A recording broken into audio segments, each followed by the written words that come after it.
every night. The conversation goes live, where opinions are strong, voices are heard, and the chat never sleeps. From breaking topics to unfiltered reactions, this is Triple T Live. Real talk, real time, no script. The stream starts now.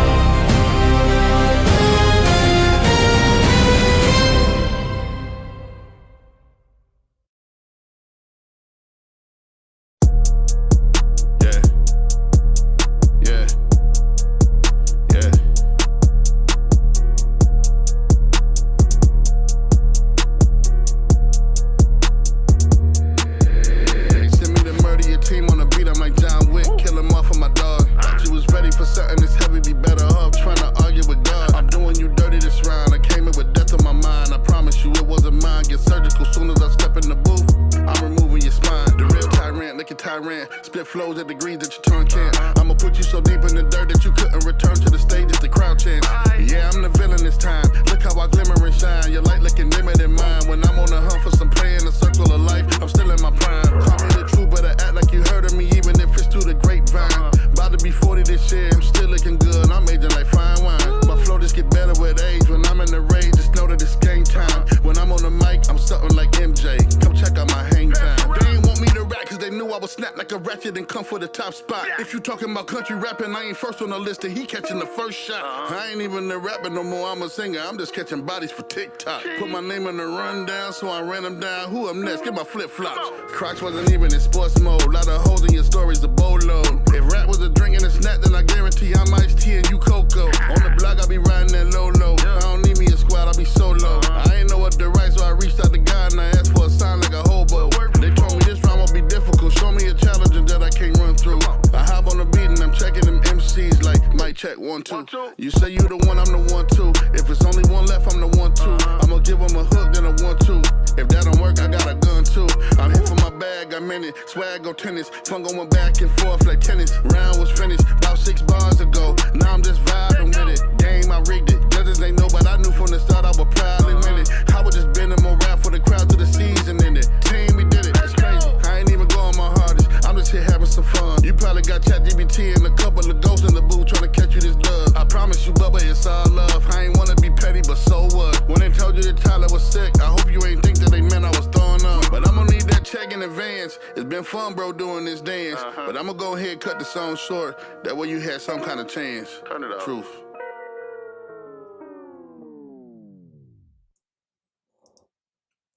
What it do, what it do, what it do. What up, everybody? Welcome back to the Triple T channel. I'm your host, Triple T, and we are here for Country Rap News. That's right. But before we get started, as always, let's jump up and see who's in the house. What up, EPO Joe? Welcome. What up, Charger? T-Dam is in the house. It done past you. Won't let me click on your icon. Let me see. Rebel Rose Cowgirl, how you doing? Josh Ginger. What up, Jason Static? Said it couldn't happen to a nicer guy. What up, Potential? What up, Jeffrey? What up, Christopher Cunningham?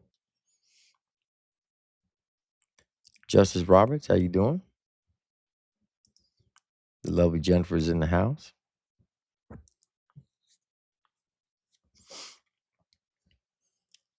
The good Stacy's in the house. What up, Stacy? If you have a wrench, if the ops come in, let them speak. Do not time them out unless they violate the 3 rules. What up, David Wesley?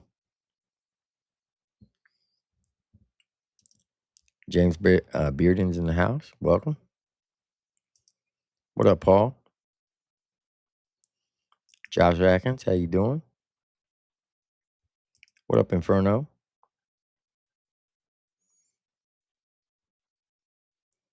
Let me see. What up, Mad Mike? Well, y'all are chatting it up. What up, Red Cat?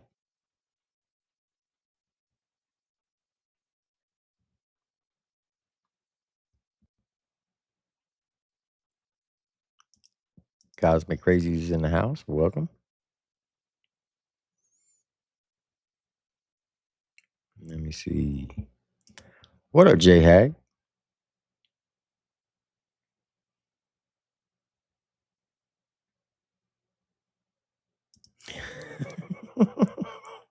That's wild right there. He probably will. That is wild. That is wild.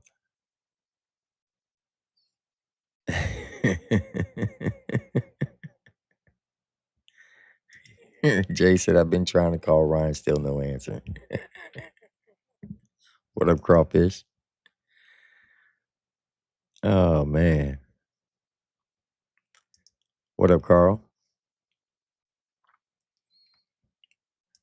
Miss Tanya, how you doing? The lovely Victoria Smith is in the house.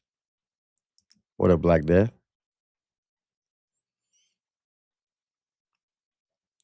What up, Big Country 80s in the house? Nikki 420's in the house. How you doing? The lovely Heather's here. Beer Dogs, what's good? What up, Lloyd McKinney? What up, Relentless?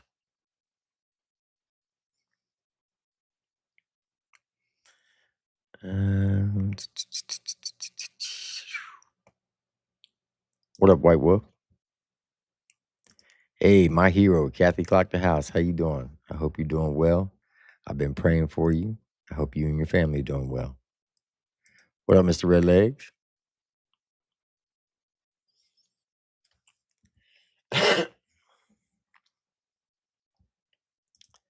Brooks for Bama. Roll Tide Roll. How you doing? The lovely Connie Lucas is in the house. What up, TJ? What up, Small Fox? There's the lovely T-Dan. What up, Stone Dad? Let me see. J Wright 615 says Ryan couldn't stay off the internet to run. Free Bird Regina, how you doing? What up, Spencer? What up, Iz?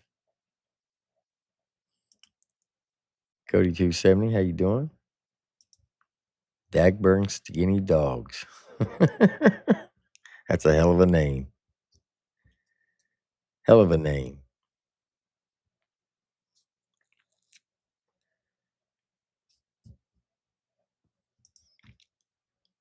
Jennifer said, let him tie it up.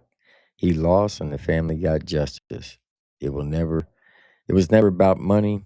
I don't think the money was to hit him where it hurts the most. He won't ever change the fact he lost first. Facts. I agree with that statement. What up, Dimebag Chris? How you doing?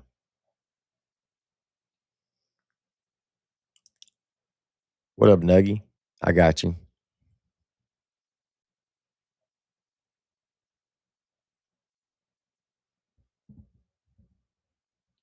Yeah, I seen that. I seen that on his Instagram, Nuggy. That well, you got him triggered for sure. You definitely got him triggered. Man, this chat is moving. What up, Kenny Reacts?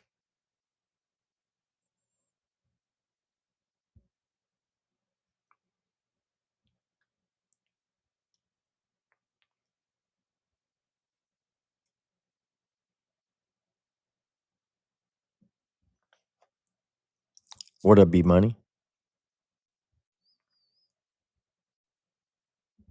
Let me scroll on down because I'm way behind.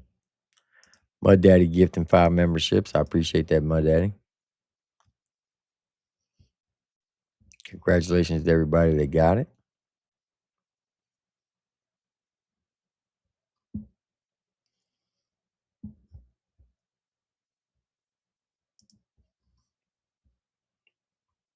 What up, Space Dad? He said Ryan's about to get get on at the local titty bar and try to raise 17.5. Damn. That's cold, Space Dad. That's cold. Coolest name on YouTube, Johnny motherfucking Ringo, say Crack Squad tears are falling tonight. Yeah, they are. The 98 Neon, what's up? Kathy Clock the House, been a member for 39 months. I appreciate you, Kathy. I really do. Always much love and respect. Thank you. Much love and respect back at you. Adam W is in the house. Says, let's go. Can I wish your wife, Nina, a happy 39th anniversary? Well, happy anniversary to both of you. 39 years. That's amazing. You don't see that too often, Lloyd McKinney. You do not see that too often. Melissa Shaw, how you doing? What up, Kenny?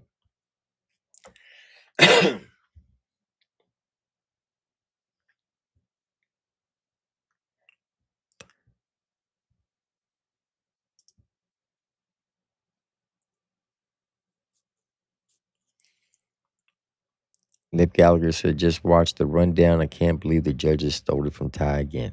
They didn't steal it from Ty. That was a tough competition right there between Ty the Tyrant and Tyler Truth. I mean, what better way to end the season with two good artists like that? I don't think they stole it from me. I disagree with that statement. What up, Jack Rabbit? He said, good to see everyone. I hope you're all happy and healthy. Amen to that.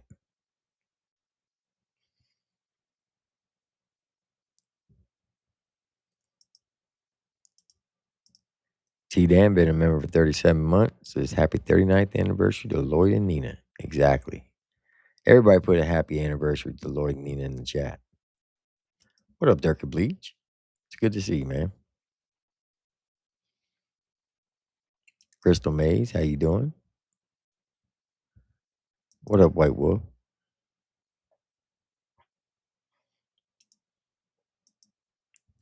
Diamond Boy been a member for 7 months. I appreciate you. Said salute to Triple T. I appreciate that, Diamond Boy.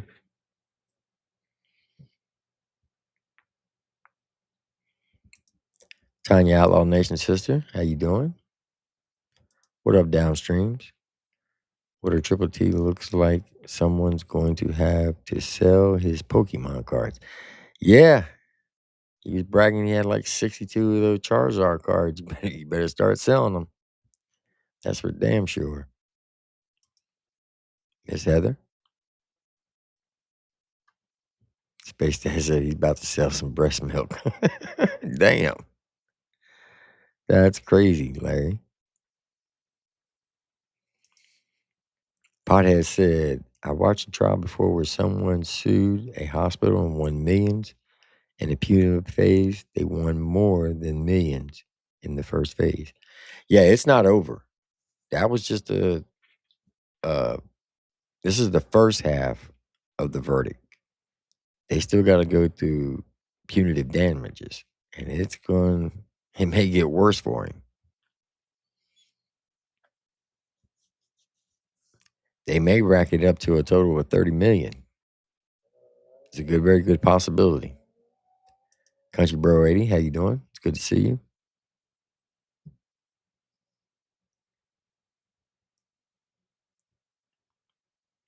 What up, Justify?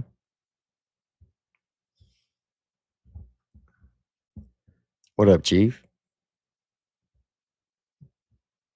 Big Boss Man 7420 says someone needs to check on Cashville.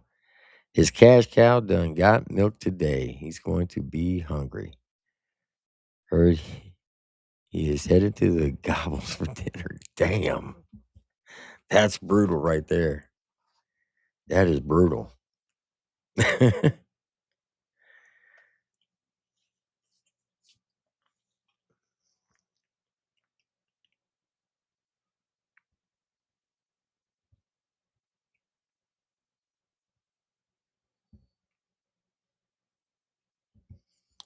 All right, I'm going to go on down. It's kicking me. What up, baby cakes? What up, Lee Cody? It's good to see you, man. What up, Root?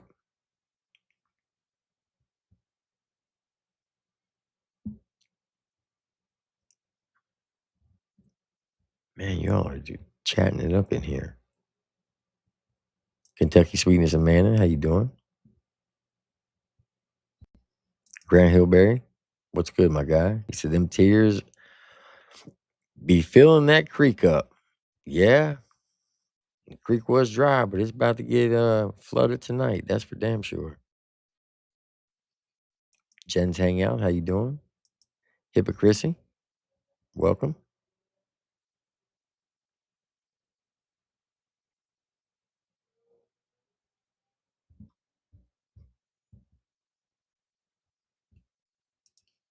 Clue 96, been a member for 6 months. Said, happy verdict day, Ryan.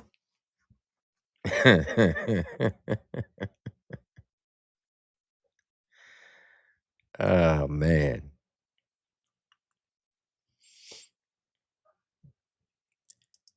That's a crazy name right there. Crank Sinatra. I got bars for food.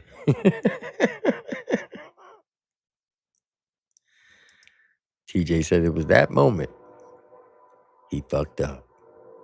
And here comes the damn train. What up, Lemmy 420? OT Last Creeker.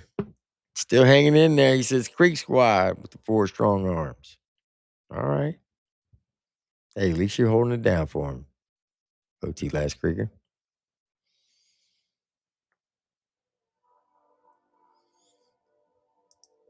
Said church will make it back in no time. I don't know. I mean, unless he does something drastic, I don't foresee that happening anytime soon. Jen's Hangout said, sadly, he will most likely file bankruptcy and the Rodneys will get enough. I don't think he can do that, though. I think the bankruptcy law will protect that judgment. I could be wrong, but I don't believe he can do that. What up, Janie AR-15? It's good to see you.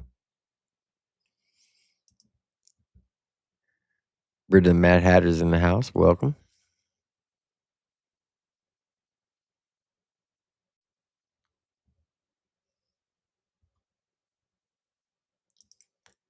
Clue 96 says, yeah, his lawyer saying settle out of court was the best advice that he ever took.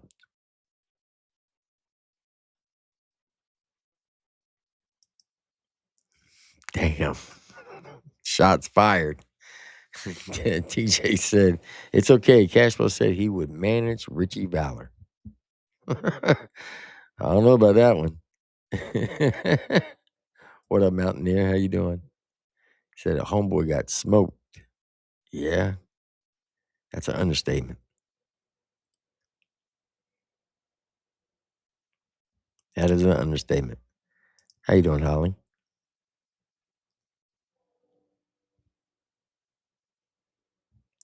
All right.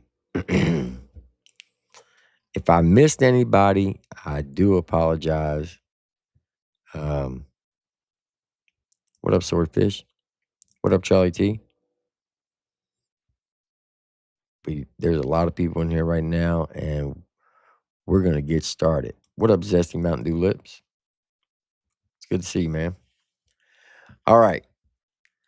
So, yes, there was a verdict today on the Kiely Rodni case. Ryan Upchurch has been ordered to pay $17.5 million to the Rodney family. Now, you all know that the guy from AWP came out the other day and said, you know, the Constitution is the Constitution, and the Constitution will always prevail. And freedom of speech protects those. It's not for the soft talks. It's for the conversations that people are afraid to have. Now, I don't know if he was put up to say that or what his reasoning behind to say it. But a lot of people were speculating that maybe Ryan would get off, that he would win the case. And had a lot of people thinking.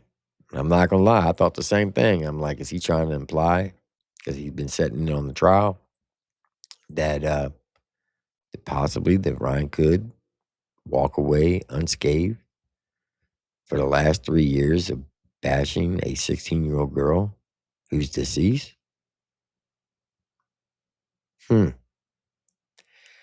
Then, last night on IG, Ryan went back to his old ways again. And it's like he's trying to stir the pot up, to stir the beef up between certain artists. So before we get up to the verdict, we're going to sit here and watch what he put out on his IG yesterday. He had 49 stories yesterday. And it starts off and says, does Trump have any business in Sony? And he was asking ChatGPT. Shout out to White Wolf, been a member for 17 months. Said, I heard Adam cracked a beer when he heard the news. LOL. That's a good possibility. Country Rap News says we have a statement from his lawyer about it on our Facebook page. I'll check it out, Country Rap News. What up, Cipher? It's good to see you, man. Hope you're doing well. D-Rat says the punitive phase can cost much more. That is a fact.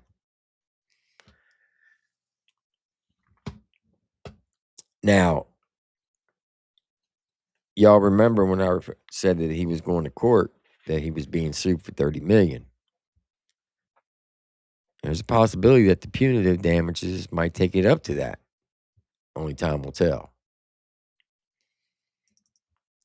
All right. Here we go.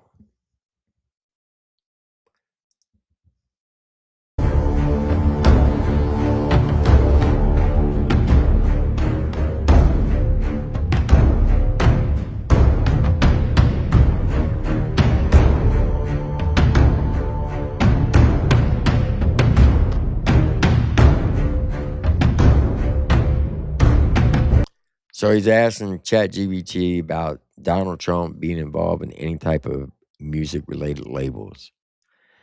And each question that he asks, it comes back to be no.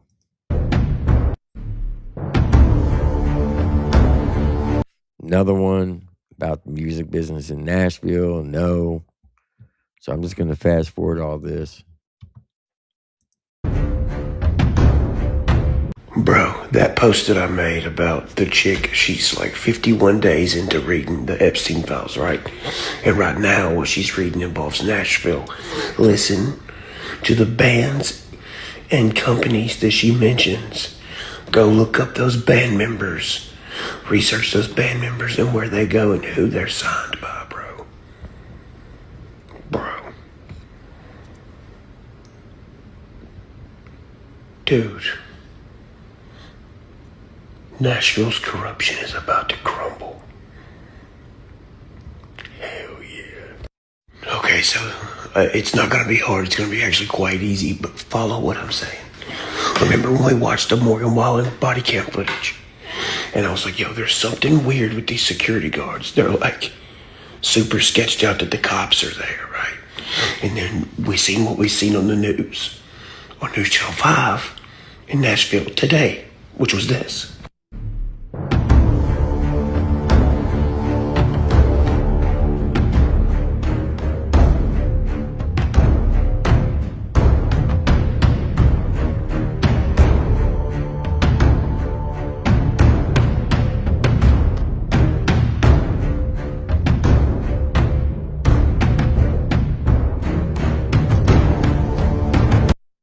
So as you just read, these security companies or security company downtown was fined by the state. And these motherfuckers are gonna like lose their license and shit, rightfully so, because they're posing as police downtown on Music Row, right? Okay, now follow me.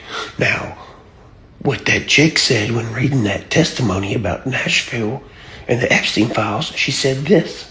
My next recruiter was a woman named Redacted, who worked with another recruiter, Redacted. I became connected through Redacted with the band Blues Traveler. Alright, so she said she got connected with these two female traffickers through a member of the band, Blues Traveler. When you look up the members of the band Blues Traveler, look what this individual band member was arrested for. The state troopers then searched the vehicle and found a cache of weapons stashed in hidden compartments within the car. The troopers recovered a total of 14 weapons, including a switchblade knife, 9 handguns, and 4 rifles. And it didn't end just there, as the vehicle also contained a taser and night vision goggles. In addition to that, Popper's car was equipped with flashing emergency lights, a siren, and an external public address system. Now, So you mean to tell me a guy in that exact band who hooked this lady up with the two female traffickers, fuck the guns, he has night vision, a taser, and his car is dressed up to impersonate a cop to the fullest extent? Yeah, that's not a coincidence. Now, with that being said, you seen what was on that News Channel 5, the security guards or whatever, downtown security company, acting like police, right? Okay, now let's go back to Morgan Wallen's body cam footage and listen to what he says about this security company. Is that through a TC group? You know them? Yeah, I know What some you got people to say over there. about them? Oh, I think Tell me the truth. they have one of the best security groups that we got, honestly. Just talking to my lawyer, I was like, hey man, you saw that Riley guy? Oh yeah. I was like, hey, we got to make sure that that does not happen at our bar. Morgan is almost certainly referring to Riley Strain, a 22-year-old who was out drinking with friends in Nashville when he was kicked out of a bar. He went missing, and after a 2-week search was ultimately found in the Cumberland River. His death was ruled an accident of intoxication and drowning. I'm going to get him to bring our own security in. He's taken care of me for years. Yeah, fuck getting security agents. You need to become the best security agent for your goddamn self. You need to learn how to profile motherfuckers and then learn how to hire them and watch them. But you need the skills that they have first so you can combat them if you need to. Period. Anybody. This is coming from the guy that's had security his whole career except for this past 6 months. Or the last, probably say year. Yeah, probably the last year he hasn't had any security for the first time ever. Before that, he had Deerdorf and his cousin Billy. And then when he started blowing up after his first 2 albums, then he went and got security while he was living at the Ghost Ranch the whole time. So how are you going to try to educate somebody on security when that's all you ever had your whole career? Just asking for a friend. Interested in anything that I just talked about tonight, keep your motherfucking eyes on Nashville and what's going on in the news and the music industry around this bitch. Period. That the Nashville system has on its artists. That you can't use your band, you can't choose your studio, right? Like any of that. Like Waylon, you have to think how crazy that is. You couldn't use your band, and you couldn't even pick the studio. You couldn't produce, you didn't have creative control at all. Waylon's the guy that breaks that, through that wall. They calling me trouble, I'm not, yes sir, I'm bad, bad, no, I don't get a buzz.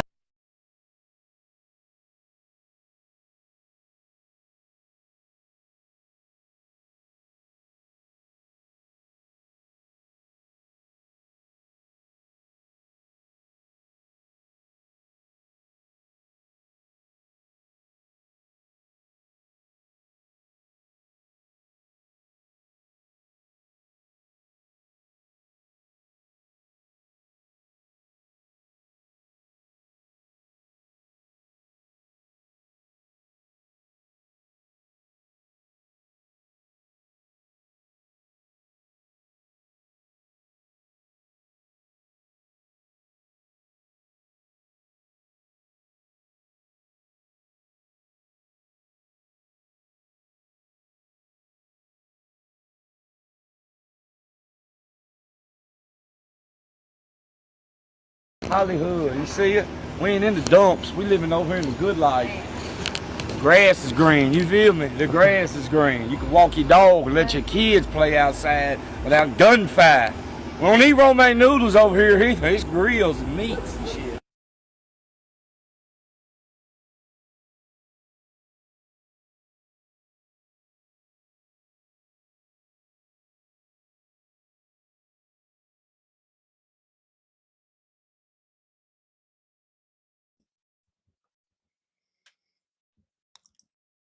His wild life finally caught up to him and ended up going to prison for a long time for attempted first-degree murder, which was dropped to manslaughter.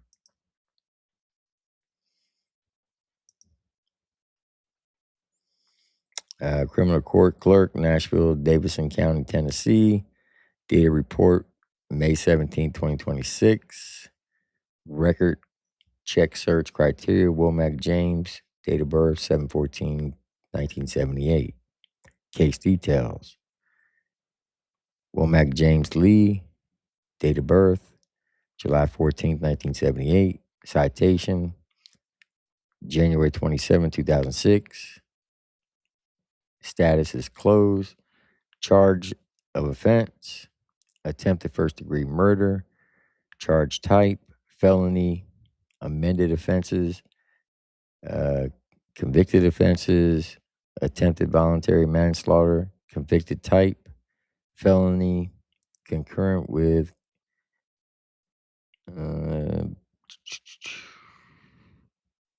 use the judge's name, the room, and the attorney.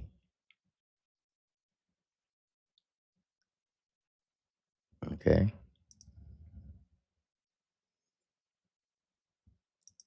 When he got out of prison, he got his life straight. He was husky, not on drugs. He was about to get back into rap music again. But as he was locked up, all these other rappers in Nashville started playing gangster because the real gangster wasn't around anymore.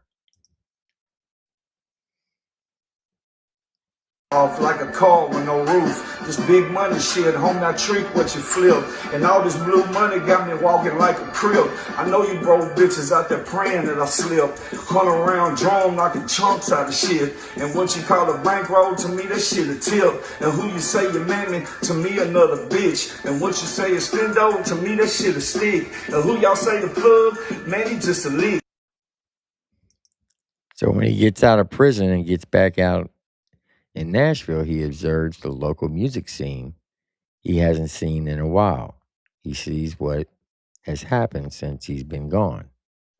And he starts calling people out. And I mean all of them. I'm not wearing no fucking teal jewelries. I'm not goddamn wearing no belt buckles this fucking big. And I'm not goddamn naming myself Merle Haggard. Just ain't gonna happen. My whole thing is on that is it's just not you. And I understand, you know, people's gotta do what they gotta do for the check, and I respect it to the fullest, man. But you know, I've had chances to sign deals, man, and you know, I've sat down with Mello, the A&R for Def Jam, and he wanted me to do this, gives me a beat, you know, do this, you got to go commercial. I'm commercial? Bro, I'm just not even a rapper like that to be. What do you want me to do? And what do you want me to do to that? It looks like something that they play on the ice cream truck. Bing, bing, bing, bing, bing, bing, hello. I mean, I just can't do that. Right. I can't, bro. In the midst of him calling all these people on their bullshit, he did something that surprised me. He compliments me on my career and then pretty much says that certain local artists in Nashville were trying to steal my costume. That wasn't it. And I feel like Upchurch, shout out to Upchurch, I fuck with Upchurch, good dude. I feel like he came out in his own lane. And that was his lane from jump. That's what he did. And I felt like people seen how people gravitated to that and figured that, oh, fuck, well, I'll do it too. And that's cool. Yeah. Do that because Denzel Washington shows up and becomes King Kong ain't got shit on me. That's not really Denzel Washington. Yeah. He showed up and was the equalizer. That's not really Denzel Washington. Yeah. He just shows up to the set and does what he's got to do to get the check. And I understand people showing up to the set to do what they got to do to get the check, but you showed up to the set, put the makeup, the shit on, and left with them folks' costume. Not too long after this video, Worm died apparently from a drug overdose. Even though he was clean out of prison, life straight, and having actual things unfolding in his career that he truly enjoyed and was having fun with. And I think someone done something to him. I don't think he overdosed by willingly consuming drugs.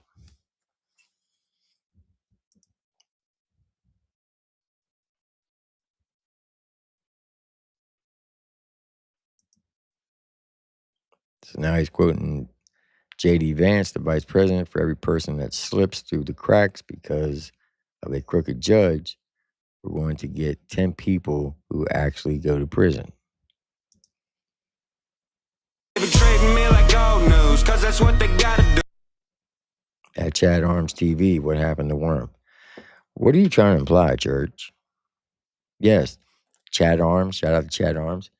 He was there documenting everything on Worm. It's up on his channel. You can go see it. From the day he got out up to like the last couple days of his life, he documented everything. He showed up every morning, worked with Worm. Yeah, they were trying to get his rap career back started, but are you trying to imply that Chad Arms had something to do with Worm's death? Because that right there would be straight nonsense. You do realize that Chad Arms loved Worm like he was a brother. Known him for years. He was the one putting money on his books while he was locked up. He was the one who was there for him when he got out. So I don't know why you put Chad in the mix of this. What are you trying to imply?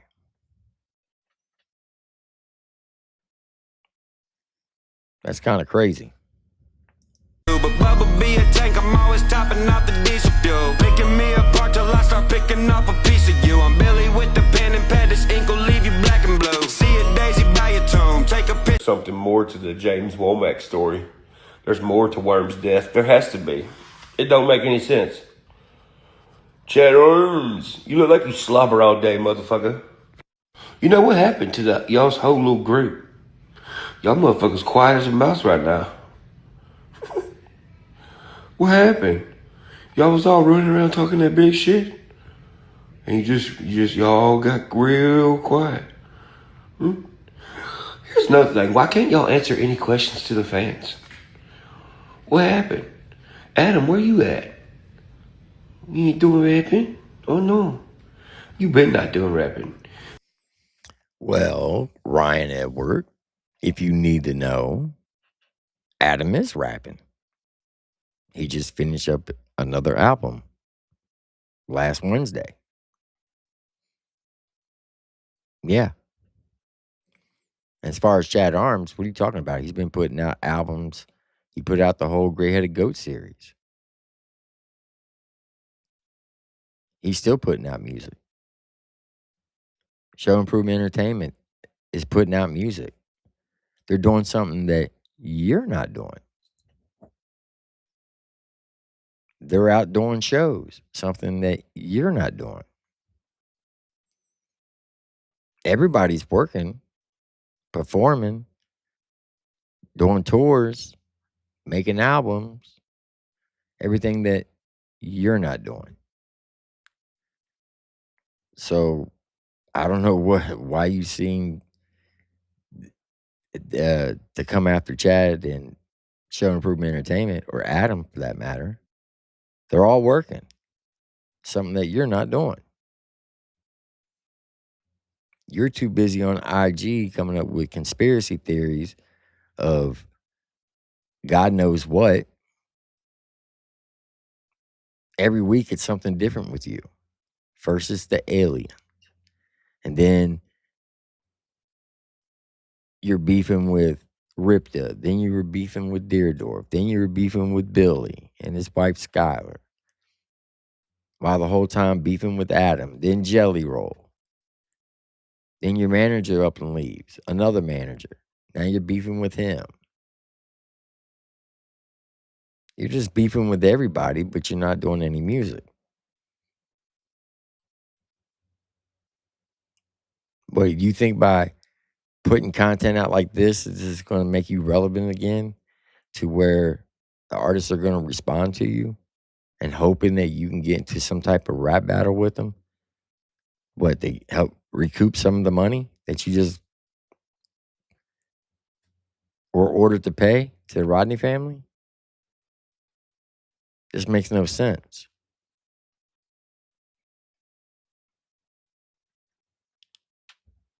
If you want to know what happened to Worm, why don't you just ask Johnny Cashville? He'll tell you what happened. According to Cashville, he's the one who found him. He was the last one to talk to him. I mean, you're working with Cashville now, right? So why not just ask him? Why get on IG and take shots at people that you know nothing about? That's the problem with you. You'll get online, you'll talk shit about people, don't show not one shred of evidence, but you'll make allegations towards people.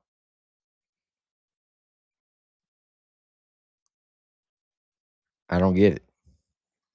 Just like the whole Nashville project, right? Supposedly everybody came to Nashville to do sex trafficking. Isn't that what you said last year? Or November of 20 or December of 2024? And you said that for like 6 months afterwards? Fucking weird. You and that whole ass group that came to Nashville. Y'all didn't come here to make no fucking album.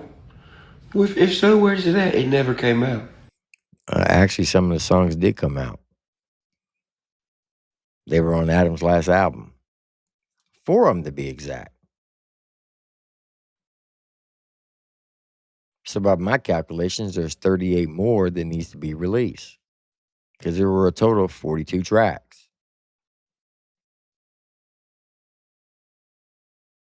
I mean, I showed a little soundbite of Adam and Broadneck sitting in the studio at the whiteboard going over all 42 songs.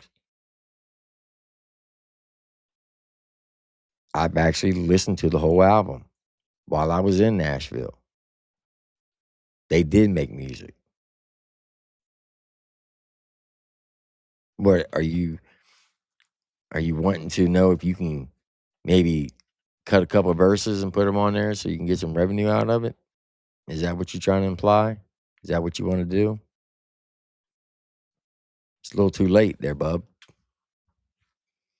You had an opportunity and you chose not to show up. The invitation was given to you by multiple people and you chose not to show up.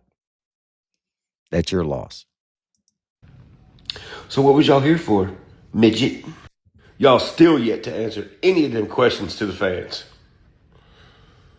Y'all had... Shout out to Hard Target. He said on my new album, Gunsmoke, featuring Danny Boone, was done in Nashville. Exactly. Once again, you're just talking out the side of your neck. You know, like you've been doing for the last 2 years, where everybody's going to prison, and you got the proof, but you never showed any proof. No one's gone to jail. Oh, I got the proof. I know who's trying to kill me. No evidence has ever been given. No one's ever been charged or locked up. Once again, you're just making shit up. This big country rap album is the biggest one in the world. Never happened. Y'all all drove down here apparently and went to some studio and produced nothing. What was y'all doing? A whole bunch of nice shit? Are y'all all so fucking stupid and untalented? Y'all all came here to make music and didn't make nothing? Or was y'all all down here for another reason y'all want nobody to know about? That's what I think.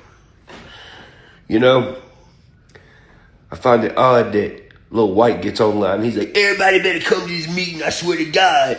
I'm the country rap king, y'all better come. Motherfucker, ain't nobody listening to Lil White. Lil White can sit the fuck down somewhere.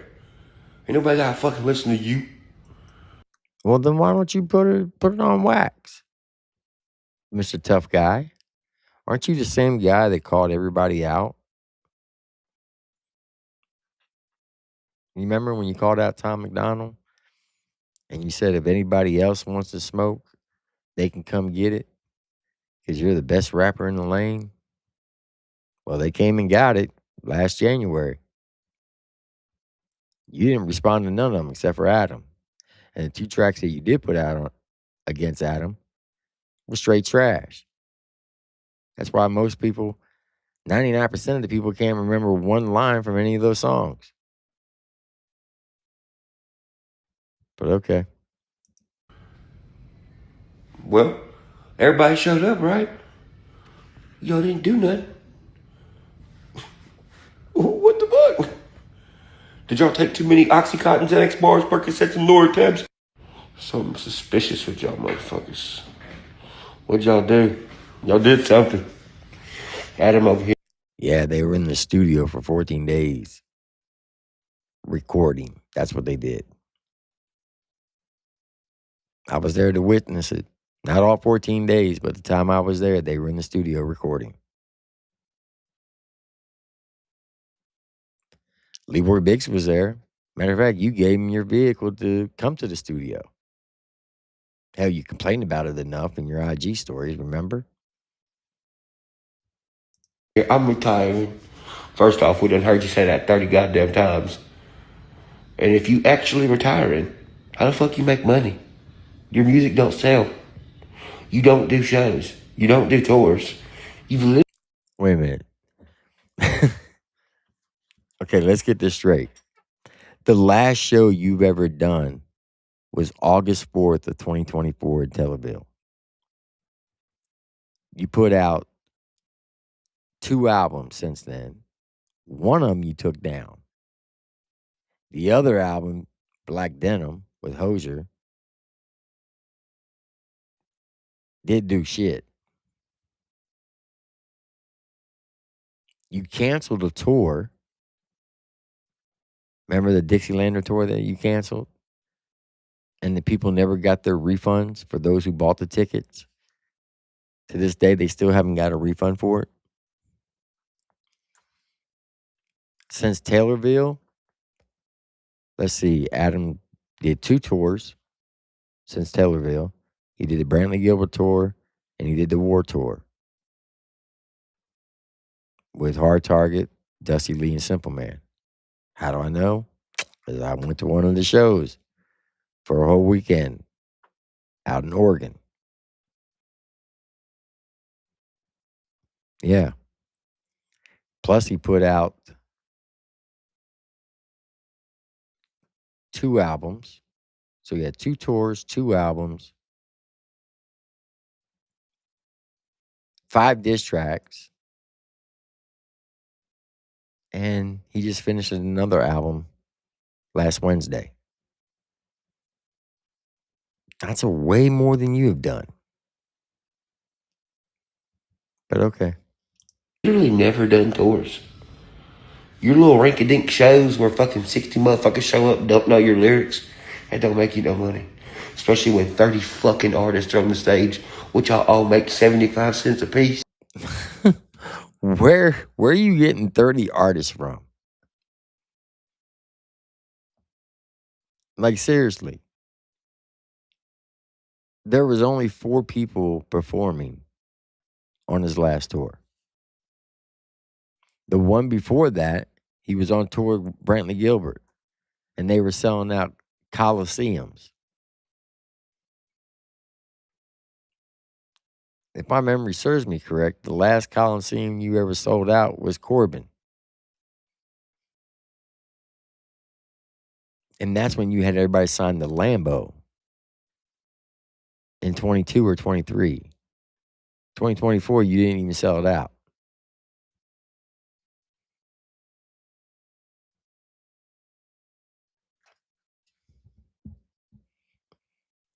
Shout out to Truth Hurts for the $2 super chat. He says, why you gotta lie, T? You got war paint on my ding ding. I apologize, Truth Hurts. You're right. He did do that.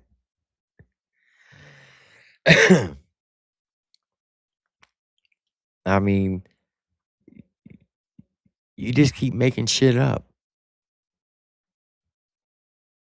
It's like you trying to get people to come back at you. If you want people to respond to you, go into the booth, do a diss track. Matter of fact, how about you diss Hard Target?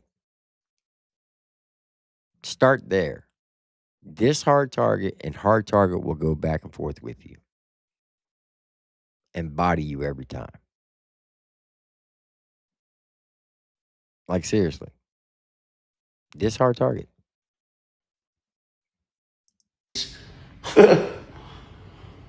So your music don't sell, you ain't got merch, but you're retiring? How is that?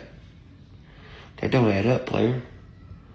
How you doing fucking retiring? Let's say everything that you're saying is true. Let's say, hypothetically, Adam Calhoun doesn't make any money. You know how he can retire? Because he's been smart with his money his whole career. By doing investments, not blowing money on security, not giving every nilly-willy fucking money anytime they ask. He was actually smart with his money. Adam Calhoun's got enough money, he would never have to put out another song ever again, and he will live comfortably for the rest of his life. I know that's hard for you to believe, but that's actual facts.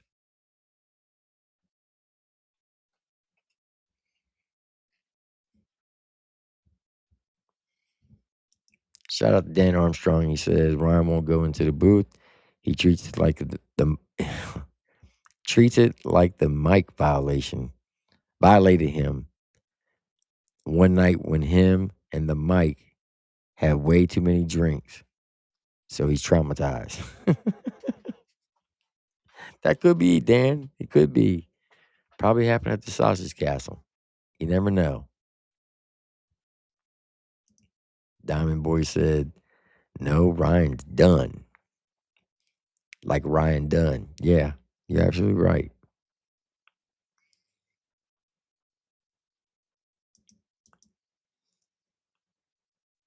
Zesty Mountain Dew Lips said, Tim, you forgot Target called him Jesus and said he wanted to eat him. Oh, yeah, I forgot. Ashley Thought said that stupid shit.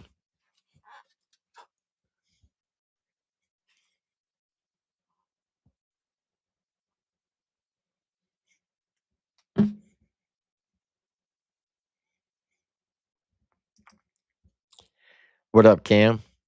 He said, love how they use freedom of speech. Like that gives them permission to dox people and send cults after them and slander their business. Yeah, that's why he got in the predicament that he is.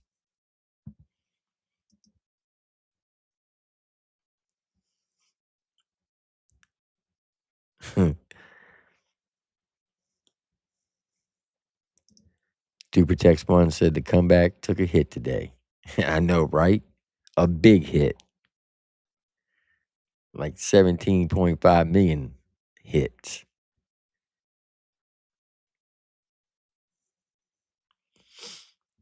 Oh, he would never diss Little White. If he did, Little White would eat him alive. And he knows that. That's why he just gets on the internet and just talks shit. But he won't back it up. He claims to be the best rapper in the lane, but we already know how that fucking went last time.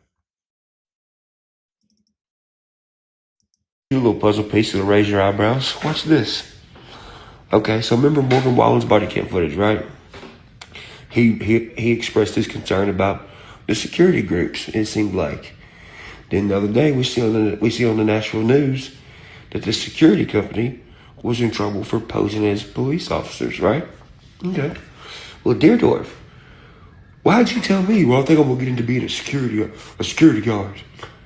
And then you also said I went and had a meeting with Morgan Wallen's merch people. Then you said, well, I went to go meet with Bunny for a business proposition.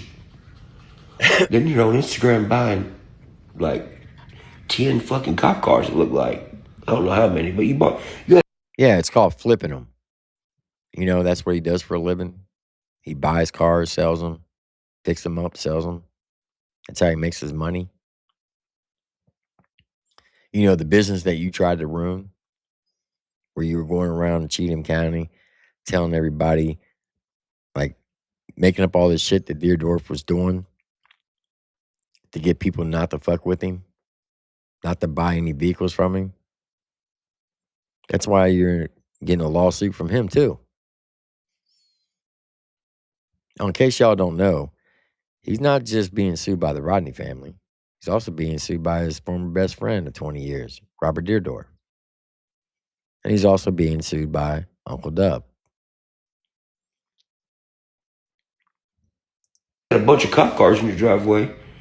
You're like, yeah, look at all these cop cars I got. Shoo! Now that's weird. That's weird. What a coincidence.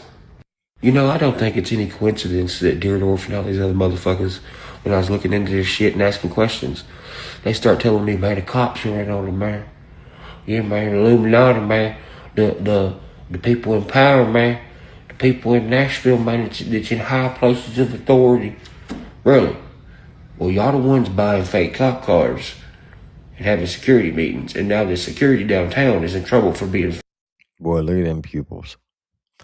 No, he didn't buy fake cop cars. He got them at an auction, which he posted on his IG a long time ago. Bought them during the winter months of this year. And he fixed them up and he sold them. What's so hard about that? You just got to make shit up, don't you? You can't ever just tell the truth. Fake cops, so it sounds like you was trying to pull a motherfucker in the wrong direction. And I just wasn't going. Y'all see something funny? I'm 50 Cent of the South, biatch. Look at this shit. Did he just say he's 50 Cent of the South?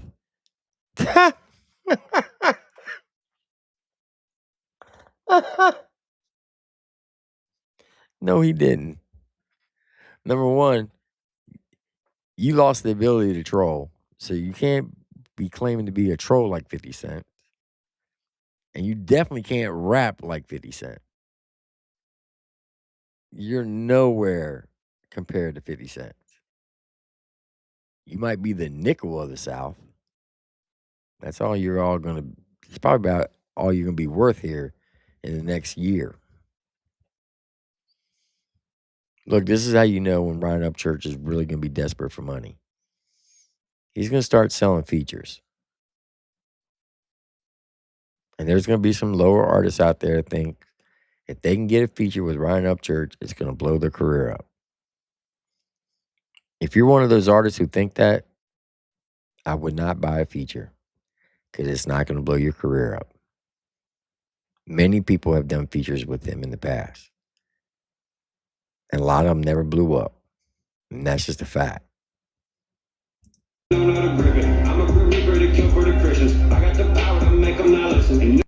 said he's got the power to make them not listen. Too much power now on a level that don't even got description. Right now the room perplexed, my walls fighting. 2026 co-headlining Big Ass Stadium Tour featuring Jelly Roll and Post Malone is experiencing slow ticket sales, with many venues showing up to 50 to 75% of the seats remaining unsold just before the tour kicks off.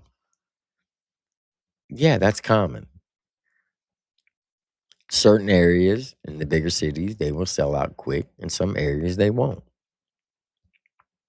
But I guarantee you when it gets close to those dates, they'll sell out. I can almost guarantee it. You're just trying to find something little thing and try to twist it in the narrative and say, see, look at Jelly Roll and Post Malone. They can't even sell out shows. When it's all said and done, then report back what the numbers are. I'd be almost willing to bet that every show will sell out at least 95% of the tickets.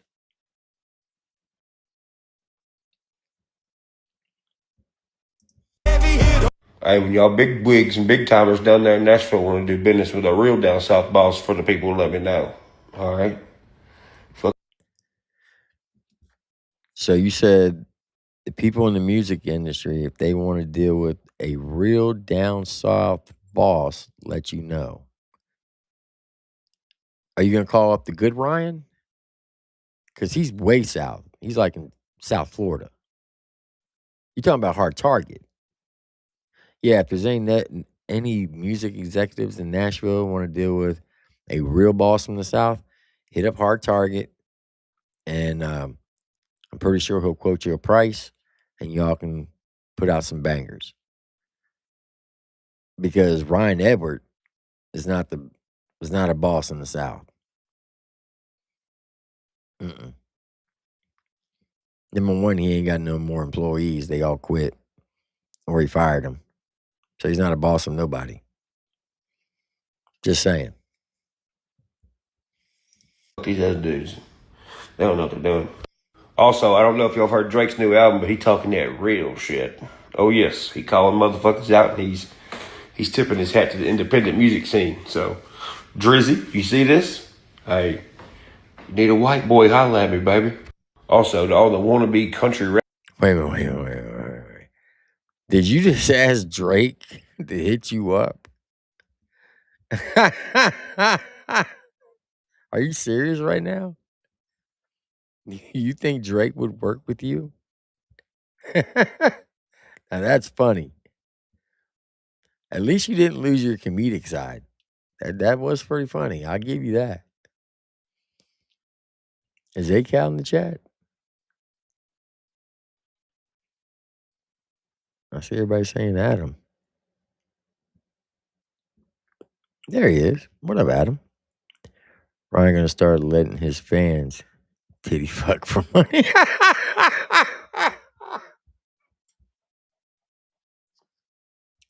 Now that's hilarious. Somebody need to make that into a shirt.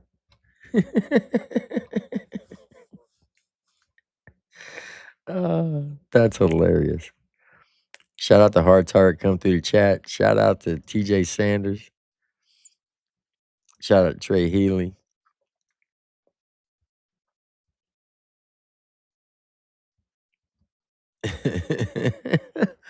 Oh, that's priceless.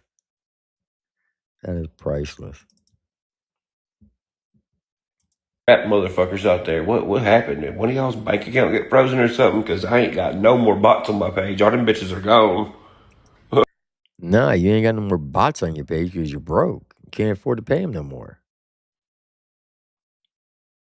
That's why you ain't got no more bots.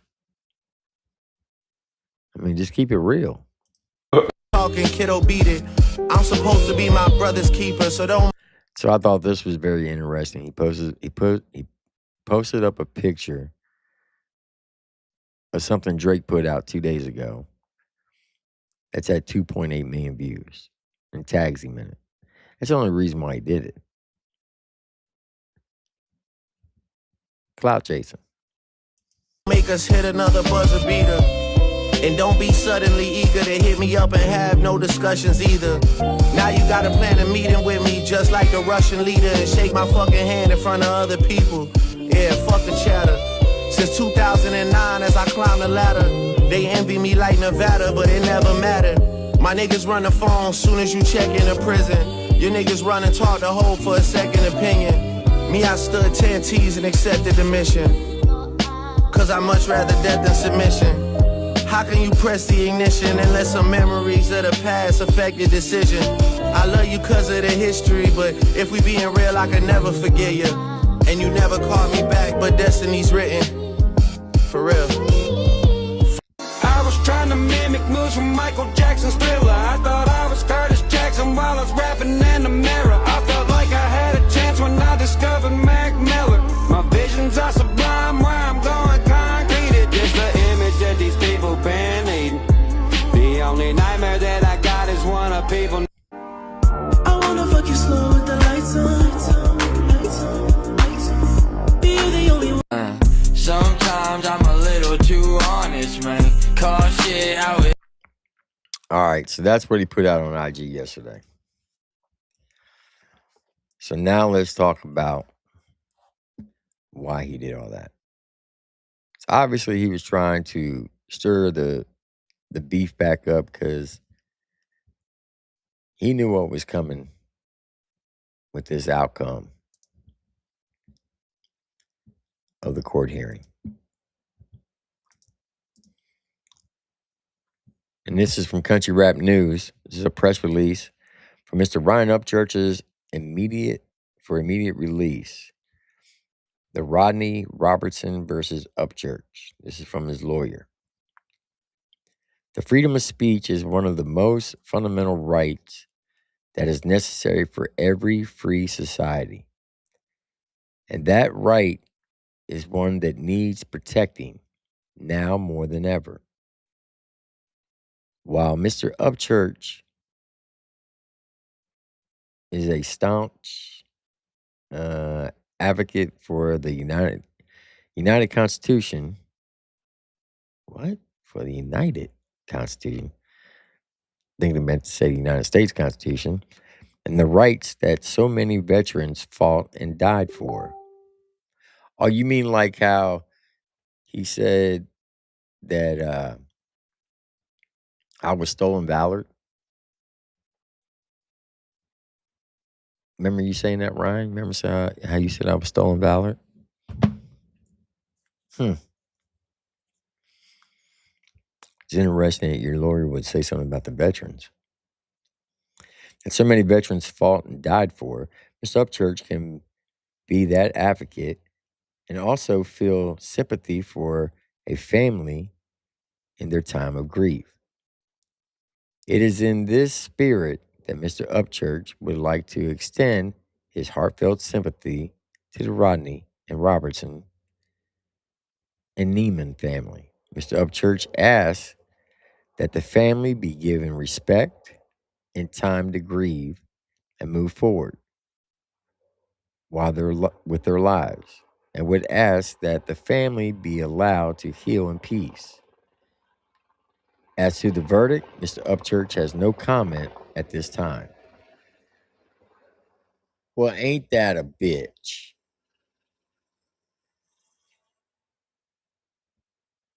To Tia Marie, Miss Tia Marie, which is Ryan's lawyer. You know, this could have saved him $17.5 million 3.5 years ago when the Rodney family only wanted him to do a public apology. And he refused to do it. He would also save $17.5 million when they sent a cease and desist order. And he was the only one on the panel at the time, because there was Captain Kurt, Power Strokes, Father Son Reacts, and Upchurch. They all were sent a cease and desist order. They all complied except for Ryan Upchurch. He said, fuck that. They're not going to tell me what to do. So he kept going by himself, degrading Kiely Rodni, dragging her through the mud, dragging her family through the mud, some content creators, and even a veteran, Zanime, drug her through the mud too. Drug her through the mud so much that she had to quit her job at NASA because of his fan base harassing, doxing her, going to her job, going to her house on his name. He could have saved himself a lot of money if he would have just shut the hell up, did a public apology, and he wouldn't have had to spend $1.6 million on lawyer fees, as he likes to say. And he wouldn't be ordered to pay $17.5 million. And that's just half of the verdict. We still got the punitive actions that are coming. And they could double that. You know why he wouldn't apologize? Because of his fucking ego. That's Ryan's problem. His ego. And now he's going to pay for it.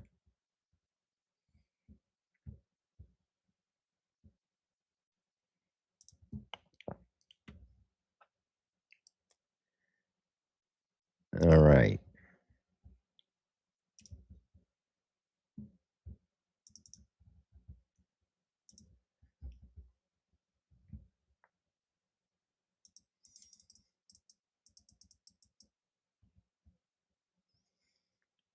All right. So I copied this off the internet like 4 hours ago.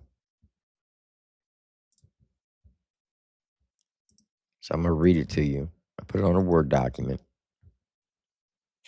But if you just Google the Kiely Rodni verdict,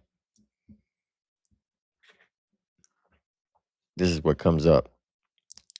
This is Ryan Upchurch verdict in the Kiely Rodni case.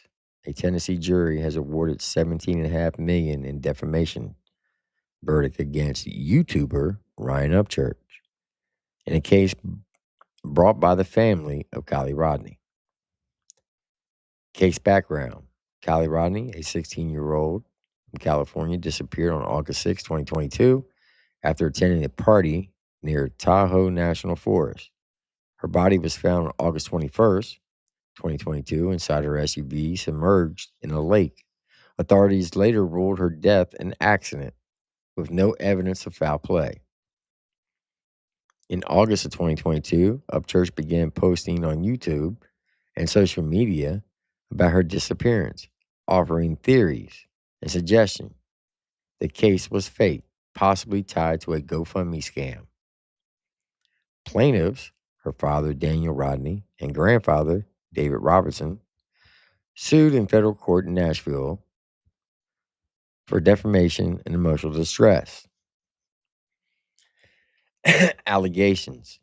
The lawyers claim Upchurch posted videos denying Kiely's identity, suggesting her death was a hoax, accused law enforcement of being fake police department, and involved in faking her existence, allegedly targeting the Rodni family with personal information and conspiring claims. Verdict and damages. In the jury trial, the court reported that the case moved into punitive damage phase after the jury awarded $17.5 million. The verdict is described as a major win for the plaintiffs, with significant public and online reaction, especially given the viral nature of Upchurch true crime content. Legal context. The case is notable for its intersection of true crime commentary, social media influence, and defamation law. It underscores the legal risk for public figures making unsustained claims about real life tragedies, even when those claims are part of a viral content. In summary, Ryan Upchurch was found liable for defamation in the Kiely Rodni case, with the jury awarding $17.5 million in damages, making it a high profile outcome in an online content and privacy law. So that's what was put out on the internet when it came to the verdict.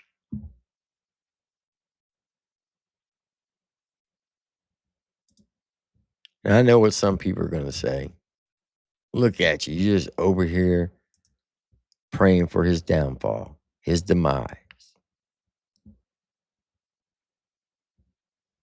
You don't think that he doesn't deserve what's coming to him? Think about even, what was it, November, December of last year?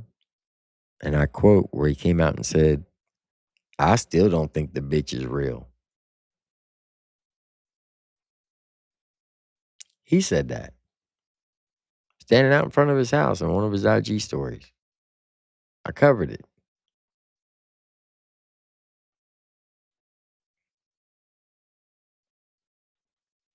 So nobody's praying for his demise. He brought this on himself.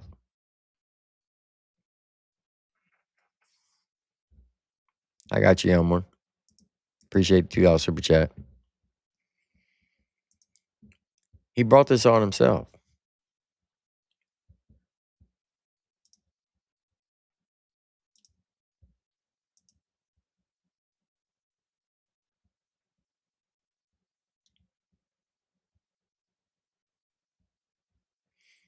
So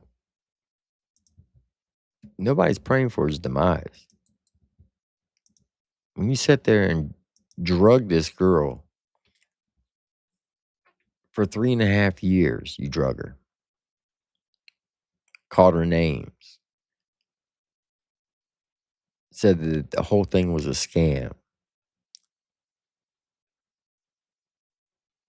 drug her family, sent your whole fan base to attack their business.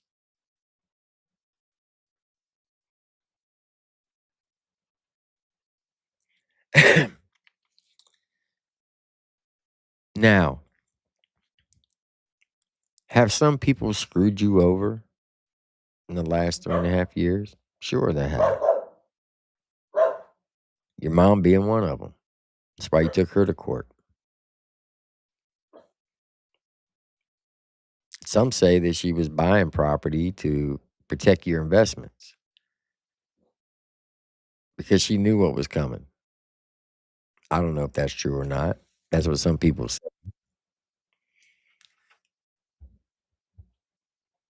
Ladies and gentlemen, Mr. Elmer Brown. Hello, Elmer. What's up, Triple T? How you doing tonight, boy? Doing good. We're just going over the verdict of Ryan Upchurch have to pay $17.5 million. Man, bro. what a dumbass. Let me start there. You know what I'm saying? Yeah. You know, but let me ask you this. I mean, I really hadn't dug a lot into it. You know what I'm saying? What's up, chat? How y'all doing tonight? What's Now that? I wonder if his channel is going to be kicked because of that also. Was that in with it? Well, I mean, some people suggested, there was a couple people that I was talking to before the trial said that YouTube has blocked his channel to where new viewers can't see anything. That's why his numbers have fallen drastically. And they also said there's a good possibility once this whole thing is finalized that they may ban him from the platform. Good. I mean, okay. Yeah, man, that was, bro. That's, I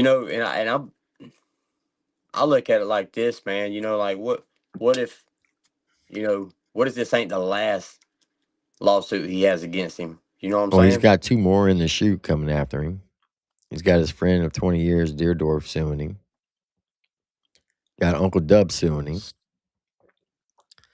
So he's not out of the woods yet because they still got to go through the punitive damages. And that could be awarded more than what the actual verdict was. Now, he can, most likely, his lawyer will apply for an appeal, and they'll probably tie it up in court for the next 3 to 5 years. So he may go for the next 5 years and not pay anything until it's all said and done. Right. Now, I believe, according to his ex-manager, his new house is put in his daughter's name, so they can't But I go thought after the I new thought his house. wife. I thought his wife Mhm. ran off with his daughter. They're back. Okay. Okay.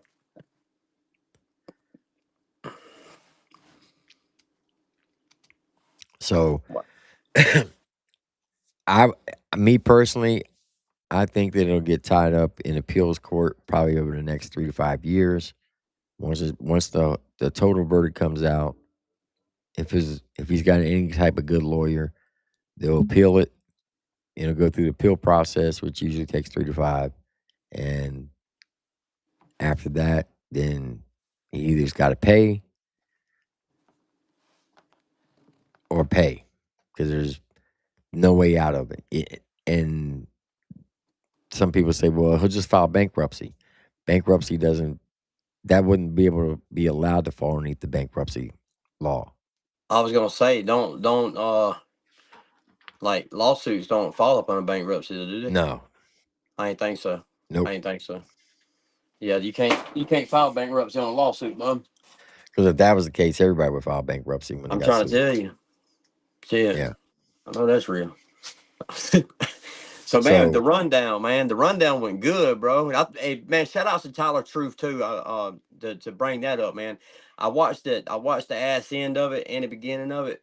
Man, Tyler Truth, if you're still in the chat, bro, or man, shout outs to you for what you did with that slot, bro. That was good. But man, I met Tyler Truth at the mobile home bash, Triple T, mhm. and man, genuine, just you could just tell just from chopping it Oh, up yeah, with him. he's the homie for sure. Man, bro, genuine. Great dude. So man, that was pretty dope what he did with that slot, man. That was pretty awesome. So shout outs to you and shout outs to Ty, man, for running that shit, man. Both of y'all, bro. Both of them were awesome, I think. um, we got some updates on my baby today, man. What's up, James? With her eye situation. Oh my god, bro! I thought YouTube was full of haters. Shit, Triple T. Why? What happened? Facebook, bro.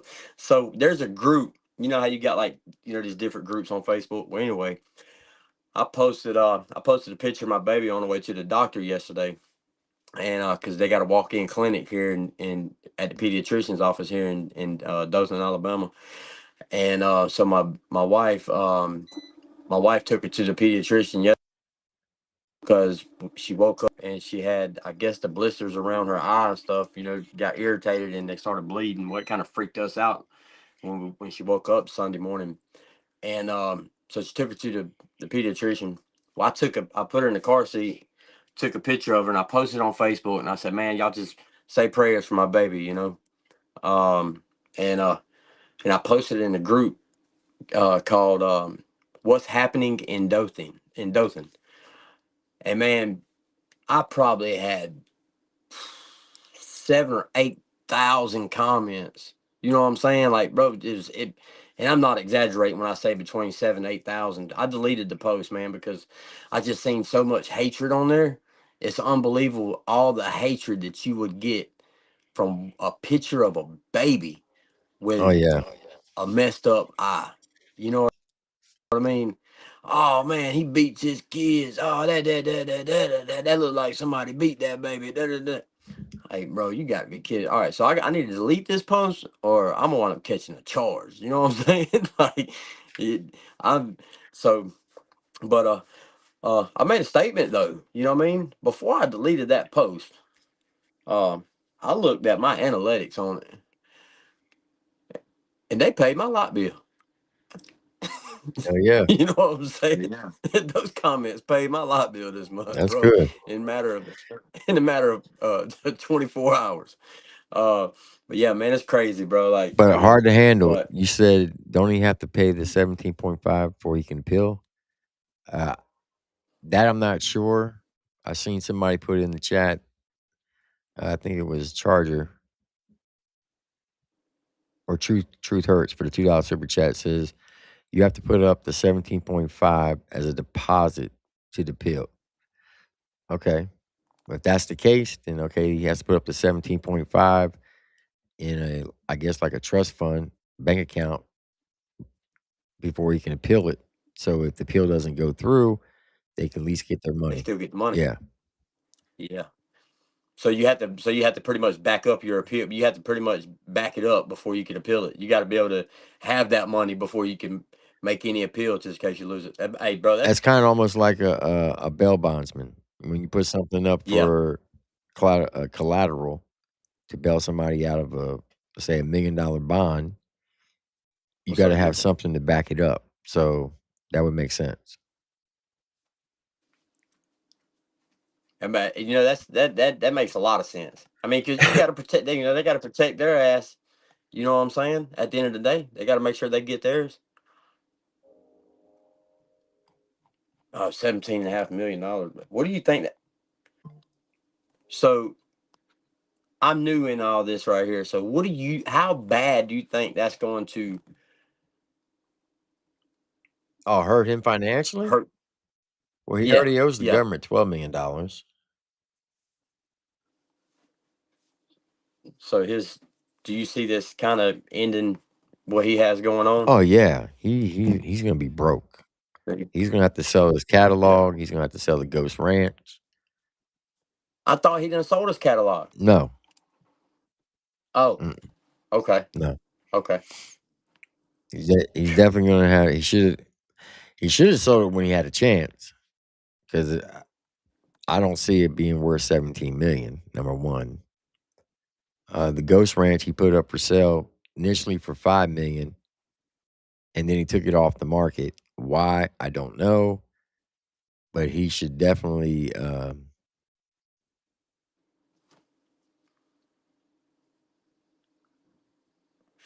Live on Chad's channel. Zanime might go live on Chad's channel.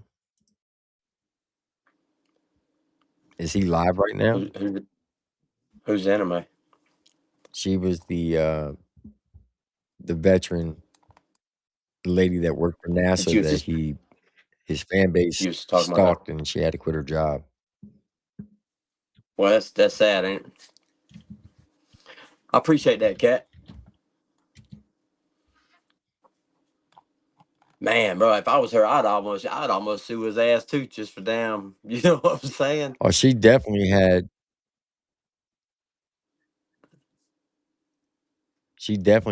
a legit lawsuit against him, but she didn't want to deal with him Yeah. anymore. I've talked to her about it.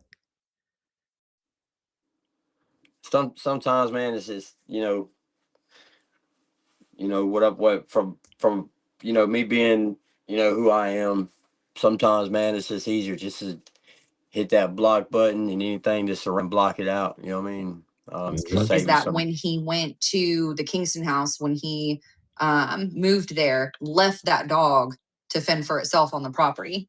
And it got hit. And here's the thing: me and another guy on the team, and that guy. Okay, here we go. Let's go ahead. That guy actually rushed it to the vet, and we tried to save the dog, and the dog was cremated allegedly, and he ended up throwing away the cremains in the dump allegedly. Let's see if this works.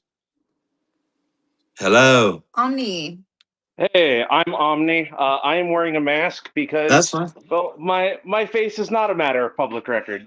Yeah. Hey, everybody. I'm one of the people that helped run the Discords after joining the first one because I had a lot of moderation experience. I literally built the next 3. So I was around for all that. I was the one that made the executive decision to ban true crime from the Discord within 1 day of the Kiely Rodni stuff starting. Because, well, I don't want everyone to get subpoenaed because I knew that it was all very retarded. Yeah. It was all incredibly retarded. Like, you had the fans trying to dox people. He was doxing people on lives. I'm like, oh, that's going nowhere good. And that's why he deserves everything he gets, man. Because that's fucking wrong, Like, try to put yourself in those parents' situation. I mean, that's absolutely. I can't even imagine, man. I'd lose my mind. Nope, I have. Hey, Skylar, I got 0 charges. It's just y'all in Creek Squad, you don't know how to behave. Let's dock. Oh, we lost you for a second. Yeah. We lost you for a second. Hold on. I'm back. I want to address really quick because there are a lot of people asking Zanime to get on the live. Please don't, if she doesn't want to, don't pressure her to get on the live. We'll have a private conversation with Zanime. And if, Yeah, we'll see what goes from there. Yeah, or maybe she doesn't want that. I'll respect it. Absolutely. Respect your privacy, please. Go ahead, Omni. I'm sorry. I didn't mean to cut you off. It's all good. But yeah, the reason why I'm wearing the mask is because Creek Squad is crazy. Yeah, but their numbers are very low. All three of them. Yeah, that's the thing. I would love to get one of them up on a live, and not to like. I'll be totally respectful, but I'm very intrigued on that mindset. Like that's intriguing to me that someone could get so into an artist where there's nothing they can say or do that's wrong. Yeah, it's wild.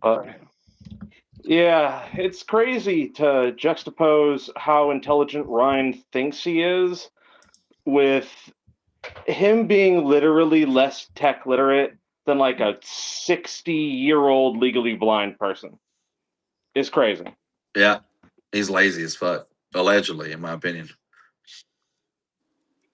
Stacy Randall said Chad Ryan just made a short just now asking for wanting features, lost all his bots too. So I did notice he dropped almost 100,000 followers. Is that why? But wanting feature, you tried so hard. You had amazing features. Oh yeah, I had, this is all allegedly in my opinion, but had a Trippie Redd one lined up. I had a Kevin Gates one lined up. I had a syndicated radio show lined up. What's some of the other things I did? I had a real merch distribution thing lined up, and he pissed it all away and burnt bridges. So, well, thank you for covering the Discord thing because that was not during when we were around. So, do y'all have any questions for? Anybody got any questions? Why we got them on? Mary Law. Someone said the Ghost Ranch Discord. The Ghost Ranch Discord. Then there was the Creek Squad Gaming Discords. After he left, then there was the Creek Bank, which was the most recent one that got closed. Yeah. And I am not Trevor. I am Omni. I am a different person. Yeah, for sure. I'm reading chat as this is going on. No, you're good. Thank you, Mega Man TV. Mega Man said, I feel like Deerdorf could ruin him with what he knows, but just keeps to himself and keeps working and minding his own business. Deerdorf is doing what Deerdorf needs to do. Yeah. Right now. Yeah, anyone who harms animals is a POS. Scholar said that they almost went homeless because of their dogs. And I mean, we have too. Yeah. We love our animals dearly. Okay, so yeah, Billy Wayne covered it. Ryan and Robert are in court, so he can't say anything. So just reading the comment. Well, that's probably just allegedly, but if there's no more questions for me, I'll probably just head out. My only notability was running the Discord. No, you're good. So that someone said they remember you and Trevor from the Twitch days. So you were doing all of that with him, the Twitch, the Discord, all of that stuff with Ryan and Trevor. Yeah, all the Discords are gone. There hasn't been a Discord since I believe like 2023. Yeah. Maybe 2024. We cut those out. I started losing respect for him over the whole Rodney thing and many other things. So I started just taking a step back. Yeah, that's understandable, man. It was nice. Thank you for jumping up. We appreciate it. Nice to meet you. I've heard your name a bunch. Nice to meet you. I am not an artist. I just play video games. Yeah, hey, we like video games ourselves. So hopefully, yeah, you're welcome. If you ever want to come over with Trevor, you're welcome as well. So we'd love to meet you and hang out with you officially. Awesome. Cool. Thank you. But yeah, peace. All right. Peace. Bye.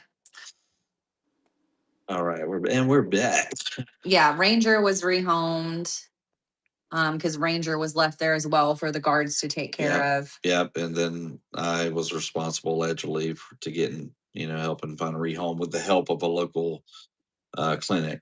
They did all the footwork, but I made sure, lined it all up. So we know that the live link works. So if anybody else, I think we have time for one more. If somebody else wants to come up, just message me on Instagram at Chelsea Shepherd or Chelsea Shepherd 13, and I'll send you that link. See. Who else is embarrassed they used to be a fan, Lady Tracy? I mean, well, don't be embarrassed. Like you don't know. It's like believe me, there are one band in particular that was so monumental of me coming up, and I just felt like the lyrics were wrote for me. And then it came to be that one of the guys was just a creep. So I was able to separate myself from the band itself and just listen to the music. Santa May said, providing support to what you do. And by the way, I love the music. Keep it up. Can't wait to see what you'll do next. I'll reach out through email. Santa May, we look forward to speaking with you. Yeah, chadoffbeat@gmail.com. Thank you so much. I look forward to hearing from you. Trey said, I missed half of this live because I was saving baby kittens out of the bush. My animals are everything. Well, good. Do you know how much of my life has been paused saving animals? Yeah. If we drive by an animal that doesn't look like it has a home, then it's I almost to find one. almost took us out the other night because I didn't want to take out the possum. Oh, yeah. The possum would have lived, but we would have gone. All right. Got about 10 more minutes, guys. Thank you all so much. Everybody that signed up to be members, thank you all so much. Like I said, I'm going to put all your YouTube tags in the credits as producer credits. If you want your name listed, you can email me, chadoffbeat@gmail.com, and I'll put whatever. You put fuck Chad or Chad sucks, and I'll list it, whatever you want to do. So Brian M offered some insight. Said, I'm not embarrassed to be a fan. I've been in addiction and understand what he's going through. I'm still a fan and always will be a fan of the music that he made. Yeah. I respect you that. talked about the music effect with, finding out the people making the music were awful, but the music meant something to you. Yeah. I respect that. I understand that. Thank you, Ivana. Yeah, thank you. Ivana. What is it? A flow state? I'm not sure. We're learning all of this as well. I ain't been a fan since same old. I mean, I miss it, but can't support the behavior. What happened to the metal tracks Ryan was working on with his brother 2020, 2021? I've got metal tracks with Ryan, songs we made in our studio with one of the guys from Whitechapel. And I have probably, I don't know, we got 30 unreleased songs that are actually bangers on a hard drive. Being released. Yeah, I don't either. We worked really hard on those songs. And we got some really cool features and stuff in there for him. That's right.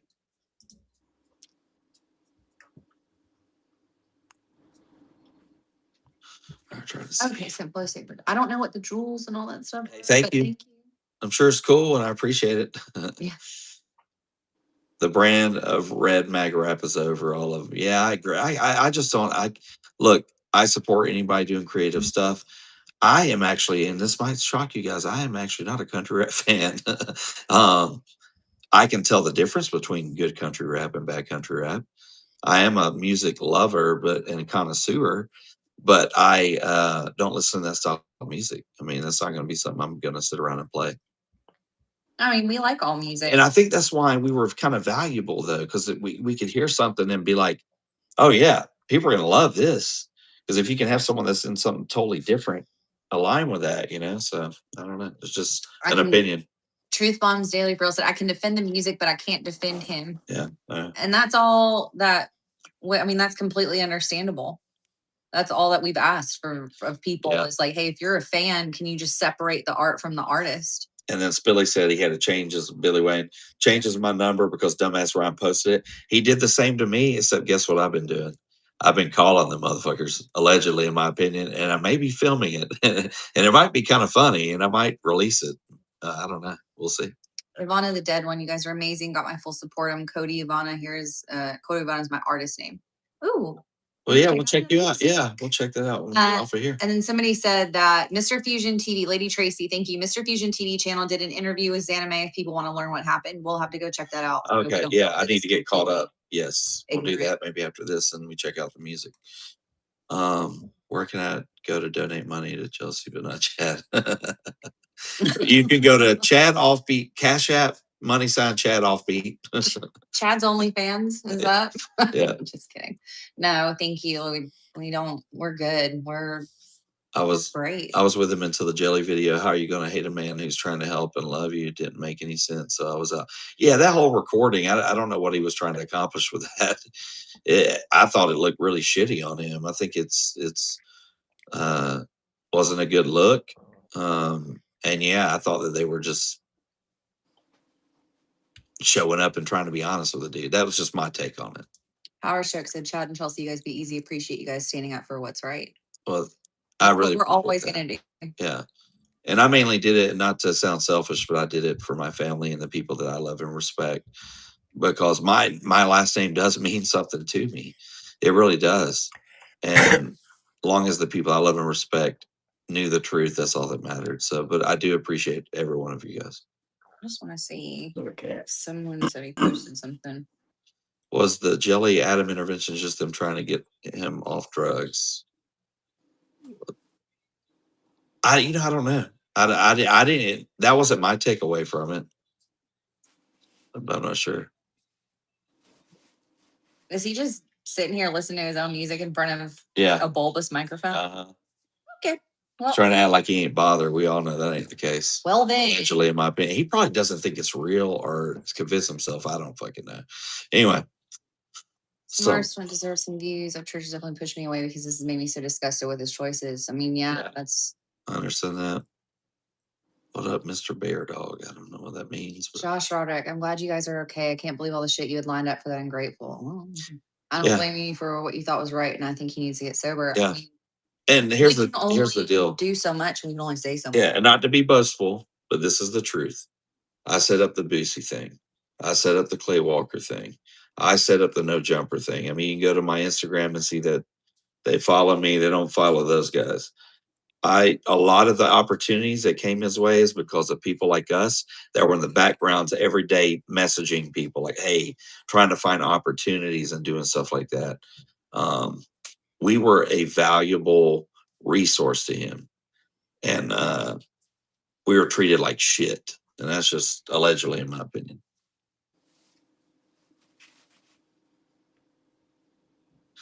Appreciate you guys hanging out with us tonight. Hey, I thank you guys for hanging out. You can tell I'm starting to lose my voice a little bit. So Pecan Pie said, Adam and none of the peers never said a word about the KR thing while it was happening and when it could have counted. That's why I have no respect for any of them.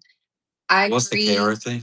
Kiely Rodni. So I agree and disagree at the same time because there are a lot of people who stay neutral and just choose not to speak on anything. They're a public figure because they make music. Yeah. And not only that, let me say this.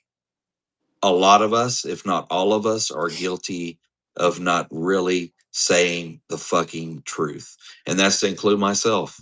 And me. Even when I would talk to him and be truthful with him, I did it in a very kids, white gloves kind of way. So we are all guilty of that. But what makes us different is we're stepping forward now and we're saying, hey, we were wrong for that. And that is a wrong way to think. And that's a wrong way to do things. We're owning it. We made a mistake. We picked the wrong side. Well, and because we thought he was a different person than he actually is. Yeah. And then when we found out what kind of person he actually is, and we're still finding that out, it gets worse. I mean, it gets worse and worse every fucking day. We feel like pieces of shit. Go ahead. I felt a lot different on day one when I made the video intentionally in front of the car and the bike that he gave me. I felt a lot different that day. If he would have came out that night and said, I'm sorry, even if it was just a phone call and pulled some shit down, I would have stopped right there. But as time went on and I started hearing from all these different people and hearing exactly what kind of person he is, I mean, it really is just warped my view of him. And it's hard to speak out on somebody who has you under the illusion that they've got law enforcement in their pocket, that they've got connections, they've got money. Yeah. You don't have money for a lawyer. No. And I really, dude, for a while, I thought that. I really thought that all these officers were in his pocket because he talked about it, even would flash a badge like he was some kind of honorary cop. And that's just allegedly, in my opinion. And it took a while of getting to know these guys. And then my wife working around these guys and saying, you can trust these guys. I started to see the ones that are trustworthy and are really good men and women and the ones that weren't. Keeping It a Buck podcast said, "What was your guys' reaction to when everyone dropped diss tracks on Ryan?" So we weren't around at that point in time. We did listen to. We did watch them, and I was at that. Adams? Okay, so at that point, Great. so at that point, I had found out. Like I had finally, after a couple of years of being gone, they were still leaning on me for help. And at that point, I had found out that a lot of shit was being said. So I was definitely tuned into the diss tracks. I loved them. I thought they were great. I thought his were absolutely garbage. And that's allegedly, in my opinion. Who was it? Hard Target that came. I think it was What's the other guy? Because that one was great. You're just like, that was the first time I'd heard that dude. And I was like, man, this guy's really talented. I mean, yeah. And it was the other guy that was with him. There was two of them. They were both really good. I don't know, but it was. I'm sure one of you guys know. That stick out. Those are the I honestly I thought the Hard Target and the other guys was above all the other ones, just being real, in my opinion. But Adams hit harder. Yeah, Adams knew, like Adams. He had some inside stuff on there, yeah. And if you really pay attention, it really broke down some. Like we literally had to sit there and listen to it, pause, re-listen to it, like, holy fuck, did he just put that out there? Yeah. So go back and listen to it. I would say the Hard Target and the Simple Man. Was it? I think it's Simple Man. There's top, and then Adams would be second, and then I have to go back and listen and go from there. But that's so Omni just basically in a nutshell. He uses classic abuser tactics with isolation, controlling situations and environments, and honeymoon tactics. That's absolutely correct. Is textbook accurate, allegedly. All right, a few more, and we'll sign off. Thank y'all for hanging out with us for this long. We got the next episode, May 27th or the 28th, final episode. Then we're right on to the next thing. I think we've got a couple, but I think we're leaning more towards the decent person about the Judy Bueniano, the Black Widow story, who's the female serial killer out of Florida. But the story is not so much about her as it is the family and the pain they endured. And after she was sentenced, it tore the whole family apart. And with the help of this grandson, now he's been bringing family members back. So it's more about their story and how it led to it. I think that's what's going to be the next one, if I had to guess. So Slayback 5 says, in my opinion, Ryan and his mom brought you back to pin the things Brandon got away with because Ryan was too stupid to read the contract he signed. So here's now, after having time to reflect, this is how I honestly feel. Now it is an opinion and it's alleged. I feel because he knew that I had a felony record for my early 20s. He knew that I was a bone collector. He knew that I sold oddities. I think now looking back, I think 1,000,000% I was brought in to be some kind of fall guy.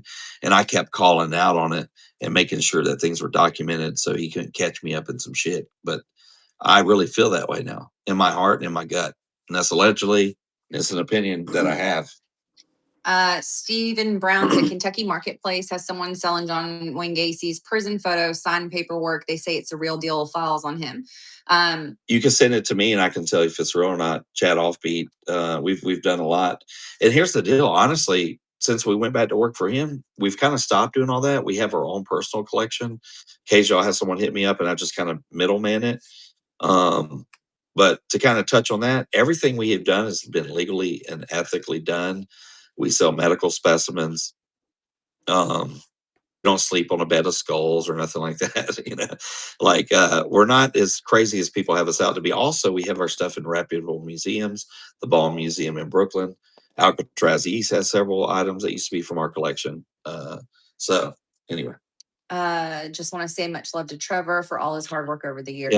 Yeah, Trevor's awesome, man. Trevor is a huge reason that all the stuff happened. Yeah. And honestly, when I called, when I finally reached out to Trevor, I didn't anticipate him actually wanting to come. I thought he'd probably think I was trying to set him up with something, honestly. But the fact he actually came and met with me and we were able to talk, and he's fastly become a really good friend of mine. Pecan Pie said he dangles carrots in front of poor people's faces. Yes, he does. And I was the poor person. I've been poor most of my life. What's up with the neighbor lyrics in Halber? I think you know what? I'm gonna be honest, man. I think he wanted to say something else. I don't know. That's just alleged. I don't know. What else we got? They keep jumping. Mises was one of the first ones to step up to Ryan. Yes, we saw Mises's stuff, and he's absolutely correct. We know Mises. He was around. He 100% was absolutely around. We know Mises from From interaction, yeah. But I never was close Yeah, to like we're not friends with him, but he absolutely was around, had met Ryan. Oh, for sure. Yeah. So for when sure. Ryan was going around saying that he had never Yeah, been that was a lot. that was absolutely a lot. That's what he does. That's what he does. Allegedly. Wow, Rodney's lawyer have said other cases are coming. It's not over. Good. Yeah. I hope that anybody who was affected by all of that. Yeah. I mean, And that's the thing. At this point, there's a lot still allegedly owed to us, especially royalties. He never paid me my final check, which I don't even know if that's legal or not, allegedly. But yeah, never got paid, plus all the stuff I had to use my own money on. But you know what? I would be completely content never seeing a dime of that, just knowing it goes to that family. Like, honestly, they deserve it over anybody else. what was Lace Face 9820 said, what was the last straw that made you leave, Chad? Well, he had tried to set me up multiple times, but on this instant, he actually went down and sat down with, that's my manager again, went and sat down with the sheriff's office and reported it and tried to make up a fake thing. That was the final straw. But what he doesn't know is days prior to that, I saw it coming and already talked to my contacts and let them know. So it was like, it was known. Trevor said Chad and Chelsea are the best people I've ever had in my life that actually means something to me. Oh, Trevor. I love you, man. I really do. I really do love Trevor. He's such a good guy. He is. He's very kind. Trevor's an amazing person. He's been my best And friend. calm. And you know what's been crazy? And I'm not trying to put him on Front Street or anything, but that dude was so traumatized. Like literally, when he came and started working for me, he was constantly asking, like, "What can I go get you? What can I do? What can I do?" And it's taken some time of having to relearn that. This. I was like, "No, dog, I can run the gas station." I'm very appreciative of Trevor and Jay and the whole team. Peter LaFour, Globo Entertainment. This is Fun Media, with the windows down, entertainment. What else we got? He should get charged for a false police report. Yeah, I agree. I agree 1,000%. Not just one, with everyone, all of the ones he reported, and why they aren't doing something, I don't know. Maybe it's an ongoing thing. I don't know. It's just alleged. Tater Gang said, I'll get you more information, Chad, on the stuff I sent you, man. Sorry, the link was dookie. All good. I appreciate you. Thank you for that. We've had a couple of people ask about, do we experience anything paranormal at Ghost Ranch? Yeah. I did. I experienced some fucking crazy shit at Ghost Ranch. Yeah. I'd rather be in a room with a million ghosts than some of the things I experienced at Ghost Ranch, allegedly. Yeah.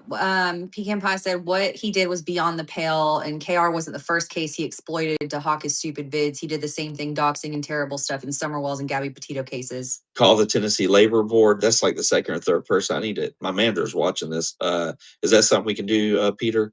Can we call the Tennessee Labor Board? I mean, I don't give a shit at this point. Yeah, I don't really give a fuck anyway. He needs it more than I do. He does now. He needs 17.5 million of it now. Yeah, I'll count it. Chalk it up to the game. Oh, I saw Pensacola. Carrie Ann, come through Pensacola, hit a handlebar show again sometime. We'd all love to see you, Chad. Well, I would love to see you guys too. And you know what? We'll do a Florida run. Got to do a Florida run. I miss Pensacola. I miss Gulfport, Mississippi, New Orleans. We'll hit that whole circuit and play some of the X-ray stuff, some of the 213 stuff. And if I can get Dr. Chud on drums, we'll do more Misfits covers and stuff. Mary Lynn said, I think Ryan's jealous of Deerdorf, Billy, and Chad's romantic relationships. He can't keep a woman around. Yeah. I mean, we've all Deerdorf has Lauren, Billy has Skyler, Chad's got me. Like, absolutely. Like we are all women here who have rode hard for our husbands. And we're not gonna stop. So and that's at the end of the day, I don't want nothing. I don't want nothing. I'm just gonna do this last episode and move on. Yeah. We're good. We are good. Yeah, Ryan single-handedly nuked his career and his life. Yeah. Thank you, Jamie. Yeah. Thank you, thank you, thank you. Unk alert. I don't know what that is. Chelsea, does anyone that works for Cheatham County understand how off his rocker he is? Because it seems like they don't. I think Guys, they do. I think the good ones do, and I think the bad ones just keep overlooking. And here's the deal: like I know he gifts people things, whether it be a car or motorcycle or cash or whatever. So I don't know what the deal is, but I'm really trusting that the good people are going to figure it out and get some more good people in there. And I mean, it's no. We loved it. He's Dr. Yeah. I'm a 911 dispatcher in telecommunications Yeah. for Cheatham County. And we love Cheatham County, by the way. Cheatham County is beautiful. It's home. It's home. I don't want to go anywhere else until we make our final move. And so I dispatch for all police, fire, EMS, 911 calls, admin calls, court paperwork that comes down. It's our responsibility as well. I know a lot of people that work in this county, and there are a lot of really amazing human beings in this county. I don't have to work if I don't want to, but I love my job, and a huge part of that are the people that I work with. So yeah, not everybody is on a bandwagon. And not just that, the community. I mean, they accept me. They accept the big, fat, tattooed 50-year-old Fallout boy. I go, people are kind to me and nice to me. I enjoy going to the gas station and just catching up with people and going to get coffee. Like, it's just a different environment than what I'm used to. I love it here. I feel safe here. It's great school systems. Like, we ain't going anywhere until we want to go somewhere. Whitney said, Chad, were you there when he threw the glass at the studio window? What was that all about? Just curious in your opinion, allegedly. Remember when he moved out of the ranch and we had to clean that shit up? Well, I had to clean that shit up. Yeah. He threw it at the. He probably, allegedly probably just got angry or something. He liked to break things and throw hissy fits. It was stupid. And I had to clean all that glass up. Look, no, we're in Cheatham County. Yeah. Yeah, we're in Cheatham County. We love it. Yeah, he loves to break shit. Anyone from Discord remember him breaking the monitor with his keyboard because he got mad at Call of Duty? Yeah. I mean, it's childish ass shit, man. Yeah, maybe running like a big ass baby while in prison for tax evasion, allegedly. Yeah. Well, he would be forced to get clean, allegedly, if he went to prison. Billy Wayne said, how many kids y'all got? We have 4 children. Yeah. I have our oldest son is about to be 22. Yeah. And his amazing fiance is our daughter-in-law, our soon-to-be daughter-in-law. That's my daughter. Yes, she's our daughter. And I love that child with all my heart, both of them. Yes. And then our oldest girl is about to be 16. Yeah. Or is 16. And then our middle girl is about to be 14. Yeah. And then our daughter that Chad and I have together, she is about to be 11. So 3 girls, 1 boy. Yeah. Yeah, I love them all, and they're all very talented. They are different ways. They're amazing children. How many phones he's broke? I don't know. Hundreds. Cassie said, I live in Cheatham County too. Love to meet y'all. Cassie, add me on Instagram, and maybe we'll get together for some coffee. Yeah. So if you do coffee, so we can meet at Street Coffee, or we can meet at the Dip, or yeah. Or we have a there's fire. a place in Kingston or area. Yeah. Come over to the compound. We'll have a fire. Play with the goats. Yeah. All right, let's do a few more. I got managers blowing me up, so. Zero emotional intelligence. That's right. Yes. Actually ran the Ashland City Derby 2 years ago. Might do it again this year. Oh yeah. So Omni said, allegedly in his opinion, because he's not a doctor, he has an undiagnosed bipolar and mild schizo, allegedly in his opinion. I mean, we're not doctors either, but we're just reading comments. Yeah, anybody who lives in Cheatham, hit us up, because we have no issue for sure hanging out, Matter of fact, talking to you face to face. And here's the thing, and I'm very appreciative and thankful for it. Like, since this has happened, episode 1, when I started going out around Cheatham County, I was getting some angry ass looks. by that last episode, dude, I've had people come up and say hello. I've had people message me and say, I saw you, but I didn't want to. I am approachable, I promise. Sometimes I'm just probably got a mad look on my face, but the moment you say hello, yeah, I got rest in bitch face. But I will absolutely take time and talk with anybody. Billy said, Chad is stressed. I got one girl and I'm turning gray. Oh yeah. It's worth it though, man. I love being a dad. And like it's taken me years to learn how to be a dad. We're I'm still learning. Yeah. Shit, I'm it's not learning. easy to be a parent. Yeah. We're still growing up as humans Yeah. too. We're trying to raise these tiny humans to be good humans, and we're still learning how to, navigate all of this. But that's the best part of parenting. And I remind our daughter all the time, like, hey, we're growing up together, boo boo. Yeah. Sometimes I don't know the answers. We're just gonna go through this thing called life together and do our best. But And one thing I still want to say about episode 2 is that was rushed. We prepared that in a couple hours because I thought that protective order was going to be signed and I would be silenced. So my only goal with the episode 2 is like, fuck, if I got to put this out, then I want to vindicate Trevor and I want to vindicate myself with the polygraph. I haven't shared the full polygraph yet. I took it twice. I'm going to drop all of that and you'll find out why on the next episode, May 27th or 28th. not fucking wait for that. What? The polygraph. I'm so excited. You got, and hey, it's going to blow some of your minds. There will definitely be some people. There could be some people a little butthurt. But it's going to be the fourth one's going to be the troll episode, the best of, and you're going to get to see something because there was a lot of thought and strategy put into this because we saw how other people try to take him on, and usually it was out of anger, like I'll meet you in the parking lot, let's fight, that kind of thing. And I was like, no, we've got to do this in a very tangible way, also a way that's very easily understood and pretending that everyone that watches this is going to be on the same like thought pattern as us. So, and it all makes sense on episode 4. All right. Jamie Lockie said, I wonder now how long he has to pay that 17.5 million.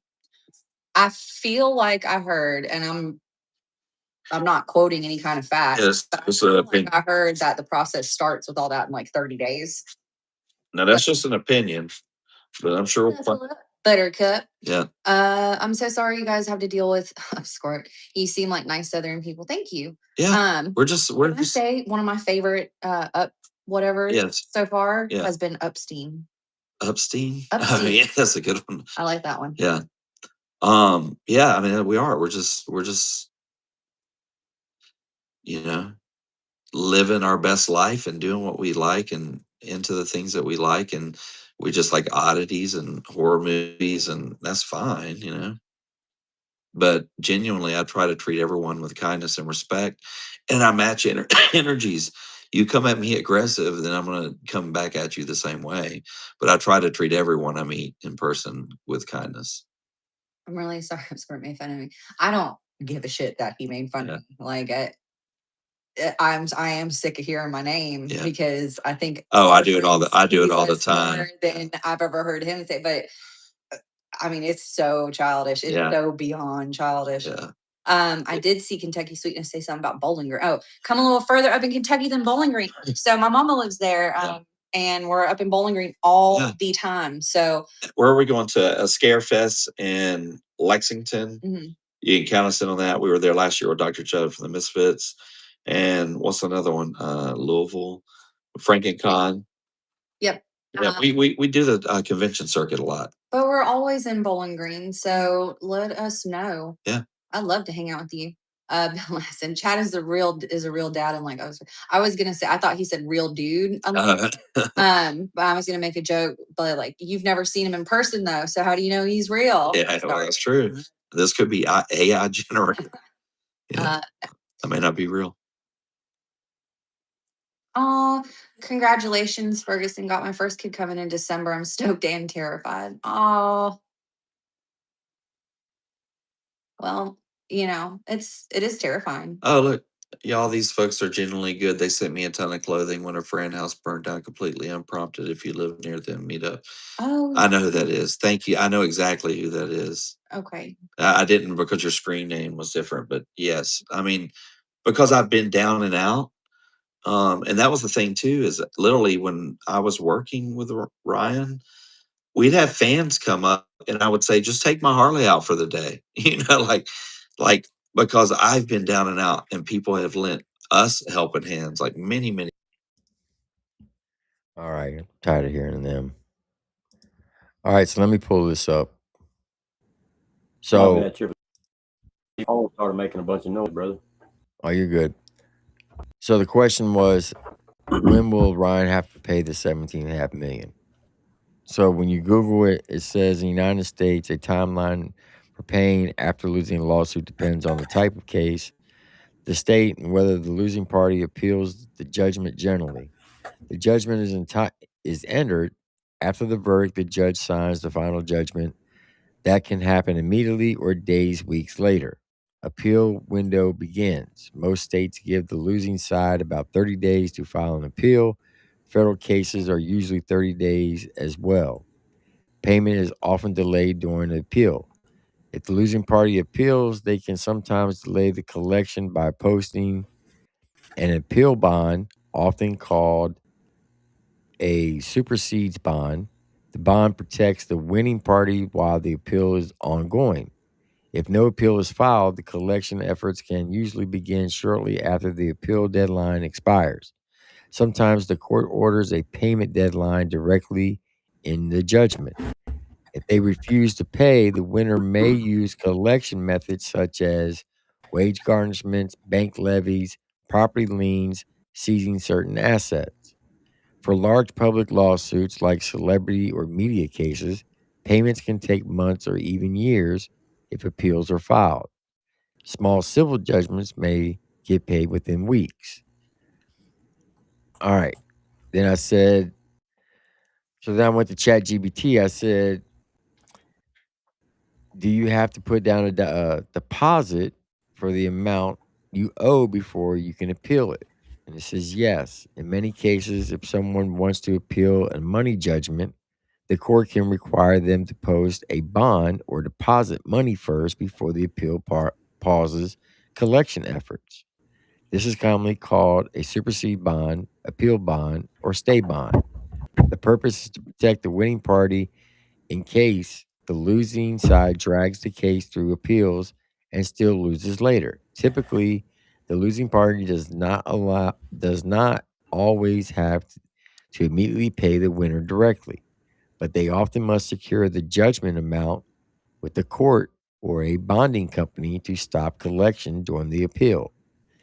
In many jurisdictions, the bond amount can be 100% of the judgment or 110, 125% to cover the interest and court costs. An example, jury awards 10 million, defendant appeals, the court may require 11 to 12.5 million appeal bond before granting a stay on collection. If they do not post the bond, the appeal can still proceed, but the winning side may begin collecting while the appeals is happening. There are exceptions. Some states cap appeal bonds. Some defendants negotiate lower bond amounts. Courts can reduce the bond requirement in hardship situations. Government and titles sometimes have different rules.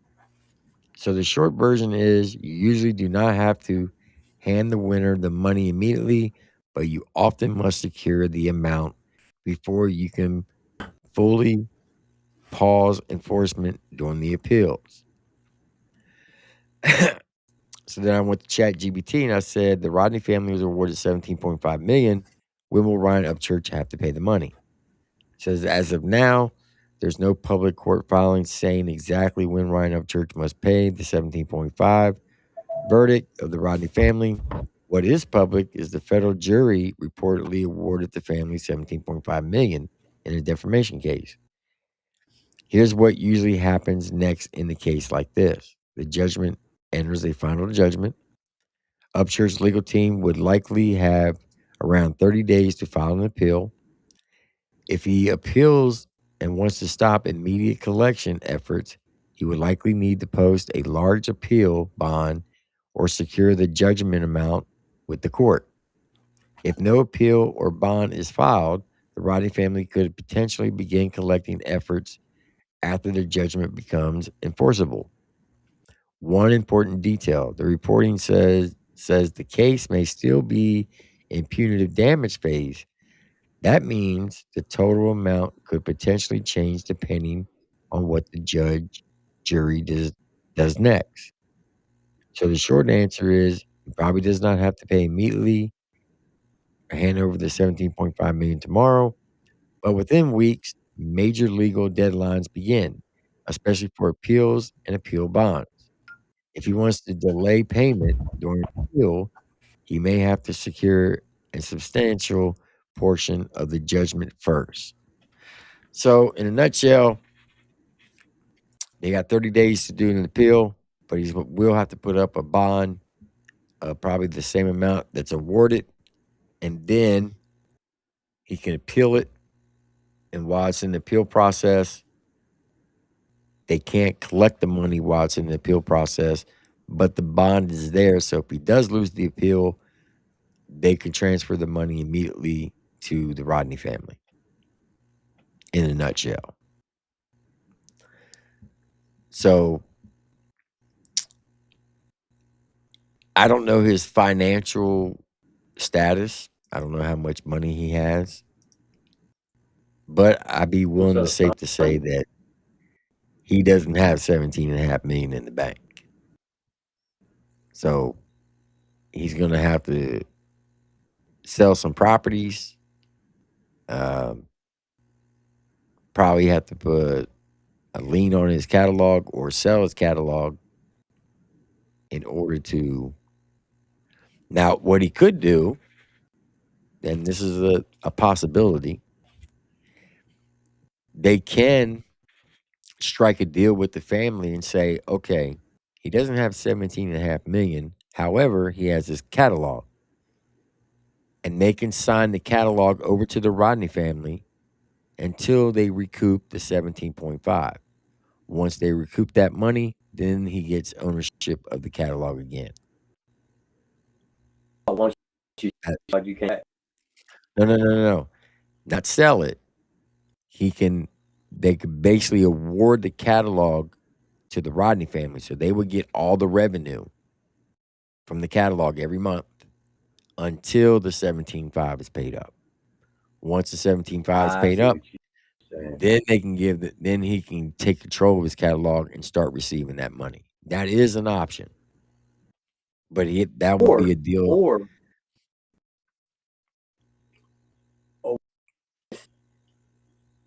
sells, and then he starts music in a camper bathroom.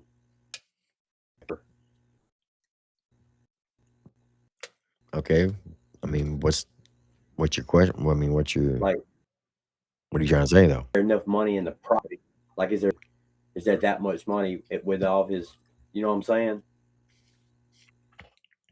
Well, the Ghost Ranch, they listed it for $5 million. So let's say he got the full value for that, which he wouldn't, because I think it valued, if my memory serves me correctly, it was like a 3.9 million.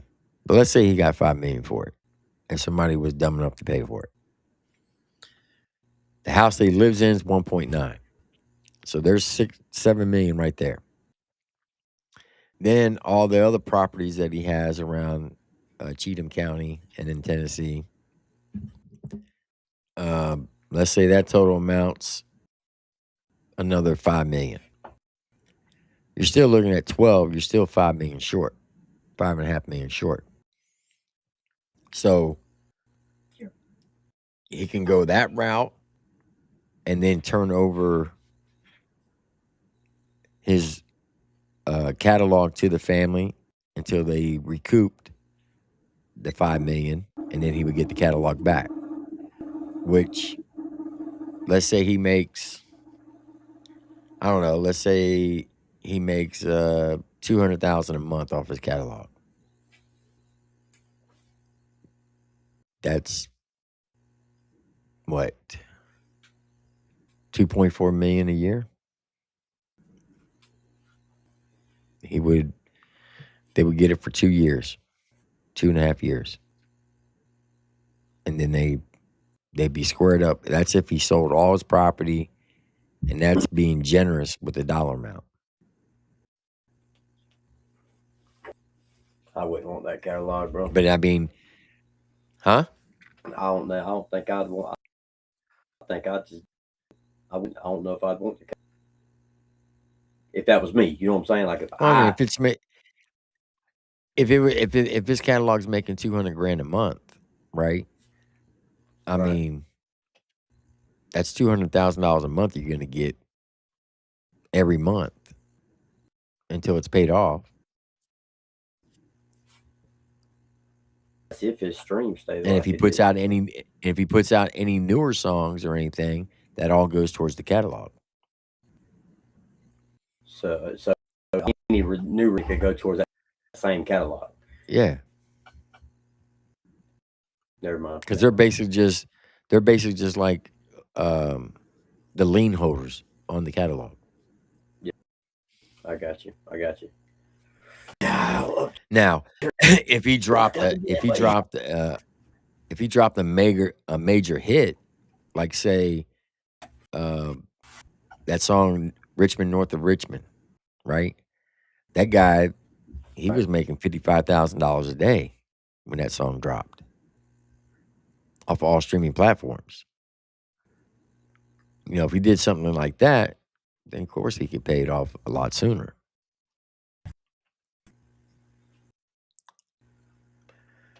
But I don't foresee his catalog. I would probably estimate, just me personally, I would say probably worth $10 million, just his catalog.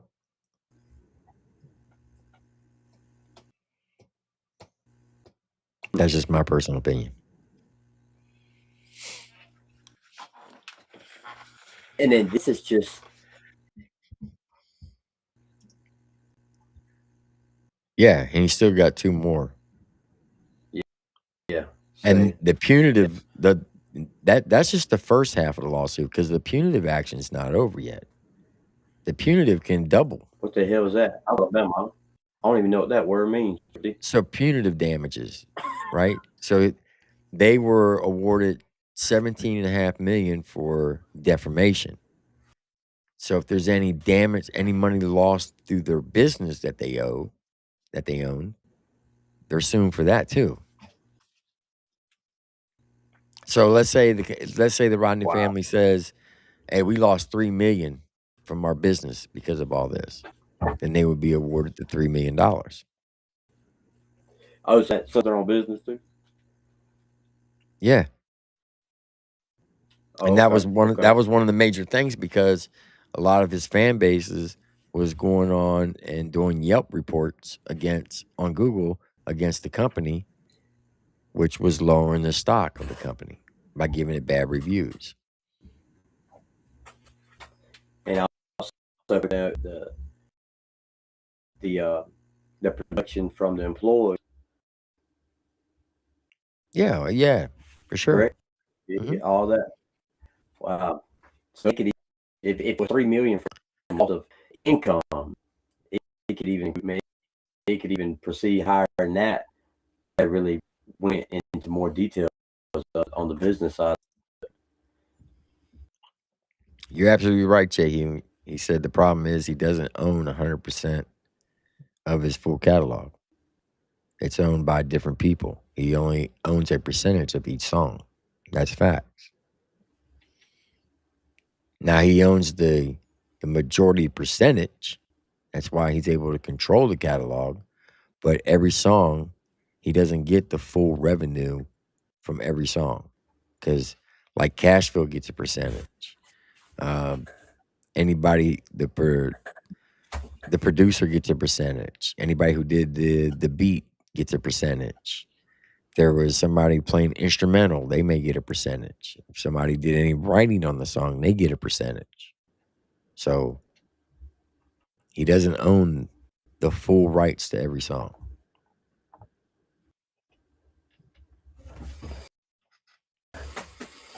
Mm-hmm. Yeah, he's fucked. So if that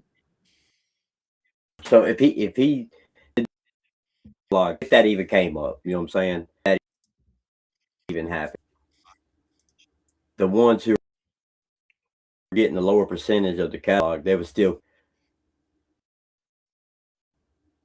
Right. in church, So, with this loose percentage. well, what I'm saying is that let's say the 200,000 that I said that he made a month, right? That's what he gets. The other people get their percentage.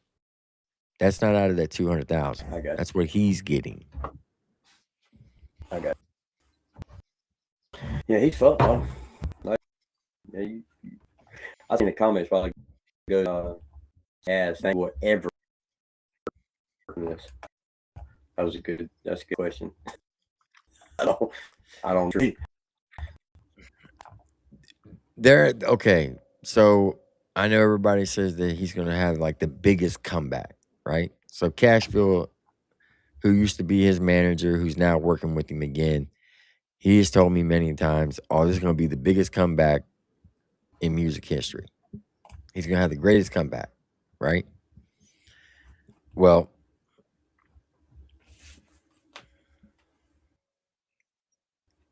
send Chad the link. Why does he want the link? Oh, that's what they're saying in the chat. I seen it a few times. Okay. I'll send him the link.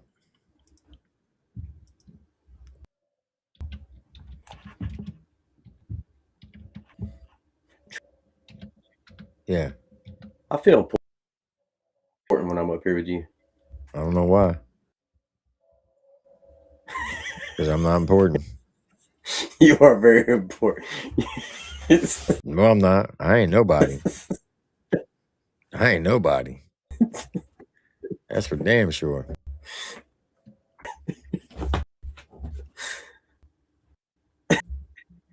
Uh-oh, my Wi-Fi messing up again, Jeffrey? Yeah. Man, I got me a Wi-Fi extender, man. I don't know how to use it. I don't know how to work it. Yeah, when you come in on your phone, you're crystal clear. When you use it for your camera.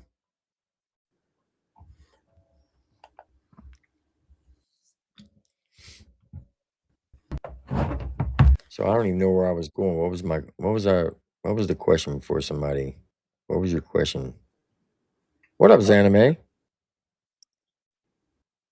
Something about comeback. Oh, okay, yeah, about the comeback.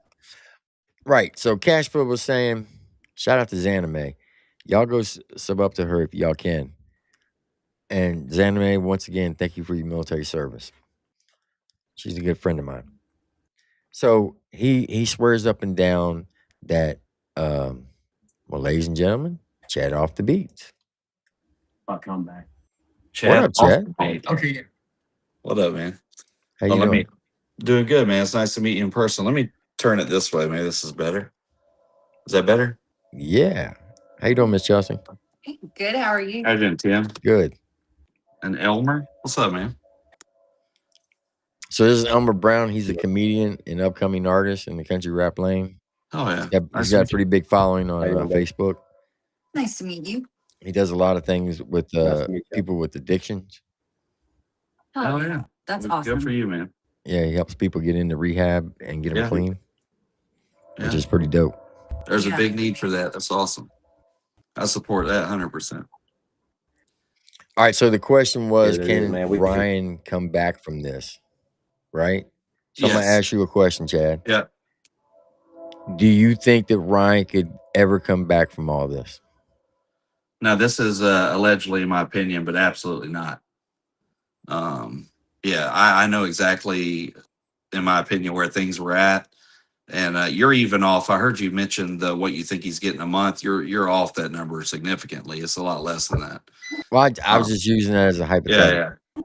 But no, I don't think so. I think, when we first started coming around, we tried like hell to get him to just settle that, allegedly. And we were real close to that. And then out of nowhere, he just fucked it all up by going online and continue to talk. So I don't think there's any recovering from this. I don't know how long it's going to take. I don't think this is the end of that. I mean, it's a $17.5 million judgment according to Pacer, it says phase 1 and phase 2 have been ruled on, but I keep seeing things that they've still got phase 2 to go through, Yeah, the which punitive like we were part. talking about, yeah, the punitive part. So punitive is typically when the worst damages happen. Yeah, I figured better, Tim, I'll just let you ask us and I'll just answer what I can. Okay. Well, the reason why I asked you if you can come back from this because I have a theory on it. Yeah, I'd love to hear it. There is a possibility that he could come back, but there's certain things he would have to do. The first thing he would have to do is get help, whether it's rehab Yeah. or mental, whatever the case may be. Yeah. That's the first thing. Number two, he would have to do a very, very big apology, not only to the fans, but every artist that he's ever talked shit on. Yeah. And not just one time. It would have to be like I'm gonna quote just in time. The apology has got to be just as loud as the disrespect. Yeah, if not louder. Correct. The problem is Ryan has never apologized for anything in his adult life. And that's where his hangup's going to be because his ego will not allow him to do that. I agree with you, Tim. So that's why I believe he won't be able to come back because of that right there. Yeah. I agree. I hope that's not the case. Because I have no interest. Like, I really mean this. Like, I have no love in my heart for him anymore. But do I want to see him get better? Absolutely. It's because I still do have a lot of love in my heart for his family and for some of the people that were around. But for him, I mean, it could happen to a nicer guy, you know? But yeah, I just don't see him doing that either. Would I like to see that? Yeah. I mean, if he came online tonight and made a sincere apology to me, I would stop. I would pull everything down and be done with it. But it wouldn't be a sincere apology. Okay. But I agree with you on that. Definitely, and a sincere apology and try to make somebody feel better. Yeah, for sure. And I have a heart for addicts because I grew up around them. Like, I really do. Like, I don't look at them as trash or junk. I know a lot of people are just trying to escape childhood trauma in most cases, you know, and they lean into addictions. We all lean into things. I leaned into different things. I stay far away from drugs because of my family's drug problems, but I definitely found trouble in other areas, you know. It's yeah. I question that about him. And when people were saying the whole road thing, you know what I'm saying? I questioned it. Like, was he an active user? And yeah, really I mean, I think it's and not to cut you off. I think it's obvious. I mean, just take some of those last interviews, not just mine, but the last other couple, and just mute them. Just mute him and just watch his the way he moves, the way his eyes move, the way his lips move, down to everything. I mean, it's pretty blatant. Yeah, it's blatant. Yeah. But also on the same token, if he can recover, I guess circling back, he could apologize and get help and do all those things. But that 17.5, I guess I saw someone say Zanime said it was up to 18. That $18 million judgment is still there. Yeah, that's And not he still owes that to that family. That's not going away. And at this point, like for me too, this is something that means a lot for me to say. I did this is the reason I made the stance I did. I observed how everybody else moved trying to come after him, and it wasn't the right way.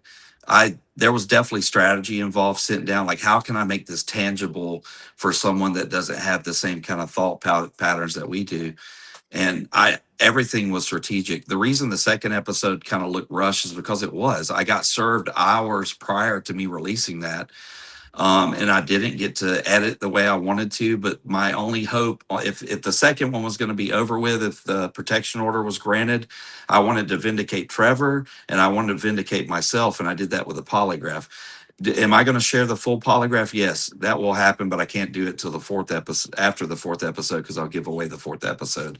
There are more questions on there. I took the polygraph twice.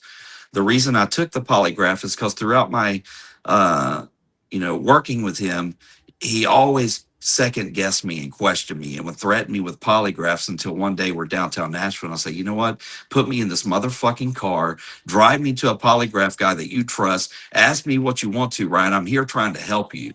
And he stopped. So I took the polygraph for him, nobody else. Me and my friends already knew that I'm telling the truth. I mean, if my phone gets subpoenaed, I'm in the clear because every fucking day I woke up and said, hey man, let's do something positive. Let's create something today. And every day it was shot down, and I was sent on these wild goose chases, doing all this stupid shit. I mean, so many opportunities I brought to the table that he just pissed away. I was trying to recover and preach positivity into him. And because if it wasn't for people in my life, in my 20s, dude, I would be worse off probably than him. I had some good men step up and give me some good info, and I was trying to do the same thing. I didn't think he was a lost cause. Okay. When did exactly did you come back the second time? So I started, so officially it would probably been, I didn't get asked to be the manager, I think, until August, but I started coming back around in June of last year. Now, did Patty ask you to come back, or did Brian? Patty called me in Chelsea and asked if we would come meet with him at the ranch. And I'll be honest, Tim, when it first happened, there was about a 10-minute period. I was like, let me think about it. I'll call you back. And I was like, is this fucker trying to set me up? That's how I felt. You know what I mean? And then I was like, you know, what do I got to lose? Let me just go hear him out. And we went there, and he allowed us to sit there and grieve, or not grieve, but air out our grievances out to him. And he sat there and took it and apologized. And I was okay, we're getting somewhere. When I left that first night, I didn't think it was going to be a working situation. Well, he didn't apologize to us. He did not claim any kind of ownership. He moved it to the previous manager. Yeah. And I literally took it. But I still, you know how like when you hear something, sometimes you still have that feeling inside, like, okay, this doesn't feel right. But I accepted it. I was like, okay, at least this is something, because for several years we had no closure at all. You know, we literally walked away from a business that we were half owners in that had millions in assets, and I took it on the chin. I didn't get on the internet and say anything about him or do anything like that. I didn't do anything until after 2 years. I started asking questions because they were still leaning on me for help. And then I started calling people, and they're like, nah, dog, they said you were on meth, and they said that you stole from him, and that you said that you weren't his kind of people. So that's when I got angry. And for the first time, I started making little comments online. I started talking to a couple people and kind of sharing experiences and actually being vocal, you know. But okay, so when you said that you were being accused of stealing, yes, I'm just going to tell you what was told to me. Yeah. I was told that the reason why y'all left the first time was because the Corbin tour was when the year that he had everybody sign the Lambo. I was told that you and Chelsea stole $40,000 worth of merch. That's absolutely false, Tim. Matter of fact, not only, so here's the deal, is like we were very thorough with things. We would count merch in with and have 2 or 3 people come by and look it out, to include one, you know, I don't even want to name them. We'd have several people count merch in and then check the numbers. So at the end of the night, when we count merch out, we were always over. Chelsea literally donated her tips back to the team. She got paid a flat amount. So that is absolutely 1,000% false, and it's not true. I've never, matter of fact, not only have I not taken from him, but I am owed. And you know what? I literally don't give a fuck about that. I don't care about that anymore. Like, I just want to live my life after this next episode. Right. But we never took from him. We never took from him. All the people that did tip, because I was over merchandising. Let me grab a one from each, please. People would tip, and I knew because we had 4 merch stations at Corbin, and I would run around back and forth between all of them. We had 7 people, 6, 7 people working thank you, baby, the tables at one time. So I knew, and the lines would be wrapped around the entire top floor. And just as a reality, being a retail manager, if you've ever worked in a store, there's always theft. There's always Mhm. product loss that you have to account for. I didn't know what was stolen, if anything was stolen. We did the count in, count out. And so I let all the tips go back to the team just in case anything might have been stolen, because I knew that that's how our team got paid. Our sound got paid out of that. Our stage got paid out of that. I had a percentage that was capped. So there was absolutely, we did everything we could to make sure that every bit of money Yeah. went to paying our guys. Yeah, and here's the thing, and this is something you can check up on and ask around about to kind of tell you about like how we do business, Tim. We had at one point we had Live Fast Entertainment. We had pretty much every country rapper in the game or on our roster. At the same time, we had a music festival called Backwoods Riot Music Festival that was totally tanking and losing money. We went out on one tour with Demon, Adam, twanging around some other guys. Lost $80,000 on that tour. I had to, and I still worked my ass off on that tour, knowing I was losing about $4,000 a day. So it got to the point where my business owner called me and basically told me he was out and that the good money was gone and there's nothing I could do. So I ended up owing artists over 6 figures in debt that I spent a year paying back. And man, what I wish, and I would tell you privately who they are, but I've been very disappointed people like that haven't stepped up on my behalf. That's the kind of thing that we spent a fucking year just eating ramen noodles and just paying off debt to artists. I acknowledge it was a fuck up and I was just as guilty as it, but I fixed it. Right. You know? Now, I remember the No Jumper interview. Yeah. Where No Jumper asked him about his certain businesses, and I do remember him saying that he started a booking agent, and he Yep. mentioned you Yes. during that interview. Yes. So I was you were part owner of the Blue Moon. Blue Moon Entertainment. Yes, I was the one that had all the assets. I literally we walked away from it and it was all good. We did our own thing. We figured out our life. I made the No Jumper thing happen. Adam follows me on Instagram. He doesn't follow Ryan. I made the Clay Walker thing happen, the little Boosie thing happen. I had a Trippie Red feature lined up. I had a Kevin Gates feature lined up. I had a syndicated radio show lined up, like all these things, but we couldn't take any time away allegedly from investigating. That's what my fucking every day of my life was. On nothing, That's crazy. So when you came back this second time, he basically just had you following him around with a camera, basically. He would get mad when I wouldn't film things. And you just don't verify that with me. Verify that with past team members. Same with Trevor. Chat, are you filming? Yeah. Who's filming this? You got your camera on? Yeah. I seen that in the video that you posted when the cop showed up when Beth left with the baby. Yeah. Man, that's crazy. All right. So I know that everybody wants to know, and I asked JJ Hughes this, which she used to be his makeup artist. Yeah. And I said, I don't know how to ask you this, so I'm just going to come out and ask it. Yeah. And the question I posed to her was, rumor has it there's a sex video with Ryan, but it's with the same sex. Can you confirm or deny that? And all right, she said, here's this is what she said. She said, I haven't seen it. I've heard it.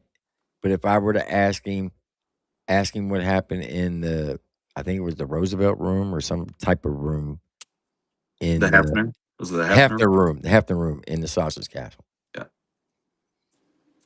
All right, so here's what I'm gonna say. Let me speak on this for a second, Tim.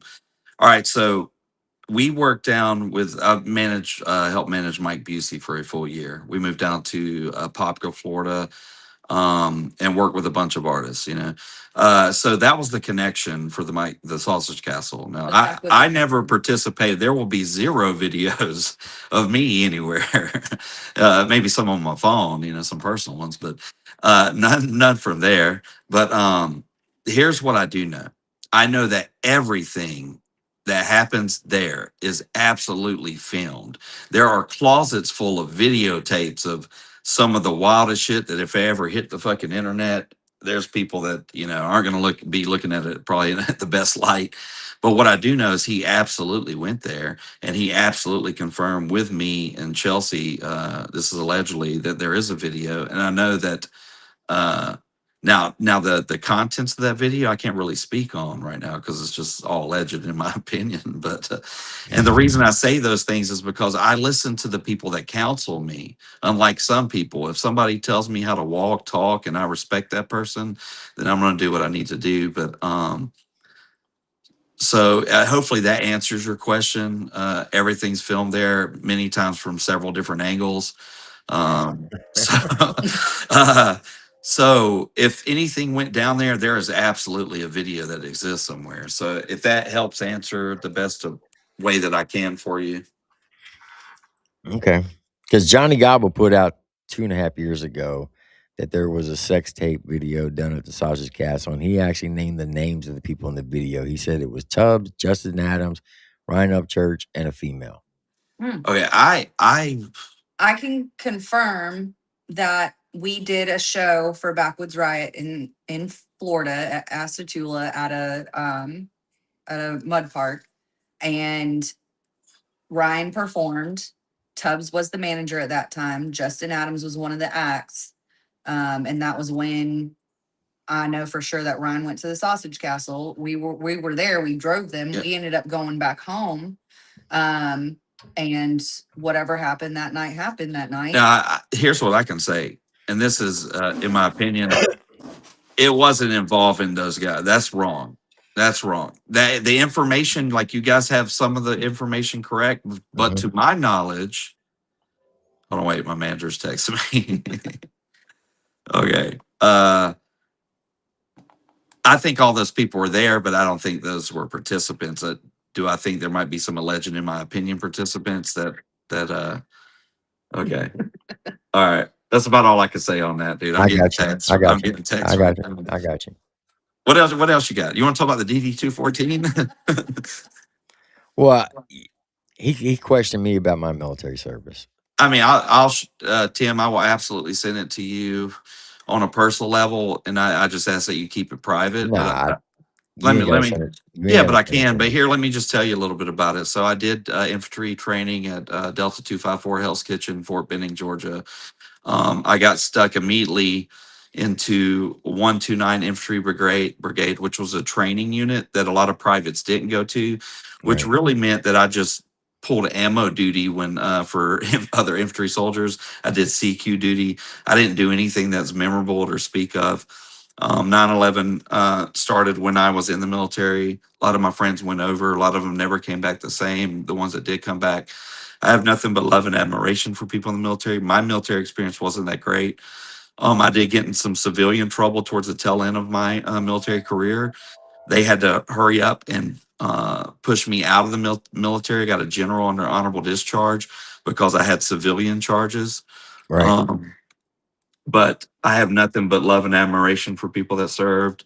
And I have respect. I never claimed to be an airborne ranger. That's absolutely false. I was an infantry soldier. I did graduate infantry school. I did go to mechanized school to learn to drive a Bradley to drive officers around for training, and that was it. But how long were you in for?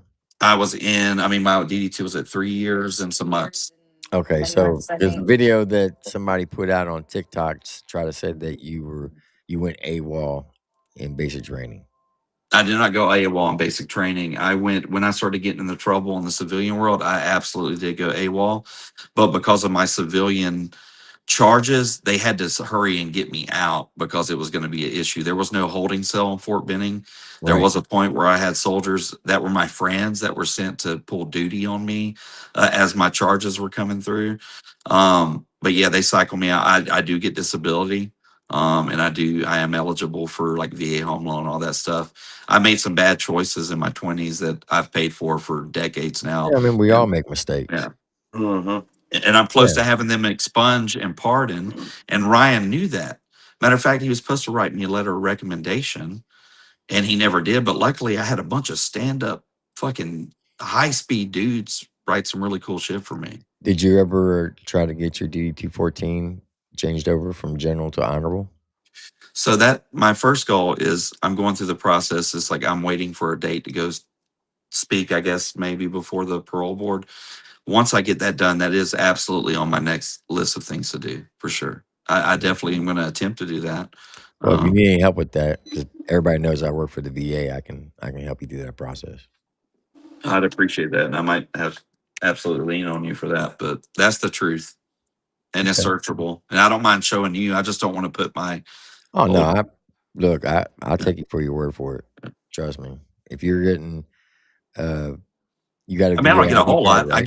get 10% for tinnitus. Right. I'm saying you got a VA ID card, right? Yeah, I got it. Yeah. Yeah, I posted it here. Hand me my wallet. Yeah, that's all you. If you got that, then everything you're saying is bona fide because Yeah. you can't get that without a DD 214 I that's don't know what valid. to cover up, but here I'm trying not to give the. Uh, that's exactly what I got. Yeah. So I mean, I got all the same benefits. I go to the VA clinic, not as much as I probably should, but yeah, I didn't do anything cool. I didn't go to combat. I had friends that did, and maybe it was the best for me, in the end. Um, Yeah, but but yeah, at least you had the guts to serve. yeah. So thank you for your service. No, I appreciate yours Thank as you for well, your sir. service, man. Yeah, thank you, man. So when you came back, what made you decide to? Because in your first or second video, you put out that Mm. day 22, I think it was, that you started to wear a wire. Why did you do that? So day 22. Well, what I was talking about specifically is day 22 was the first time I was out of many times that he tried to set me up. Now, these are just the ones I figured out. Who knows about the other ones, because I would literally, this happened to me in real time one time. He pulled me into a room when we had a bunch of people over at his place, allegedly. And he said, "Hey, man, you're the only one I trust." He's like, "Me and you are, we're brothers. Like, you're my best friend, all this stuff." And then I walked out of the room and then I was like, "Oh, shit, I had forgot either my phone or my wallet," something like that, allegedly. So I went back and I literally walk in on him giving the same speech to one of the other guys. Like, this is the kind of shit he would do. And that was kind of like a turning point. But day 22. So what I tried to immediately do, Tim, when I became, and I really what I meant is probably my timing is off because I was considering from when I was asked to be the manager, which would have been August. I started hanging around in June, Right. officially asked in August. So day 22 from then. Gotcha. First thing I try to do is I tried to repair some bridges. I had Ryan even go as far as jumping on a FaceTime with a couple of the band members, as well as the ex sound guy. So I had brought he FaceTime the ex sound guy. I don't want to say his name, but you guys probably figure it out unless he jumps in here or something. And what I was trying to do is repair bridges. So at the time, he had this warehouse that we were paying six figures a year for. And when I first came in, I was like, "Let me save you some money. So let's move that shit to a storage locker." So this guy was literally going to come up to do a solid for Ryan for nothing other than a hotel and some gas money to help him sell this sound gear to get some more money in his pocket. And he gets up there, and I went and put him in a hotel, paid out of my own pocket. And the hotel already recognized us because, we had already been putting people in the hotel. And they said, "Hey, do you want to put this on his point system or his rewards?" So I was paying for it, but giving him like the reward points or whatever. Right. So out of nowhere, he got an email about the points, and he got so hyper focused on that. I think that this was some kind of big setup for sex traffic and all this crazy shit, to where he had the guy like pretty much forcibly removed from the hotel, and the guy went home scared. And I still paid the guy's gas out of my own pocket. And he'll confirm that. Like, and then from that, he started just doing this weird shit to me. And I was just like, "Man, is this fucker trying to set me up on something?" Like, it became so often. It was the big ones is that I remember, like when he sent me to collect a check and then halfway back told me go get cash. And then all of a sudden goes silent on me. And then this guy calls me and says, what are you trying to do to Ryan? Thinking out like just the weirdest shit that made no sense. But I think that he would start to get to like sober brain or something and then read the text and like, "Oh yeah, I can't set him up on this one." This is how I honestly feel in this moment. And I didn't feel this way until a few weeks ago. I feel I was an intentional bring back to set up because, for one, he knew I had a felony record. and there were some charges because I did break into a place and steal some things, cross state line, and pawn them.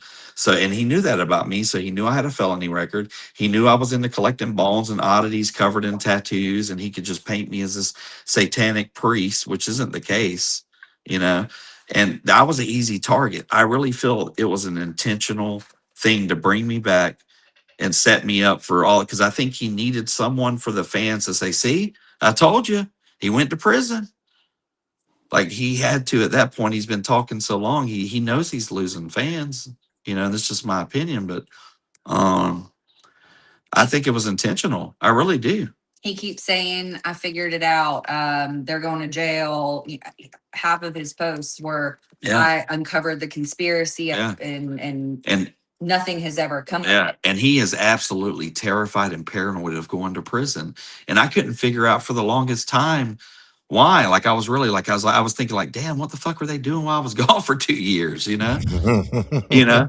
And then it wasn't until I had a light bulb moment when I listened to the full audio before I filmed the second one where I realized why he's scared to go to prison. I know exactly why now. Why? I can't speak on it, Tim, but I'll tell you, Okay. you go listen, you go watch that second episode and you listen to his words. And if you have any friends in law enforcement, I think you mentioned, I heard that your wife is ex-law enforcement. Mhm. Have her listen to that little thing and see what she thinks. Because the people that will pick up on it are people like that, detectives, and also people that have experienced that sort of thing themselves firsthand at the hand Gotcha. of someone else. So I know exactly why he's scared to go to prison. I And guess. I think uh and that's just in my opinion, you know. No, I feel you on that. Yeah. So the Empire interview, did that happen before he started bashing Command Shift or after? Ooh, now that's gonna be a hard one to answer because Do you remember when? Do you the remember moment when? I came back, he was already having me call He was already speaking on Command Shift yeah, prior to us coming yes, back. So Empire would have been after he had already yes, started yeah. Do you remember talking about. when? You remember when the interview was or the phone call you had with Yeah, him? it's date stamped in my phone. I want to say it was, I thought I put it on the thing. I It think was it's, August. was it It August? was August. Yeah. August of last year. Yes. So it would have been pretty much right after I became the manager, allegedly. Okay. But what I will say about the Empire, that dude was solid.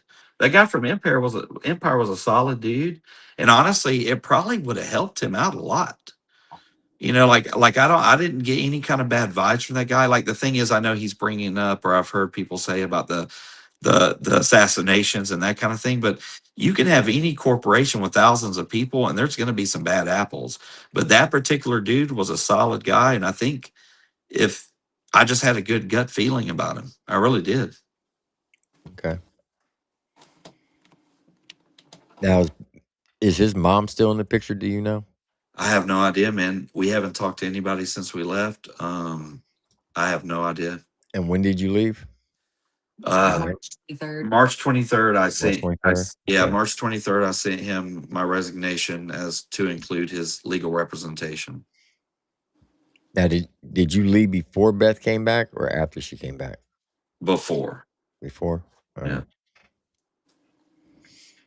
That was kind of strange when he first thing he wanted to do was go live, but obviously he didn't go live because the cops came. Y'all did your all's thing. He looked for the paperwork, and then I thought it was kind of funny that he was threatening the cop for trespassing. When the cop was like, "Y'all called me to come here, so Yeah. how you gonna get me for trespassing?" Well, I think that was also very telling. That's why I put the text in there, because if you can learn the way he speaks and learn his language, then you can really read into things. And the same tactic he was using on that cop allegedly was the same tactic he used on all of us. You know, try to get you to. I had to think about what I said as I said. I've never had to do this in my life, Tim. I literally had to think every single word that came out of my mouth, because certain words would trigger him. Like me, when I said the sounding the alarms, like what he doesn't show is he actually, did you see the video I'm talking about? Mm-hmm. What he doesn't show you is when he called me like 2 or 3 in the morning yelling through a FaceTime, calling me over and over, calling Chelsea's phone until I answer.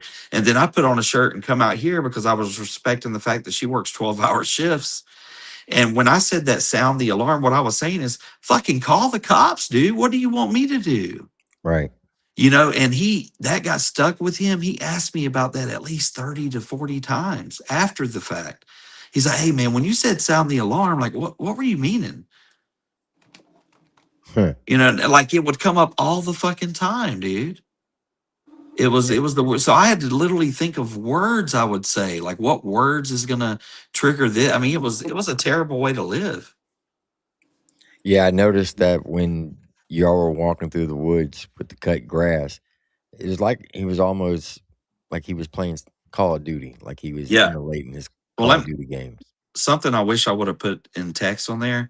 90% of where we were walking was not his property.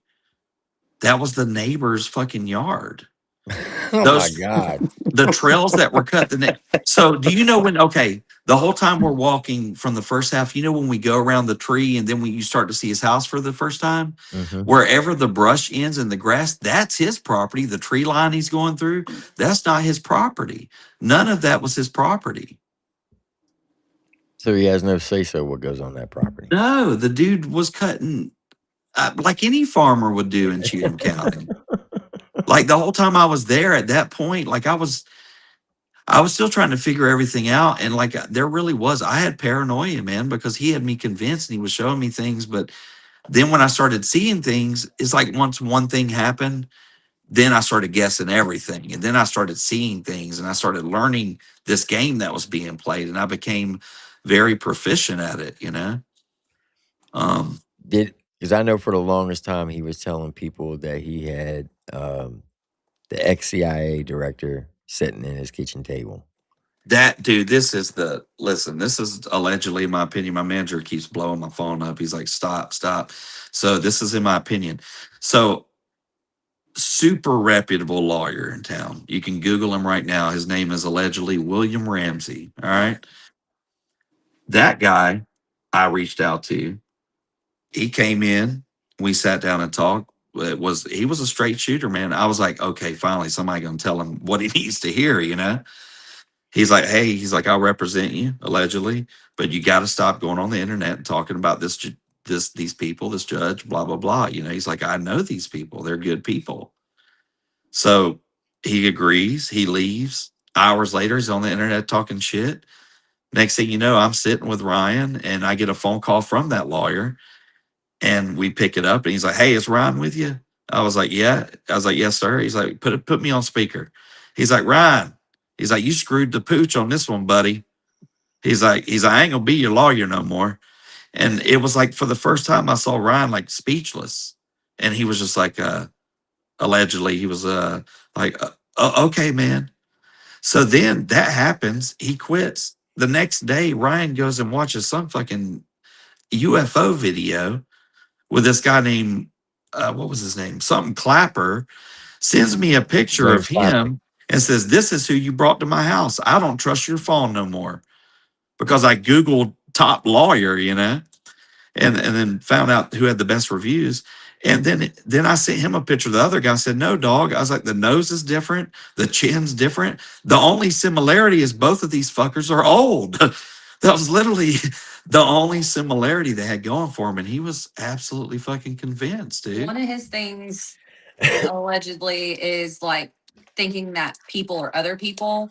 So we would have gotten pictures of Erica Kirk and John Benet Ramsey. I mean, like John Benet Ramsey. This is Erica Kirk is John Benet Ramsey. Look, you can see the Dude, face and the yeah, and the. this is how crazy. And I told him every time we told him our opinion.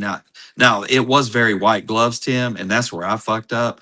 It wasn't like, no, motherfucker, you are fucked up. That's how it should have been. It was like, no, dude, look at the nose. Look at the chin. I felt like I was on Maury Povich show before they brought me my test results about my baby. So Like that's the why, eyes are different. so that's why he said James Clapper, because Yeah. the lawyer that you brought over, he tried to say that it was James Clapper, the ex-CIA director.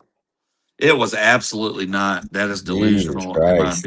opinion. So here's another one. He said one night he sent me a picture of his real estate agent. which we all know, nice person, kind person. And then he sends me a picture of some other kind of ex spy operative and says, "Look, they're both this is the same person." And I'm just like, and I was like, dude, no, I was like, who is gonna? Because this person's been around for years at this point, so the government is gonna plant someone with you for 5 or 6 years to find out what, you know what I mean? And he just wouldn't hear it. I mean, they don't do that shit for like, the mob, Right. not for that extensive time. What are they gonna spend? The government's gonna spend 80 fucking million dollars to, yeah, I love you too. So did Hosier have anything to do with setting up the Empire interview or not? Because Yeah, so he yeah. did. Yeah, he said it. It said it in the recording. The Okay. guy said it several times in the recording. I mean, that's it's been put out there. I don't know, and if you're about to lead up to the Hoser question, I hadn't spent enough time with him to know much about him. He was around a few times while I was there. Sometimes they would hang out and I would be gone or doing whatever. But yeah, I don't know a whole lot about him, like on a personal level. Well, I do know this. For 8 years, Ryan and Hosier went back and forth. Yeah, I remember that. They Yeah, hated each other, right? You Mhm. had the gym incident that happened in 2020 where Hosier supposedly pulled up to Yeah. fight him, and then the cops were called because Ryan was outside yelling, Mm. and then Hosier drove by the gym. So they've been going back and forth. Yeah. Well, then you had Adam drop a diss track on Hosier called Huck Hosier, Mhm. and they were going back and forth. Yeah. 2 weeks before he dropped a diss track on Adam and Just in Time, Mhm. Adam's Eve, he messaged Adam. Adam left it unread. 2 weeks later, he drops a diss track. Mm. Adam goes back and reads said message, Yeah. and he was trying to make up with Adam before he went back to Ryan. So I believe that if Adam would have read that message, he would have never went back to Ryan the second time. Yeah, I mean, maybe. I mean, that seems plausible for sure. But I just thought it was kind of I thought it was just kind of weird after 8 years of Mm. them two bashing each other. Yeah. He welcomed him back with open Yeah. arms, and Creek I Squad mean, welcomed him back too. one thing I want to say real quick is like I am all for people squashing. Sometimes just Yeah, talking it sure. out is always a good thing. Right? So like I'm always going to support that. So I don't know all the detail. Like that wasn't the main topic of conversation. It was very brought up very little, throughout the thing as far as like Ryan and Hosier's relationship. What does he really think about the fans of Creek Squad? Does he I mean, this, genuinely in my opinion, allegedly, he don't give a fuck. I mean, he really. There were a lot of times there were a lot of gifts, a lot of letters. And again, I'm just speaking on my own experience from what I've seen. I removed piles of unopened fan mail from the ranch when we were there cleaning it out. There were piles of stuff in the basement. I mean, all of it was, Yeah. to go to the trash or. I mean, that's the thing. Even things I gave him, he threw away. So Yeah. I mean, he just he didn't. There wasn't no like. I would try to like when I gave gifts to like people, I tried to be sentimental with it. So like one time went out and got him like a Elvis signature. Like search hard to find one of those stuff like that, and he would just leave it down. Like in a trash pile. Do you mind if I bring up my counterpart from Yeah, Country I Rap don't care. News? Yeah. 'Cause he's got some questions he'd like to ask you. Yeah. I got it. We probably got another 15, 20 we can hang out. All right. Caesar Bieber, check your Instagram. Yeah. Yeah, and I wasn't ignoring you. I know you tried to invite me up a couple times, but I just couldn't because I was Oh, taking the advice of I everyone fu else. I fully understand. Trust me. It was nothing against you. Like I I fully love understand. having opposing viewpoints and talking it out and seeing if our takeaway is different. Yeah, most definitely. I didn't take anything, no offense by it.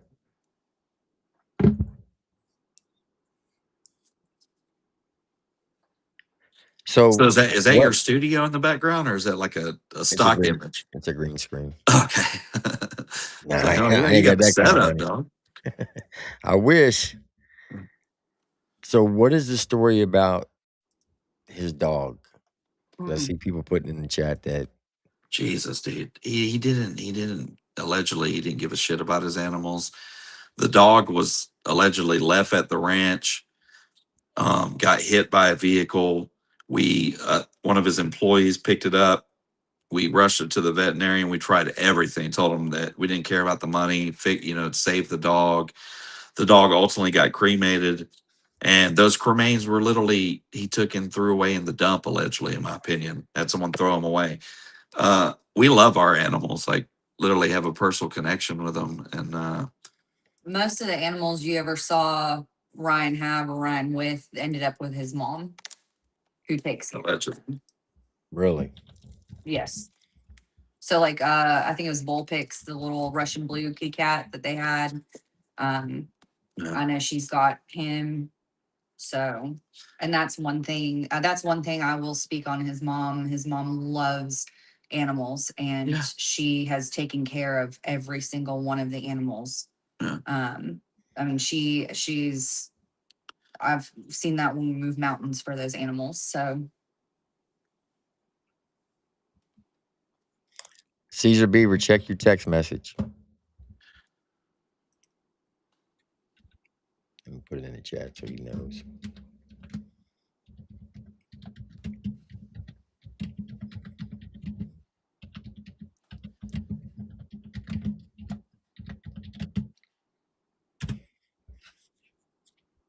So, how much money was in the Blue Entertainment before you all left? Do you know? I don't know the exact. I would say like assets and everything. It was several $1,000,000 for sure. I mean, just the assets alone. So, um, it is what it is. Chad, this is Caesar Beaver from Country Hey, Rap what up, dude? News. What's up, brother? What up, man? Yeah, I've done some graphics for them, Yeah. back in the day when they worked for Ryan and everything. I know them. They know me. Yeah, How y'all doing? doing good.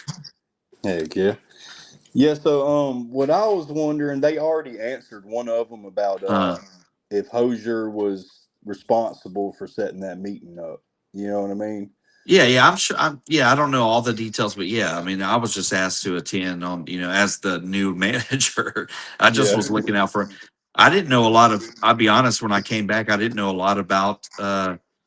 There's a lot that goes into like royalties and the back end and all that, and I had to learn it. I was learning day by day on that stuff because I wasn't prior to that. I was just the agent, the booking agent. Yeah. So I had some notes that I was taking earlier. So you got the notice from CDM Shift on February 7th, right? That it was going to be removed. I'm not sure the date, but that sounds about right. So like, what actions did you take? Dude, I tried to beg one of the guys from command ship to come to the house and talk. Let's talk it out. Let's talk it out. And I totally understand. You make sure it's not scout. I totally understand why they wouldn't, like I get it, but I tried to do that. I tried to reach out to multiple. I mean, all this is emails and texts and calls. I had some distributors just say, no, fuck no, we don't care. We're not working with them. Then it got to the point where, because at the time we had so many people that were getting, this is allegedly now, in my opinion, Yeah. we had so many people that were getting royalties that we couldn't track down to find out who they were. So originally the strategy was kind of just to make people think that he was going to take some time from that so people would come out of the woodwork. But I was pushing hard to like, hey, we need to move this stuff. I mean, believe me, we were all getting paid, it was going to affect everyone. So I was Right. doing everything I could, but at the end of the day, he made the calls. So Do you know why it took so long for Mud to Gold get put back up? Yeah, because it took a lot longer than the rest of the catalog. I think it was down on let me see if I got this right. March 7th. And was you still acting as his manager after it was took down, like during the process, I guess? Yeah, we were trying to find somewhere to move it. Like that was my top priority at the time. Right. Ultimately, he wanted to go to like an independent, like a TuneCore or Yeah. Like a what's the other one? DistroKid? DistroKid, yes. So yeah, I did everything I could, I mean, and I've got confirmation of that. People will tell you, command shift will tell you, I begged for them to come and have a meeting. I tried to fix that. I ultimately hoped that we could have repaired that. That was just what I wanted. Um, but unfortunately, it went the way it did. Right. I got you. Well, yeah, I think the whole thing, like, that was my main thing that I wanted to know about, because that's detrimental, you know what I'm saying, that the catalog was took down for Yeah. 2 weeks and then, Oh, like for a sure. month for Mud to Gold, Yeah. It would have affected all of our money. It would make no Yeah. sense to want that to go away. And Right. also it would bring a huge headache to anyone that's Put it working on back. the team. Yeah.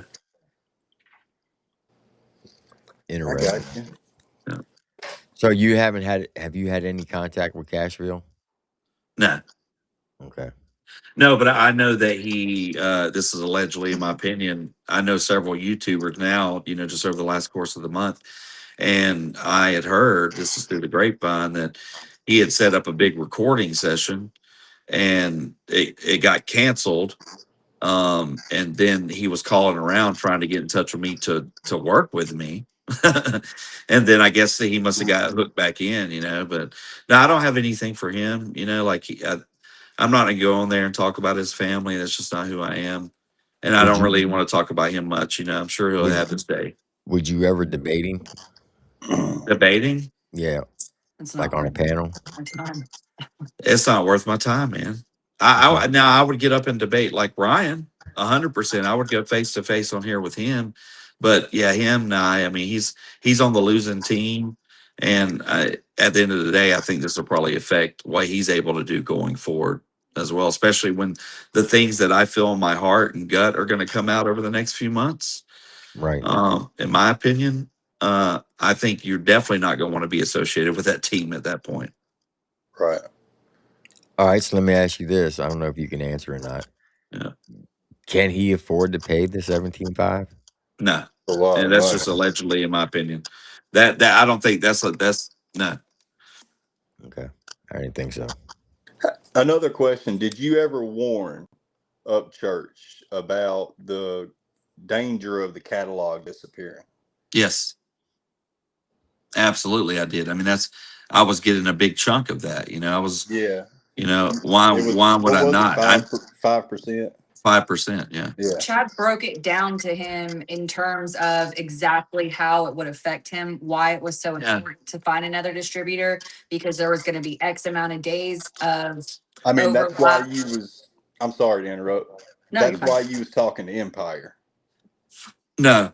To try to, No, that when was was that? before that. So the Empire was In August. yeah, so Empire was there from what I understand. I mean, what he was saying, this allegedly, that he was thinking about selling his catalog. And I think he was trying to figure out the number, what is it going to be, What do you think it is? Allegedly. Can you hear that, Chris? In your opinion. What I think the catalog's worth right now. Mm-hmm. I think you'd be hard pressed to get 5 to 10 million. That's just in my opinion. I got you. What about I have to be honest with you, which is really sad. Which is really, really sad. Do you think that has a lot to do with it being pulled down so long? Sorry, where I'm getting some text from several people. Okay, go ahead. What'd you say? Do you think that has a lot to do with it being pulled down so long from streaming platforms? I think the reason it was pulled down so long for streaming platforms because there was that gap where Command Shift said this is the date everything comes down, and then when you wait until that date to put it up, I mean, it takes some time, especially with something that large. It was a large catalog, so I think it was just a matter of processing it. And then when you're using someone independent like DistroKid or TuneCore, it's not like you can just call someone there and say, "Hey, what's taking so long?" You can send an email every couple hours, you know. Yeah. Yeah, they So got millions of artists they deal with. yeah, You know. yeah. If whatever I can tell you guys, I can't. He's definitely in a pickle. That's for damn sure. No, for sure, and it couldn't happen to a nicer fella. Um, Yeah, and I I thought mean he that's was the gonna thing. shake over. I never agreed with the Rodney thing. I thought it was fucking terrible. If I mean, if someone went after my kid that way, and under that circumstance, I'd probably just have to face reality and be okay with going back to jail. You know. So you left before the Kiely Rodni case started, correct? When he first started Yes, going into it? yes, Okay. yes. Yeah, before all that, because I remember people. That was whenever we left. I tried to disengage from the whole like country rap lane, you know, as much as I could, just because it was kind of a sore thing. You know, you just lost a few $1,000,000. You don't want to sit there and tune into it all day. So, Yeah. but when that happened, all my friends were like, "What the fuck is going on with this?" And I saw it. And I couldn't believe it the first time I saw it. I was like, "What?" Because you were with him back in 2017, correct? Yes, And then all yes. the way up to like 2022. 2015 to 22. 2022. 22. Yeah. Okay. So yeah, so you were with him for 7 years. Yeah, so I've done like close to 8 years with him at this point. That's a long time. Yeah, for sure. 8 out of 10 years. That's Yeah. a that's We were always in the background, Tim, and I think that was intentional because we looked different. We were into like true crime and serial killers. So I think, and I understood that because I knew it wasn't the brand. And I didn't care being behind the curtain. You know, I really didn't. I've been that guy for a long time for a lot of people. Um, I didn't mind it, but I think it was intentional on his side, you know. Yeah. I've always wondered about Live Fast, you know, like you had the entire Yeah, top everybody. tier country rappers. Like what happened with Live Fast? You know, like why did Okay, it so what you probably missed this a little while ago. So we had Live Fast was actually doing really well. But we had Backwoods Right Music Festival that was absolutely tanking. Everything we did was a big fat zero loss. So it drained the company dry. And I was telling Tim earlier, I had to spend like a year paying artists back over 6 figures. And then it came to a point where I was asked to come and work exclusively for him, no one else, right? and start Blue Moon Entertainment, and that's what I did. I kind of got to because I don't feel that we deserve to take the entire fall for what happened with Live Fast and Oh no, I because we agree. had a business partner that absolutely was making awful business decisions. Yes, that's very true. But I still take my, I that's the thing too. I'm a poor kid from Alabama, dude. I don't come from royalty or anything. So when I first started making money, I was really bad with it. I'll be honest, man. I was doing like Kenny Powers type shit, going buying 3 motorcycles one day and an RV, and like I was bad with it, and I had to learn a lot of valuable life lessons, about what was important because at that time I was seeking validation through things instead of like taking the time of like, hey, I got these awesome people around me. This that validates me. So I definitely made some bad. I'm not trying to act like I was the best business dude because I wasn't, but we definitely had help with a really bad business dude, and then we had to suck it up and kind of, you know, make everything right, and we did. Do you see his innocent young daughter having to pay consequences for his actions? You know what I'm saying? Do you see her having to go through hell because of what her dad Well, I mean, did? Pays for yeah. I mean, there's definitely gonna. I mean, what's on the internet's always gonna be on the internet. And really, me making a stance was really showing my kids that, hey, even in adversity, stand up and believe because I did not anticipate people joining my side. I really didn't. I thought I could just validate myself and the people I care about. Like, here's my proof, guys. The people I respect in the entertainment world. And I grew to love. I grew to love his family because I was around him a lot, and I want nothing but the best for them. But do I think that? Yeah, I think there could be some real consequences. There's definitely going to be some monetary ones. But also this stuff lives on the internet. Our kids are going to grow up and watch this stuff. Yeah. That's facts. And like I try to I feel like my kids will still, even though like, yeah, I know I've been doing some trolling and stuff like that, but my goal is to beat him at his own game and give him a taste of his own fucking medicine, you know? Oh, you're definitely doing that. Yeah. And rightfully so. He should get a taste of his Yeah. own medicine. And I heard, I heard Triple T was a big fan of the Holler Boy thing I put out. But here was my point with that is I know this guy inside and out, and he is very sensitive to the anything that has relate to like homosexual. You know, he's very sensitive to it. For me, I love people. I have people my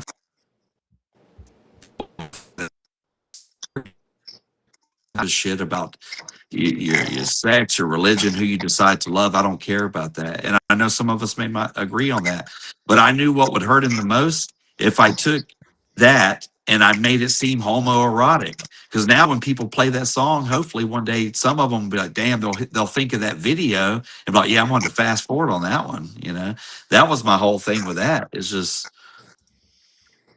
and I can't believe it got to the internet, man. That's a tragic, terrible thing.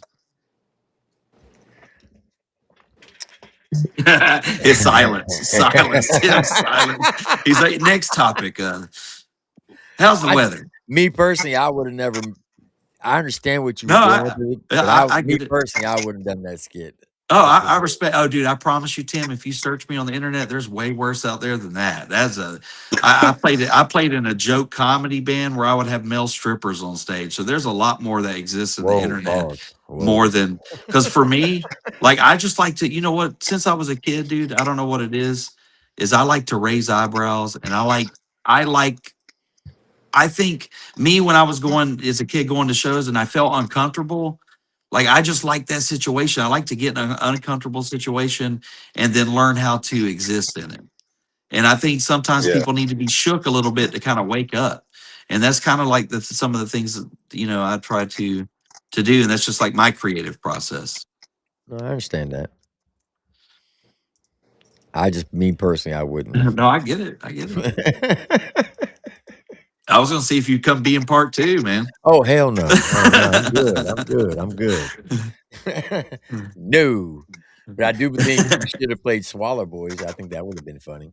Yeah, well, yeah. So I heard the song someone wrote. That's great. That's great. By the way, whoever did that, they're way better than our idea. Ours was just sitting around like, okay, what can we do today to make his day a little better?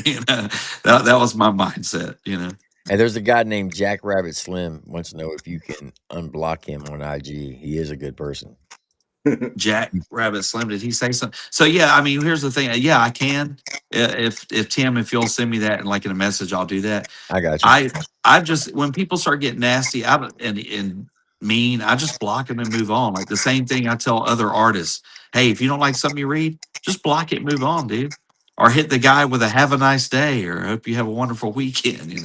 That really fucks them up. So if I accidentally blocked you, I'll definitely look into it and fix it. No problem. No, I always tell when people come to me like that, I always tell them that's the nicest thing somebody said to me all day. Yeah. Thank you. Have a blessed day. My favorite thing is like the smiling emoji and thank you for your support. Yeah.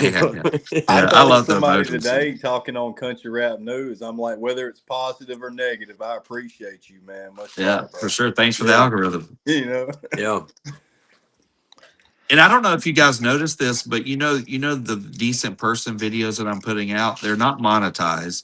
I put them 18 plus restricted. So the monetization is turned off on those. All that's intentional. Right. And another reason why why am I putting my own videos up? Because I'm trying to paint a picture and say, hey, is it possible this guy was behind some of the creative things that Ryan took credit for? I'm showing you guys my work and not only showing you my work ethic, but I mean, I've had a YouTube channel for 30 days and I've got almost 50 videos out and I'm sitting on 3 weeks of content. That's because I work my ass off, dude. Nobody will, not to be braggadocious, but there's very few people that will outwork me. What songs did you have a part in and what was your part? Okay, so let's start with Rolling Stone because I've got the video to mark that up, to back that up, right? So with Rolling Stone, my buddy from Kentucky came down and he wrote the melody. We all sat there and hashed out the melody, hashed out some of the lyrical things. My buddy is actually way more involved than I was. I was just the creative guy. I brought him down because yeah, I can play guitar, but I'm not. I wanted Ryan to have like the best, and my buddy was that. Like he also did Ghost. He wrote All That Ghost was actually one of his band song a year prior, but done in a psychobilly style. Who So was the guy? Shout him Mike out, real. Michael Etherton. Is that who I asked you about the other day? No. Okay, hold on one second. Hold on one second. I got a FaceTime going. I got you. All right, so I'm gonna tell you what. I'm glad you're on Rolling Stone because I'm gonna tell you what Yeah. Cashfield's been telling me. Okay, he's like, I can assure you 1,000%, Chad had nothing to do with Rolling Stone, and this is what he's saying. He's All right. saying they were in the studio. He was helping Ryan with the.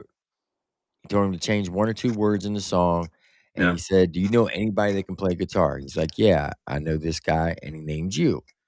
He said you and another guy came down to the studio and y'all did a couple riffs. They recorded the riffs to create the beat, and then told you and the other guy that you were with that y'all could stay in the studio if you want while they finish it up, if you wanted to. And y'all said cool. And he said that's the only part you had of Rolling Stone. Okay. That Well, was it. first of all, that's totally he's got a lot of the details off. So I don't know if you guys have been keeping up with kind of like what nowadays is accepted as, like credit or a royalty share, but it's actually a lot more strict these days than ever. So even if let's just say I came in there and all I said is, hey, maybe say this word instead of that word, that the way people look at that today is yes, you absolutely deserve the credit, right? My buddy came up with the guitar riff. He absolutely deserved it. He played the guitar on the whole thing. I'd rather him get it than me because I contributed the least, but I still contributed more than than Cashfield's claiming. But even if I only contributed what he's saying I did, then that's still, according to some of the new laws that have taken effect, that still requires some type of credit, in my opinion. You know, um, You said you What? was his booking agent at the time, right? Yeah, I was. Yeah. Yeah, I was his booking agent, but I helped with it. I got in where I could fit in. Like I would do a lot of manager type shit without getting any kind of manager's pay. You know. From Um, 2015 to 2020 to 2020, we did all of the booking. We were on management team from 2020 to 2022, and we still did the booking. yeah, they called us part of the management team, but I wasn't like the official manager. Right. And the main reason, like I had been offered it prior, but at the time, the guy that kind of was my mentor and brought me up, it was kind of looked down on. It was called something like double dipping. So I didn't want to do booking and that, you know what I mean? So I was happy and content with booking, and that's what we did. Okay. How much money? How much money did you see Ryan spend in one day in one spot?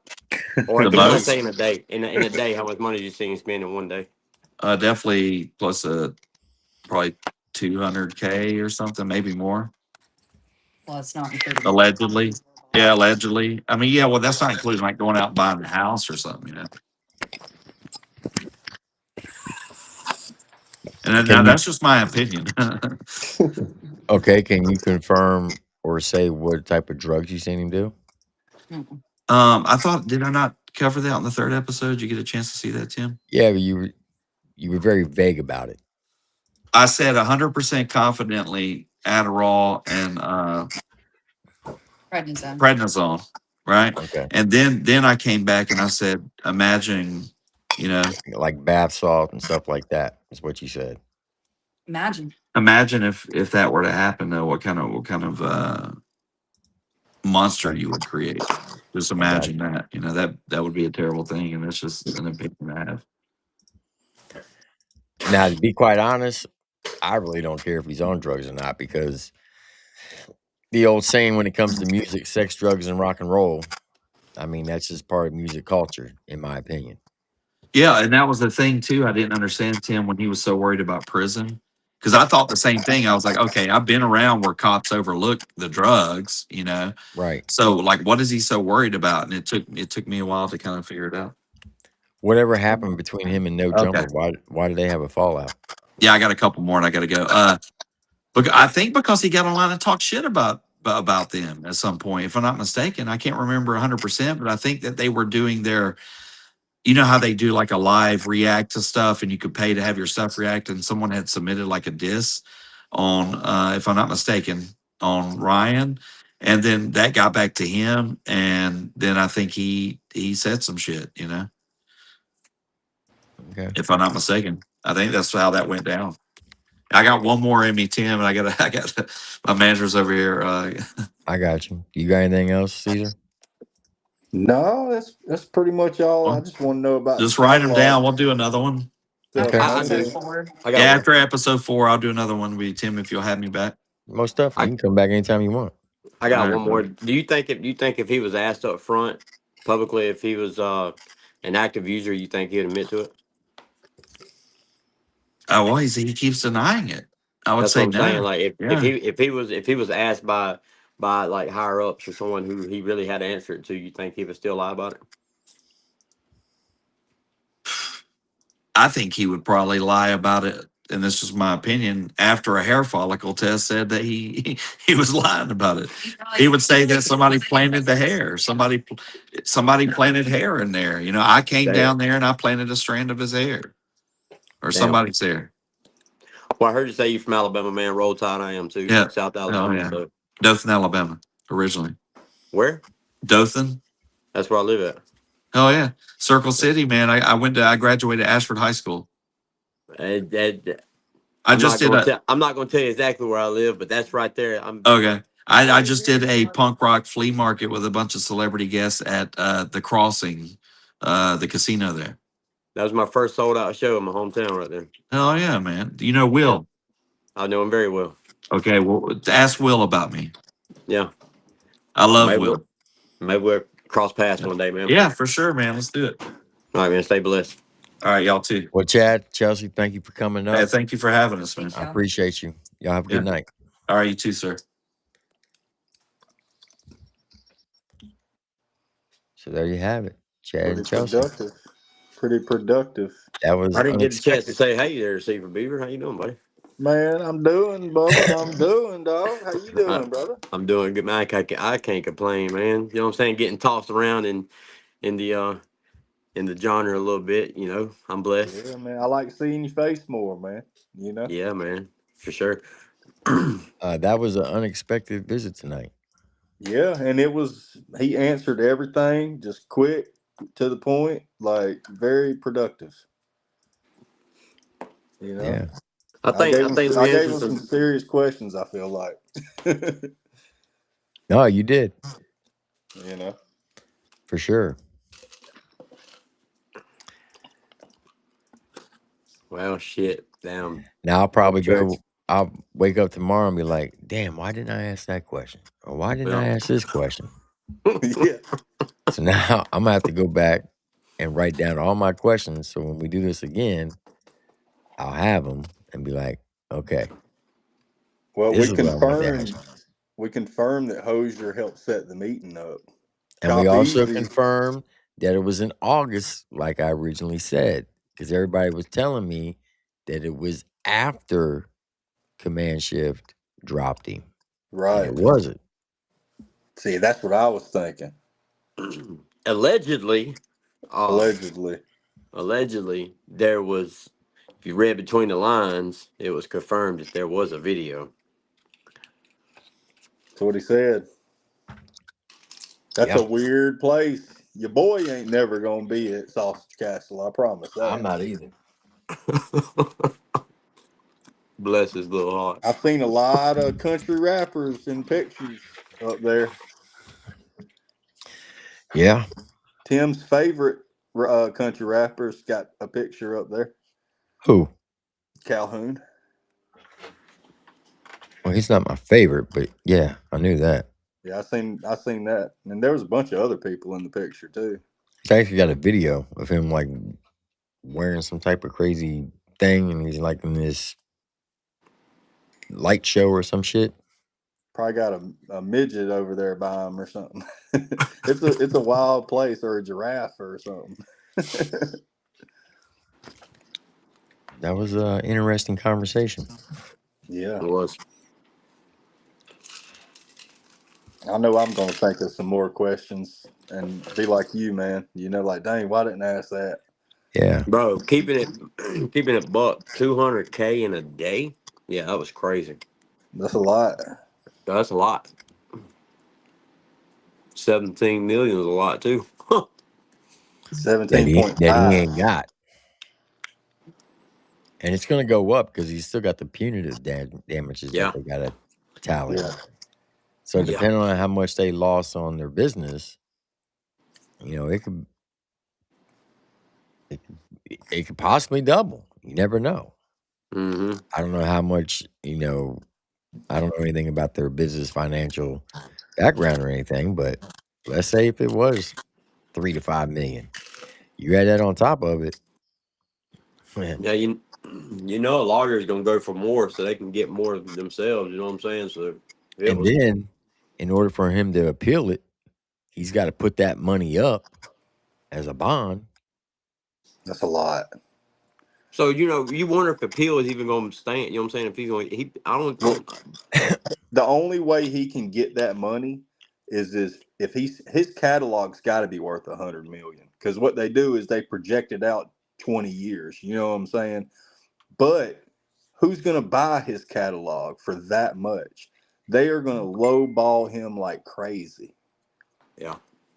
They're gonna give him probably just 20 million. But And it's not the even way he's worth that talked though. about the industry, nobody's gonna want to buy it. You know, Well, you got those AI companies that are buying up catalogs.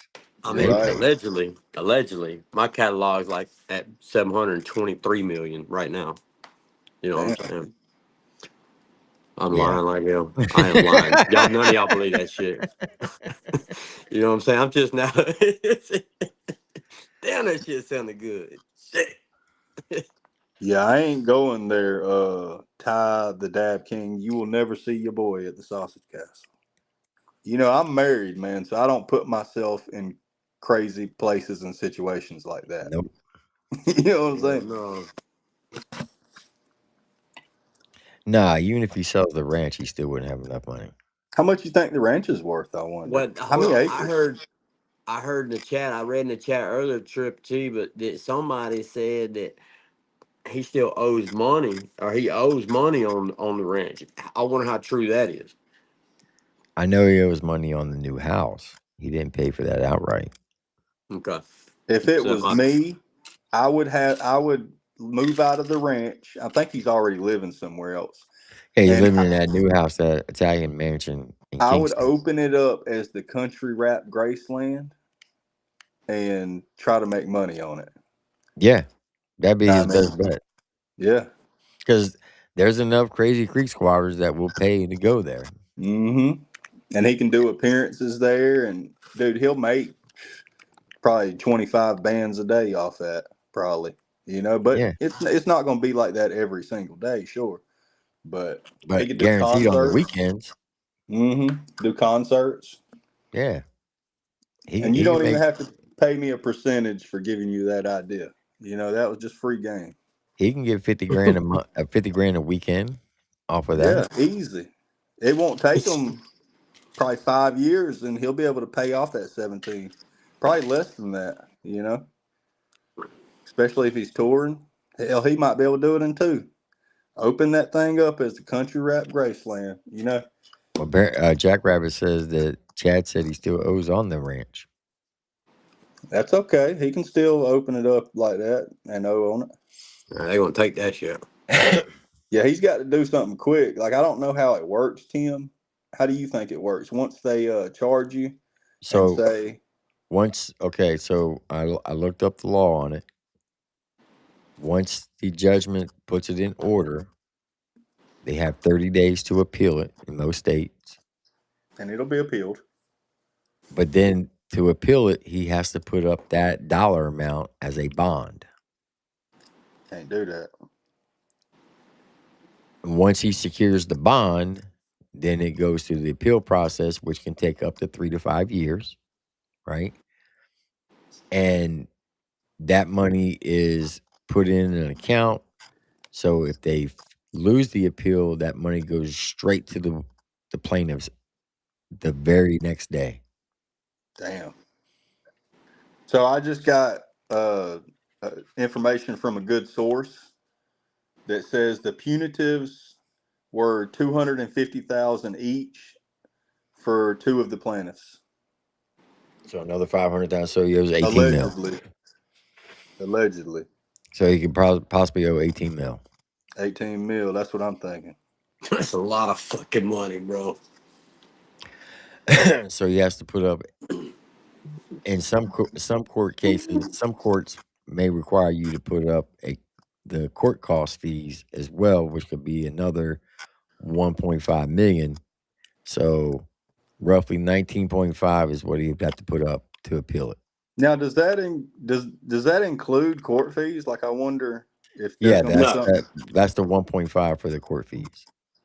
So eight. Yeah, Okay. So somebody. Your lawsuit is not including court fees. So somebody just allegedly told me 18 million was the final. So then he had to put up 19.5 for the bond, and that would cover the court fees plus the 18 that he owes. They're asking about the statement in the chat. What statement? And then what his lawyer fees and all that stuff, you know? Yeah. Well, it'll be Add that to it. the 19.5. So that'd be in with that. Yeah. Got you.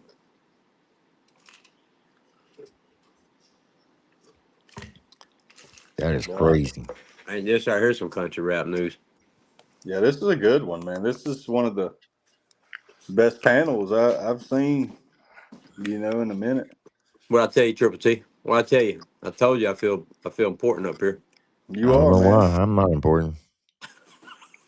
I suck.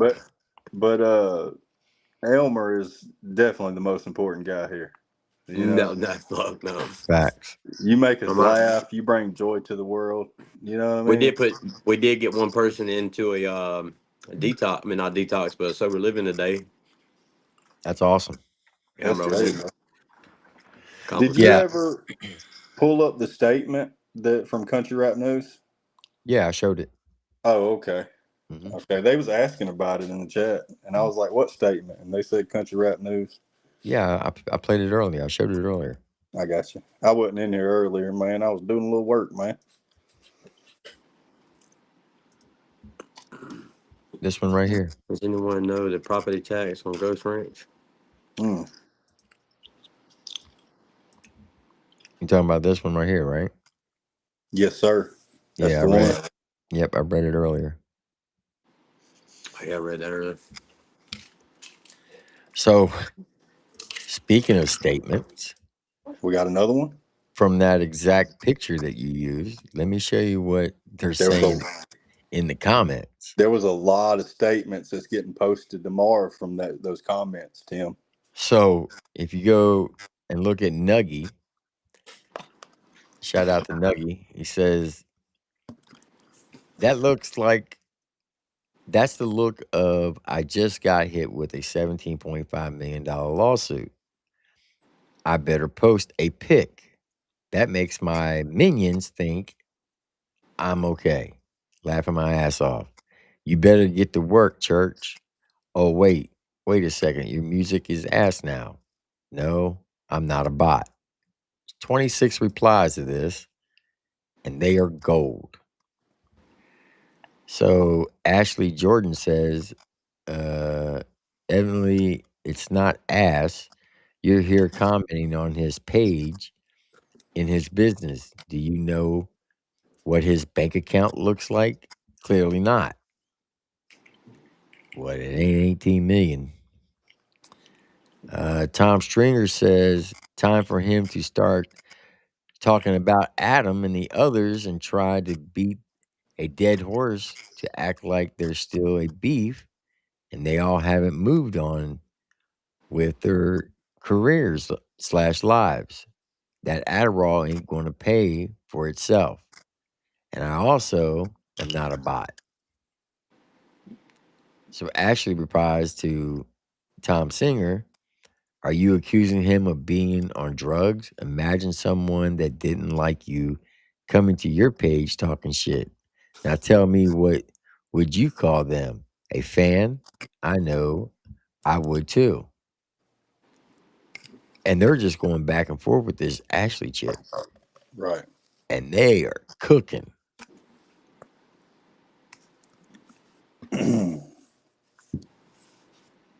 Good Lord.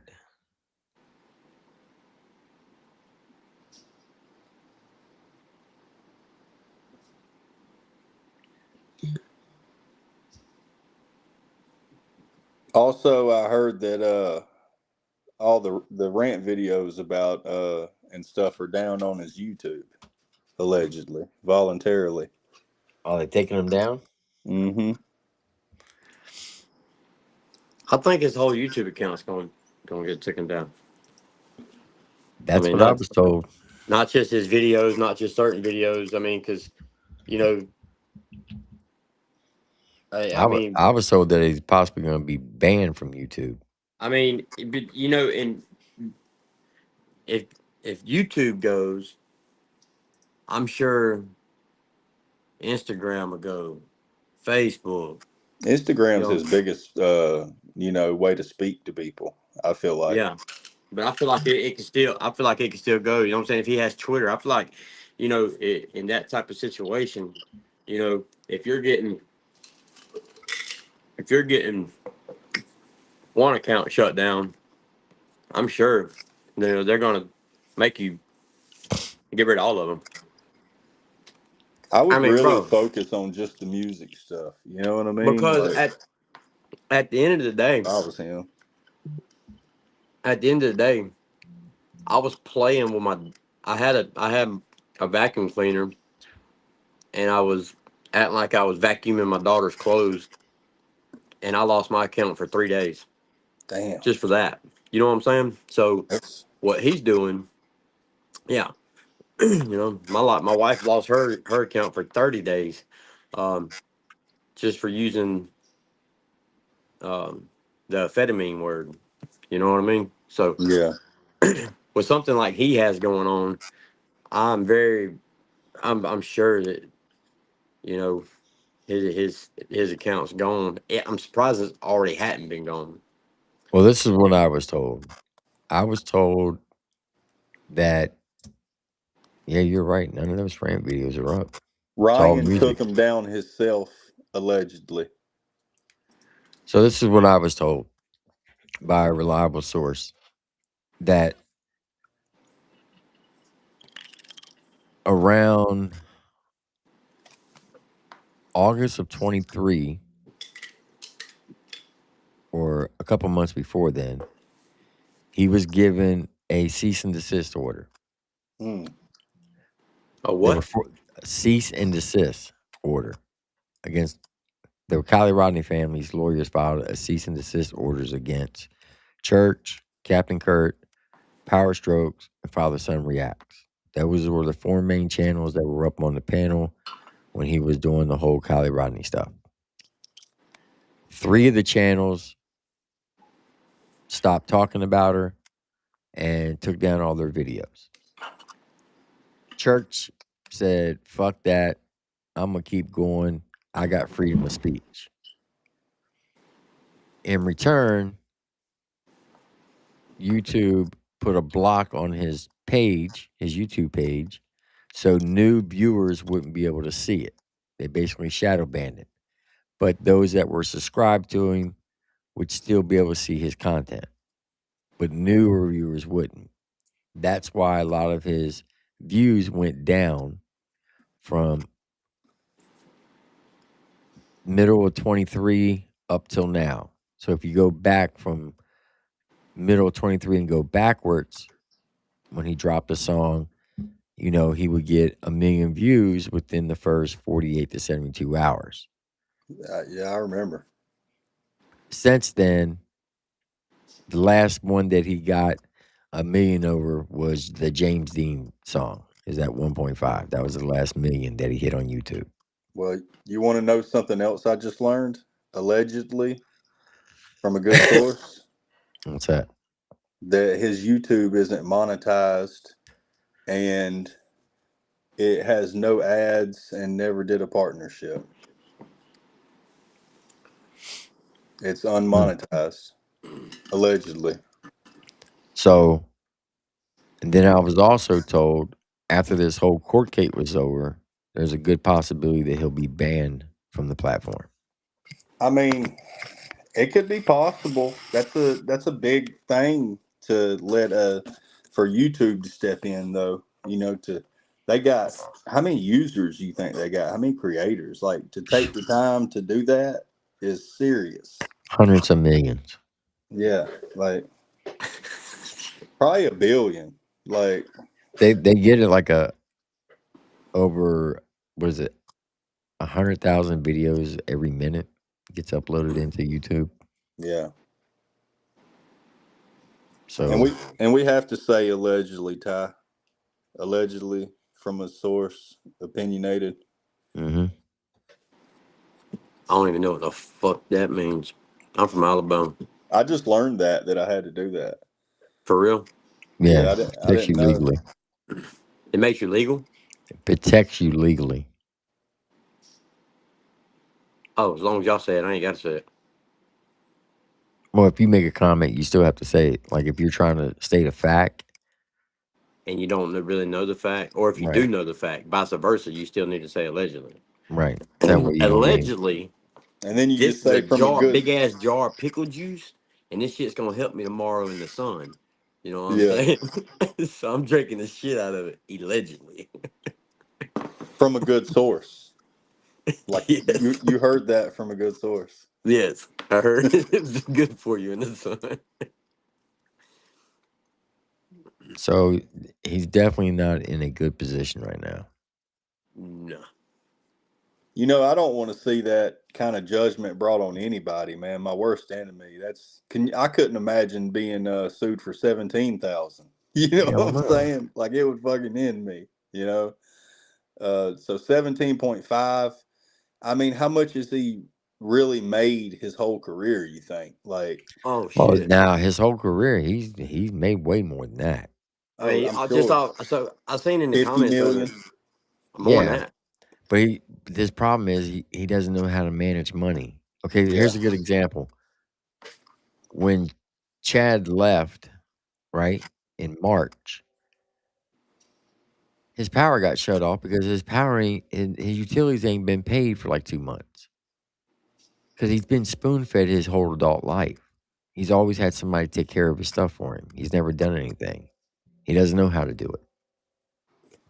He doesn't know what's coming into his bank account. He doesn't know how much he makes. He doesn't know any of that. I know every dollar. Oh, I do too. But what I'm saying is he doesn't. That's Yeah. like when you read the contract that he signed with Be Loose, right? Now, a lot of people may hate Be Loose, but you can't be mad at him for getting his bag because that's Ryan's fault. If you go back and read his contract, he got paid $50,000 a month to be his manager. Plus, he got $8,500 a month or $8,500 every video that he shot.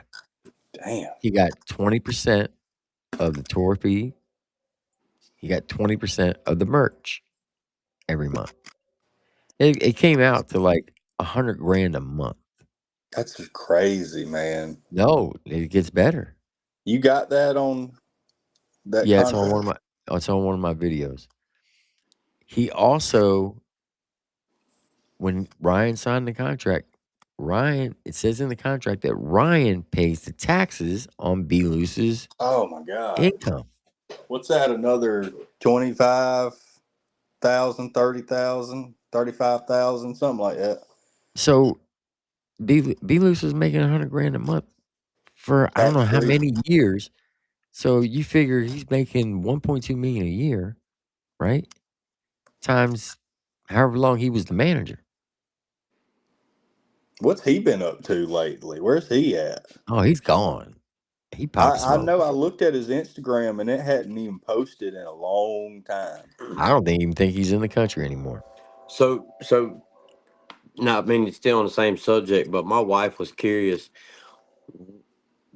why was he so obsessed, or why was he even bringing up the f- the fact of the poor girl's incident that she had? Like, why do y'all think that he even started that?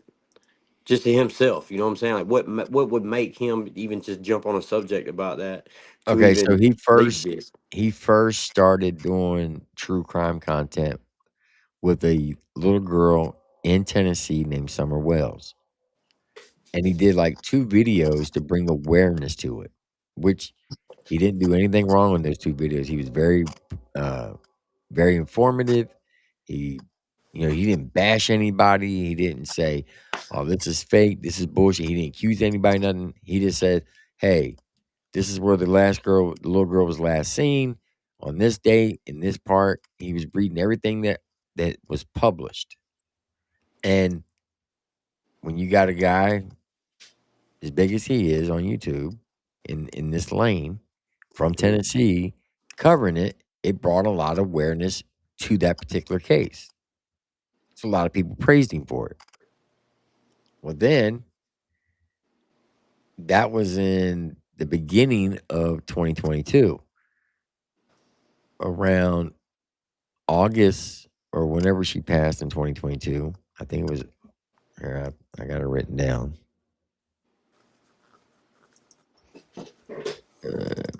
Let's see.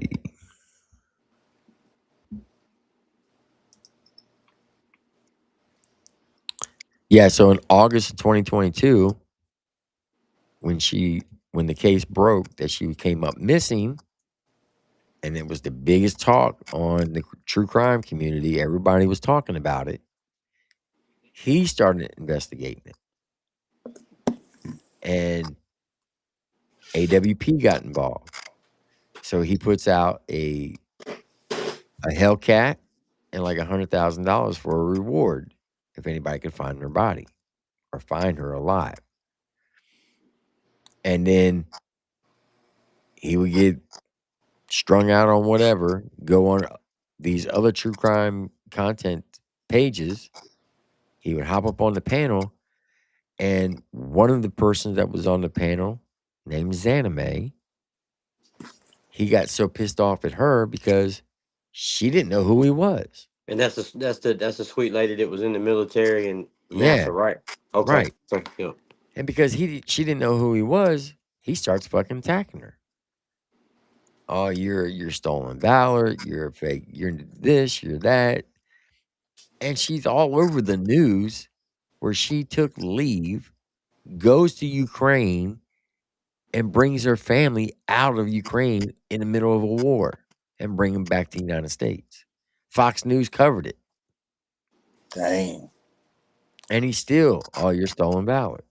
So, because she didn't know who he was, and he dogs her out on his panel, what does Creek Squad do?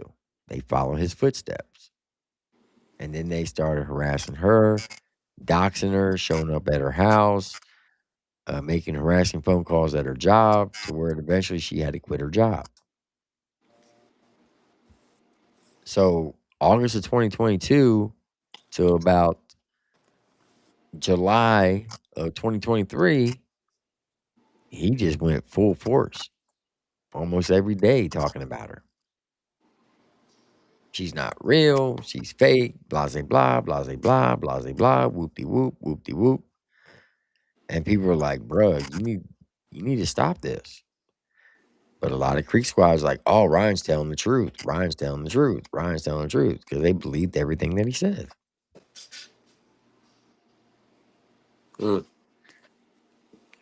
Man. I know they messed up Alex Jones or whatever. They took his whole thing and sued him for a lot of money, man. Like it ruined them. because of the conspiracies and stuff that he goes on about, you know? Yeah. You know, so I made a post about my daughter's eye the other day, and I had so many people calling me a baby beater and all this. And that. I wonder if I can go sue them people for the same thing, for bashing my name, telling them I was beating my daughter when I really wasn't. I bet I mean, you could. could, but you're not. If they ain't got no money, where you gonna get at them? Yeah. I wouldn't do that anyway. I just kind of like, you know. But at the end of the day,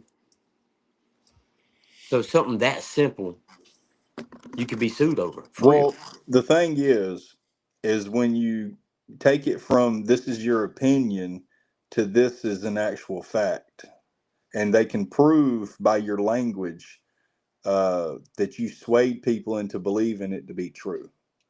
That's when you can get sued. You know what I'm saying?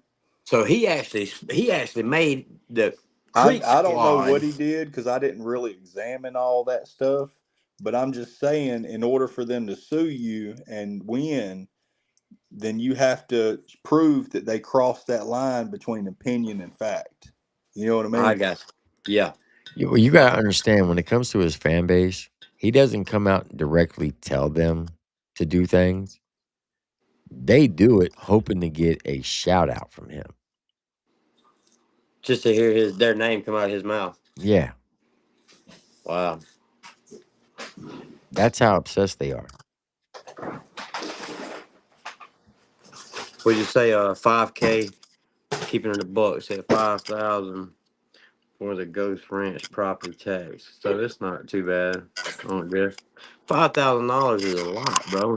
To That's me, it what I'm. is. That's what I'm dropping tomorrow. Yeah. I haven't come up with my stuff yet. I'm trying to figure out what I'm gonna do.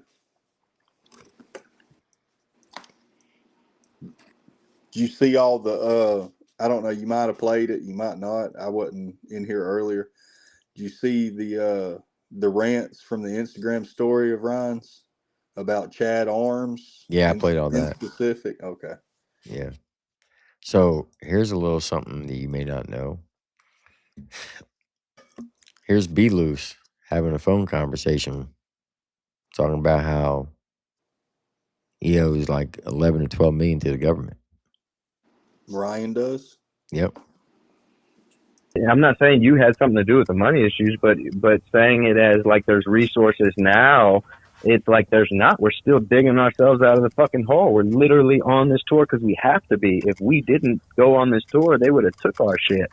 That's literally where we were at. $11 million in fucking debt, homie. That's where we're at right now with it. You know what I mean? I was in the same boat that you were, homie. If anything, probably worse off than you because they were promising me shit double that they were promising you, and none of that shit came to fruition, homie. I was literally out on the streets as well when she said that she was helping me out with a down payment to the house. I didn't renew my fucking lease, and I have all my shit on the fucking streets. Like, what the fuck am I gonna do?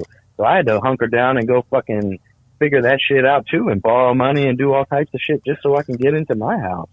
4 or 5 days in his little trailer, in the studio outside of the trailer, and we just sat together, stayed up, and that was the first time I was willing to give him 100% of me as well. I'm not saying you had something to do with it. Man, dude should have never been in the position to manage a multi-million-dollar artist. I mean, he don't seem like he could manage himself. I don't know, I'm just saying. Just looking at him, Hey, and he was smart. He got his bag though. yeah, got his bag, left. The police will never get him. He probably was involved in some crazy stuff with Ryan, like to where he, might have. I don't know. Maybe he took from him, or maybe he did bad business. And if he did, he probably did a lot of it, not even knowing how to be a manager. He Well, knew how to get. Allegedly. allegedly he bought like 5 houses, 4 in Florida and 1 in the country of Panama. Good Lord. He knew how to draw up that contract. Mm-hmm. He knew that much. We didn't even have Chat GPT back then, guys. No.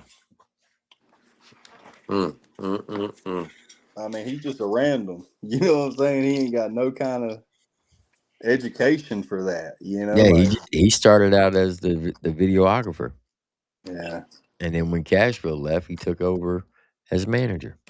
That guy right there that you just had on the panel was his actual music manager. Yeah, that was B Loose. yeah,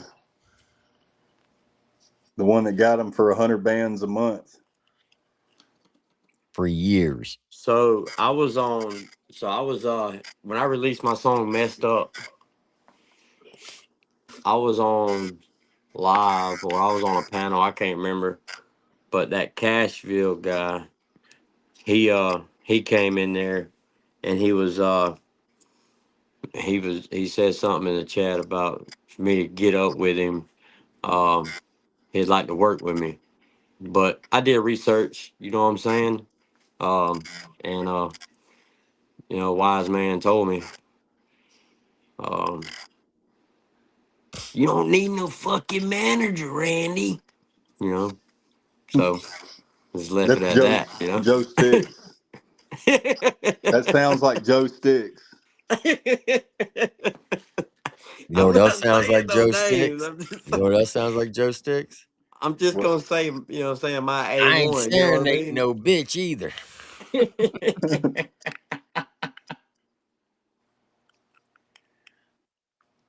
Hey, just in case you didn't know, Tyler Truth won season 6 of The Rundown. He went against Ty the Tyrant. He's very talented. He is. He's a good, genuine guy And too, he man. gave up his spot at the Redneck Rave to Ty the Tyrant. He gave up his spot at the Redneck Rave Because he was already on the Redneck Rave, and the winner got to open up for the Redneck Rave. Gotcha. So he said, I would like to give my opening spot to Ty the Tyrant, which I thought was pretty cool. It was. Yeah, it was pretty deep. It's pretty dope right there, buddy. Mm-hmm. Which man, I hung out with Tyler Truth at the mobile home bash and sat there and chopped up with him and his wife and his 501 kid. Bryce did the same thing with Cartoon Bondurant. He gave up his spot to the Redneck Rave to Cartoon when he won season 3. Heck yeah. Well, we're gonna be flying out to Missouri on the 11th. Missouri. Yeah. What are you doing in Missouri? That 501 show. FJ and all them guys. Okay. My investor, he went ahead and got mine, his, and Joe and Cindy's plane tickets today. So, Hey, Caesar, you know Country Kev? Yeah, I know who that is. You might want to tune in tomorrow at 8 p.m. Central, or 8 p.m. Eastern, 7 p.m. Central. I you probably talking won't about? be available until like 12. That's too No, I'm late. saying if you can watch, I'll go back and watch it. yeah, that's all I'm going to say. You're going to want to see it because you're going to. Can I get a little hint or something who it pertains to? I'll text you. All right. But Now, for the people that don't know who that is, can you tell them who that is? so Country Kev, he my understanding, he runs Slapfest, correct? Yes. Yeah. Yes. And he's also manager of Richie Valor. I didn't know that. Mm-hmm. I didn't know that either. I've seen some posts about Richie Valor here lately and a certain big fella. Yeah. So I'll be covering that tomorrow. I got you. So let me ask you this: is there any requirements? Like, do they have to take a extreme physical, like Chop Easy was telling me, or what? Is there weight limits? For Is what? there weight classes For the Slapfest? Yeah. Yeah, there's weight classes. Okay. Yep. Don't do it, Caesar Beaver. But there, Oh, I I don't ain't think. do it, man. I'm 36 years old and I got a lot of work to do. I got a family. I don't put my time in things like that. You know what Yeah, I'm But bro. saying? there's no physical or anything. You just sign a waiver, but they size you up by weight class. Right. But my teeth come out my mouth easy enough. I don't need nobody to slap them out of them for me. You know what I'm saying? Yeah, I got too much stuff to do to be doing that stuff. You know, I got the country rap media, graphics, you know, family. I can't just take off to a show to get my face slapped. That's hey, it's entertainment though. You know what I mean? I get it. Fuck Like they that. got something good going on over there. You You know what ain't I mean? bro. You ain't. No, you can't pay me enough to sit there and let no man Yeah, just to let a slap me, man bro. slap me, hell no. Like, I mean, hey, I get, bro. They have a good little thing going out there, but you just no, bro. no. Mm-mm. Mm-mm. No. Yeah, man. Yeah, so I don't know if y'all heard or not, but the person Jay Wick shot, he died. Did he Mm, really? So he got upgraded to first degree murder. yeah. Yeah, I've been looking real heavy into that. People been giving me hell, man.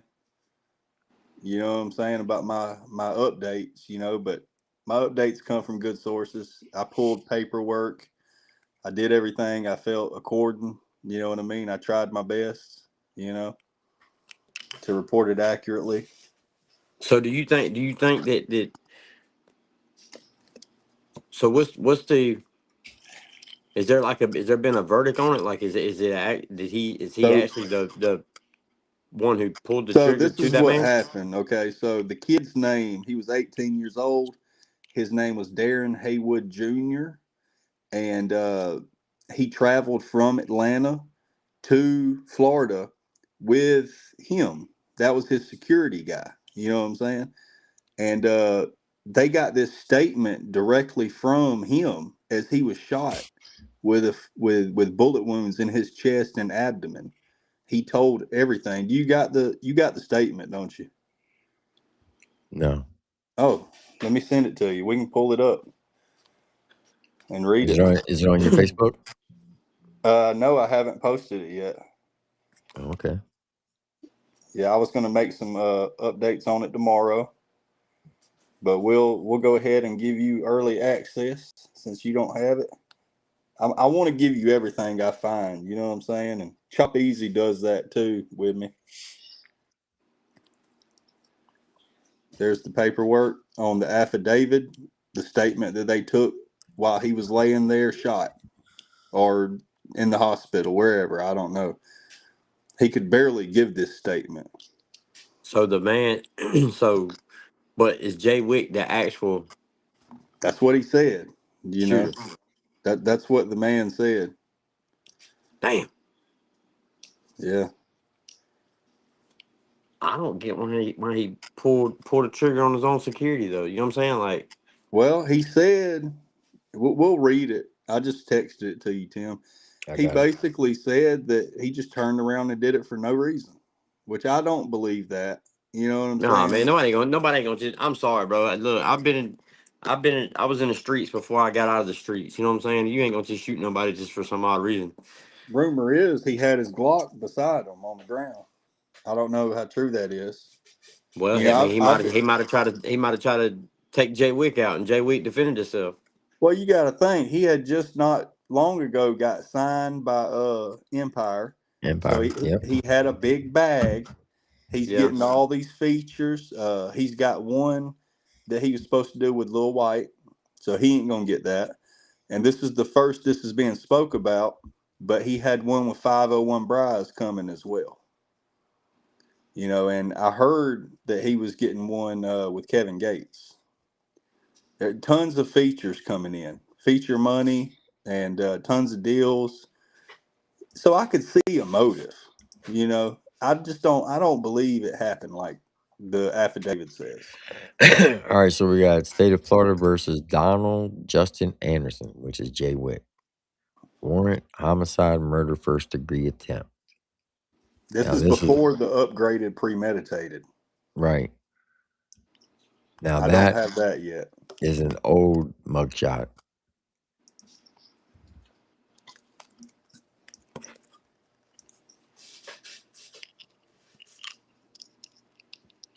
Here's the affidavit.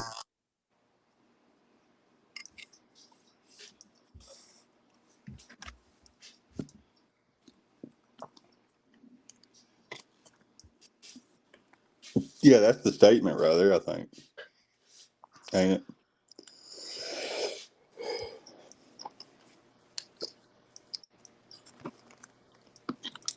All right, Jay had been down on the beach with a female approximately 10 to 15 minutes before Jay came back up from the beach. Haywood stated Jay walked past him, to which Haywood asked him, "You straight?"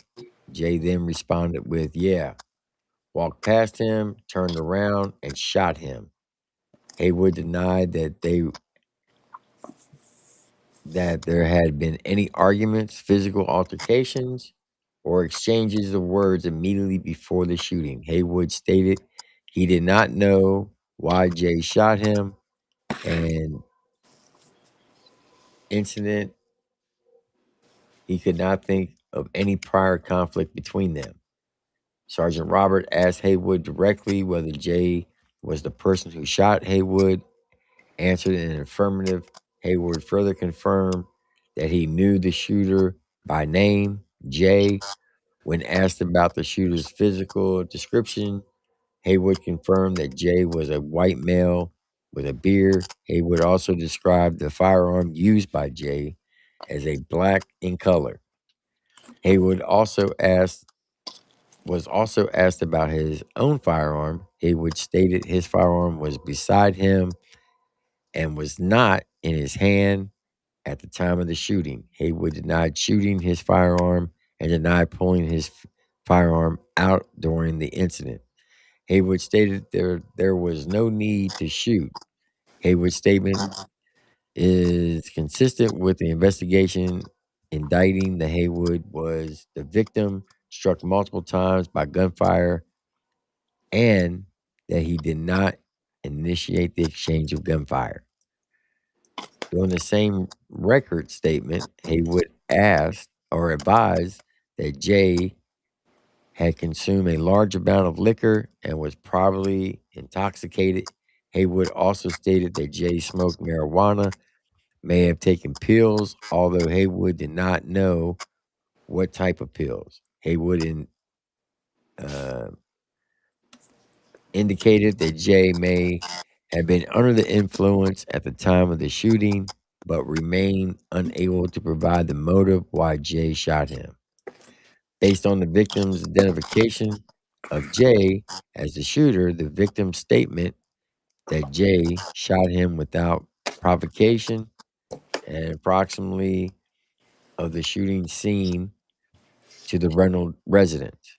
The video showing Haywood with Anderson shortly before the shooting, witnesses' statements placing Anderson and Haywood at the residence before the shooting. Anderson known associates with Jay Wick, the fact that Haywood traveled to Panama City Beach to attend Anderson's performance, and the fact that Haywood sustained multiple gunshot wounds. Your affidavit believes probable cause exists to charge Donald Justin Anderson, also known as Jay Wick, with attempted first degree murder with a firearm in violation of Florida State 78204-1A1. Your affidavit further believes that the defendant act of discharging a firearm multiple times at Haywood, striking him in the inner knee, um, media abdominal, the gluten clevic, chest, lower leg, posterior calf, and the flank. Not to cut you off, Triple T. Somebody wants Triple the T. link. How do you say her name? May. I'm gonna call her. I'm gonna call her May. I don't know. I don't know how to say her name. She said she'd come up in the panels for Q&A. The veteran lady, the sweet lady. Ah. Who? The sweet lady. Exanime? Yeah. How you say it? Zanime. Zanime. Zanime says they're saying that she wants a link for Q&A. Figured I'd tell you. 'Cause I knew y'all was saying something about that earlier. Hey, Zanime, check your text message. So this right here is more than one. gunshot wound. This is numerous. Yes. Abdomen and the chest. So to all my haters, I wasn't wrong that y'all was hating on me. They said they wanted to slap me and everything, bro. Hey, bro. Hey, that's our haters are our biggest fans, and they don't even realize it, though, bro. If y'all got a problem with the way we do media, then go do media yourself. It's not easy, I promise. Is it, Tim? No, it's not. I had somebody tell me, I had a veteran to tell me that, when I say veteran, not military veteran, but he said there's three main media platforms: country rap, country rap news, Triple T, country rap shit. Listen to him. I like that guy. That's what he said. He said there's three main ones. He said if you can fall in them three categories right there, he said you're gonna be all right. That's why I said I feel important up here. We like you. Well, like y'all, man.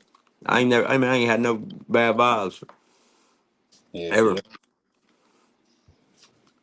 Chat's always cool.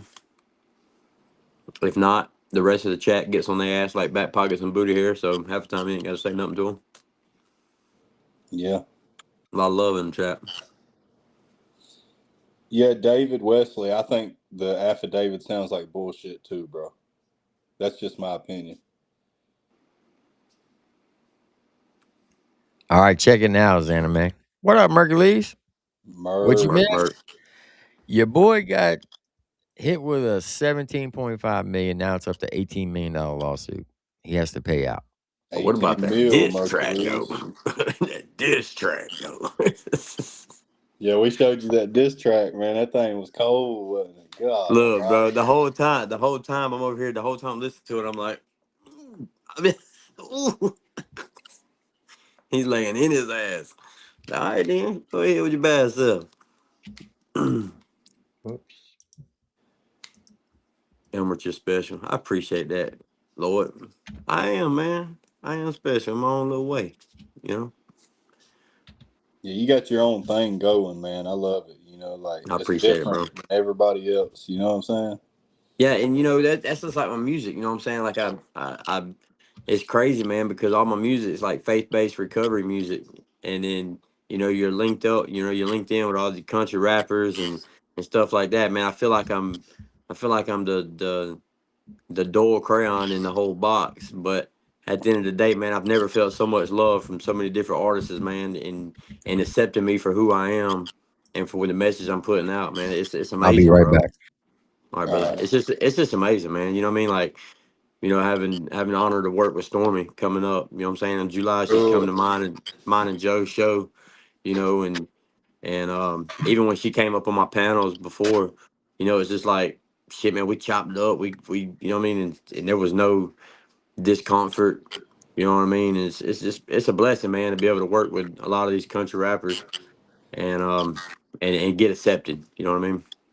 Yeah, man. I've been doing graphics since about 2017. And in 2018, I got an LLC, and like the country rap lane is where a lot of my business for graphics comes from, and that's why I started Country Rap News, man, as a way to like give back. Like I do the graphics. All right, ladies and gentlemen, Miss Xaname. Xana May. Hey, Do I, Xaname, long time no see. do I get a little drum beat? Da-da-dum, bum, bum. How you been, girl? Enter into the studio. I'm okay. Life has been lifing. So, Yeah, so they were asking me about the whole Kiely Rodni case and about how Ryan got involved, and I told him that I believe, that one that happened like a long time ago, right? yeah, but I was telling him the reason why he came after you, I believe, because you didn't know who he was at first, and he got offended by that. I think he just got the wrath of Sergeant First Class, and he didn't comprehend what was happening at the moment. Yes, I do have to admit I got overwhelmed towards the end because I was got nothing but gaslighted by the chat and people on the panel and stuff. So I got a bit of emotional, but I left with a lot of respect. Thanking them for having me on the panel and say like, adios, gentlemen. Now, when you were going through all that, I don't know if you can speak on it, if you want to speak on it. What were some of the things that Creek Squad was doing to you? I don't know how explicit I can be on this channel. You can speak freely. Okay, so well, I got quite a few death threats. Some people sending me photos of like killing their dogs, and or not like killing their dogs, but like as in Pictures of like dead dogs. yeah, pictures of dead dogs, videos of dead dogs, saying like, "Hey, I found your dog. I think is this your dog?" I had people telling me that you should be raped back into the kitchen. I had people outside of my house taking pictures that I actually had to report to the police, and um, yeah, so I ended up having a stalker that lived about 2 hours away from me. He's a seven-time felon. Um, my mom got a lot of death threats as well. My business tanked because it got mass reported. My business is like the business that I was trying to create for my family that I got from Ukraine, and then for them to survive here in America. But that got tanked because it got mass reported. It got like shit tons of bad reviews, and I just couldn't keep up with my, like the whole business thing. Don't even get me started on my job at NASA. So, yay! 3 years later. Is it 3 years? Yeah, so you eventually you left your job at NASA, correct? I did. Um, so what started because there was a FOIA request that came in. They came in into my job and my boss, because I was working for a police chief at the time at NASA. And my boss was like, "Oh, what is this FOIA request?" Obviously, he's going to start following up. And so he started looking into everything, and it just kind of snowballed everything else and became the environment just became toxic. But there's other things. It wasn't just that too, but there's like other things. And for me to kind of like not create the toxic environment within my position, I decided to resign. So I resigned from NASA. And how long did you work there? I worked there for 6 years.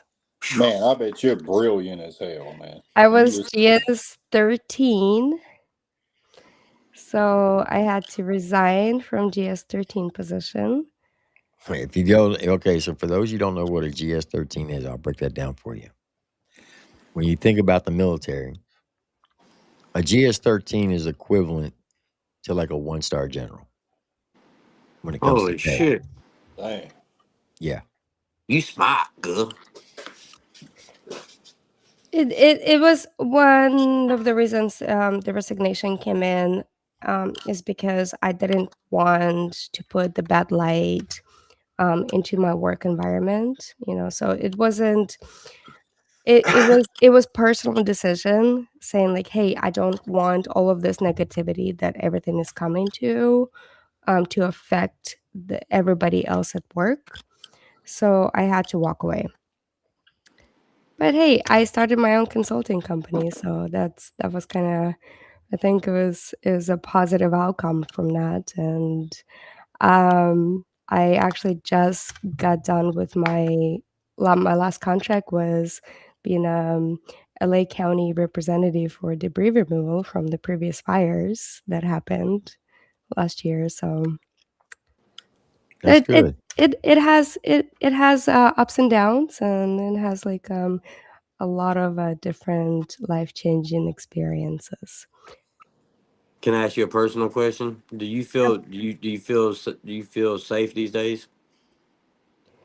Well, I always feel safe because Well, I'm you know saying like what? you don't feel worried. You don't have nothing to worry about no more. Oh, you gotta understand, she's a two-time No. combat veteran. Okay, so let me tell you something, buddy. You done Oh, I stepped see into how it, this Elmer. conversation's about to go.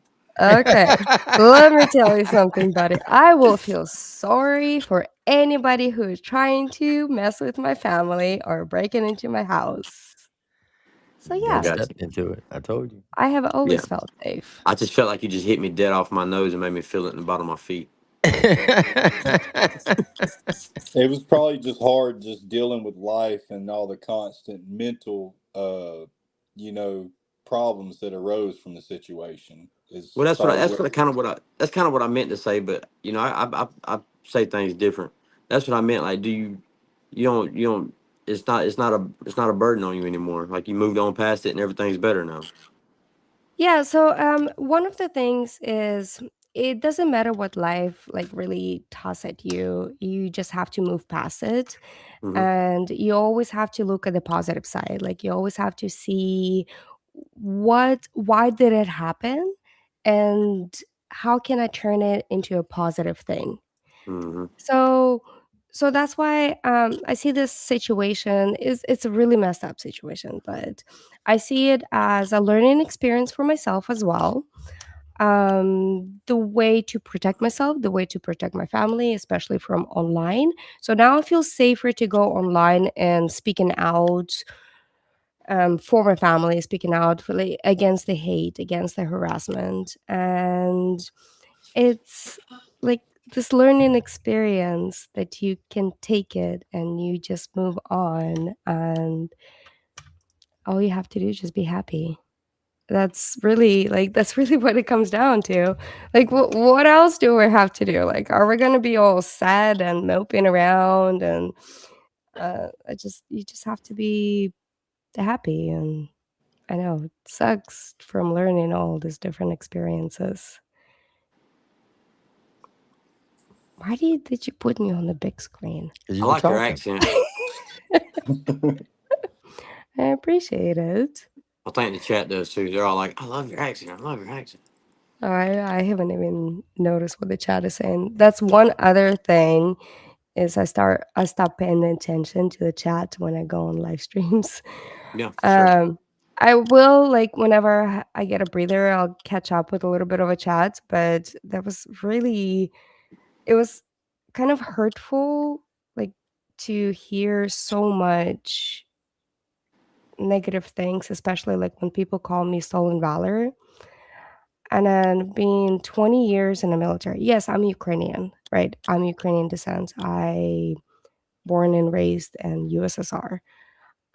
Came to America. Like I'm your like a typical immigration freaking story of like joining the military at 19 years old, right after 9/11, everything else. And giving my life and soul to America, to American dream, to all of this stuff. And come like having people telling me that I'm a stolen valor, I get that all the time.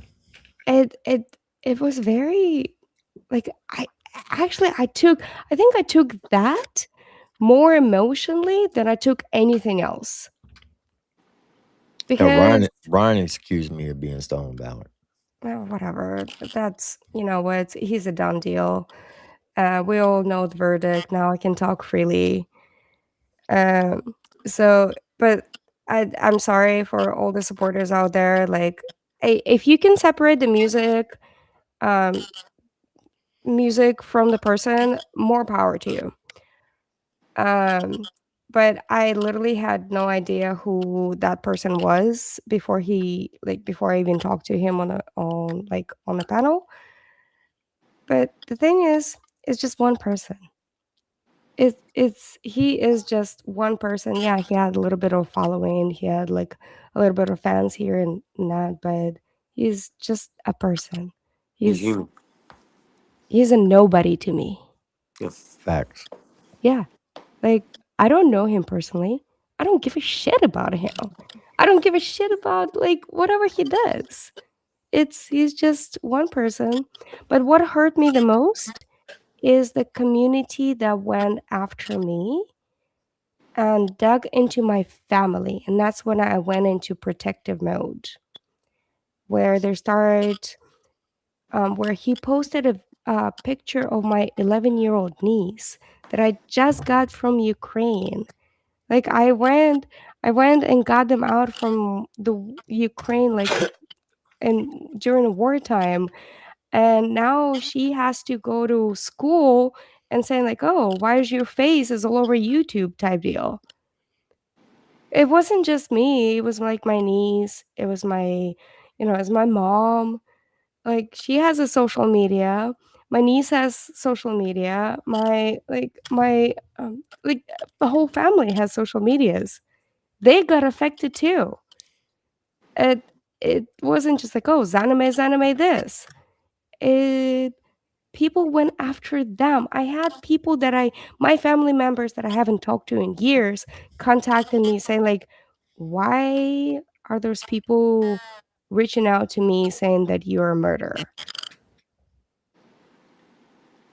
Shout out to Clue 96. He said, "You're a badass anime. Thank you for your service." From another vet, I joined right after the 9/11 too. Was there for the invasion, the surge, and 2 others. Appreciate you, Clue. Thank you for your service. No, thank you for your service. Seriously. It's like, Tim, do you remember what I told you? Yep. What did I tell you? When people thank you for your service, say thank you for your support. Exactly. Because You know, without Tim might be old, but he remembers a lot. Yeah, I don't know Not about that everything. one. I'm kidding, I'm kidding, I'm kidding. There are certain things I do remember, and that's one of the things because me personally, I don't like being thanked for my service. When people used to say it to me all the time, I'd be like, I wish you wouldn't do that. And Xanime, she corrected me. She's like, instead of saying don't thank me for my service, you should just say thank you and thank you for your support. And she's right. It makes So a lot of sense. that's why I've been saying it ever since she told me that. Yeah, it's not it wouldn't be for other people supporting us. Like, we wouldn't be here doing the things that we do, staying alive and continuing with our journey if it wasn't for everybody else's support. So, That's don't facts.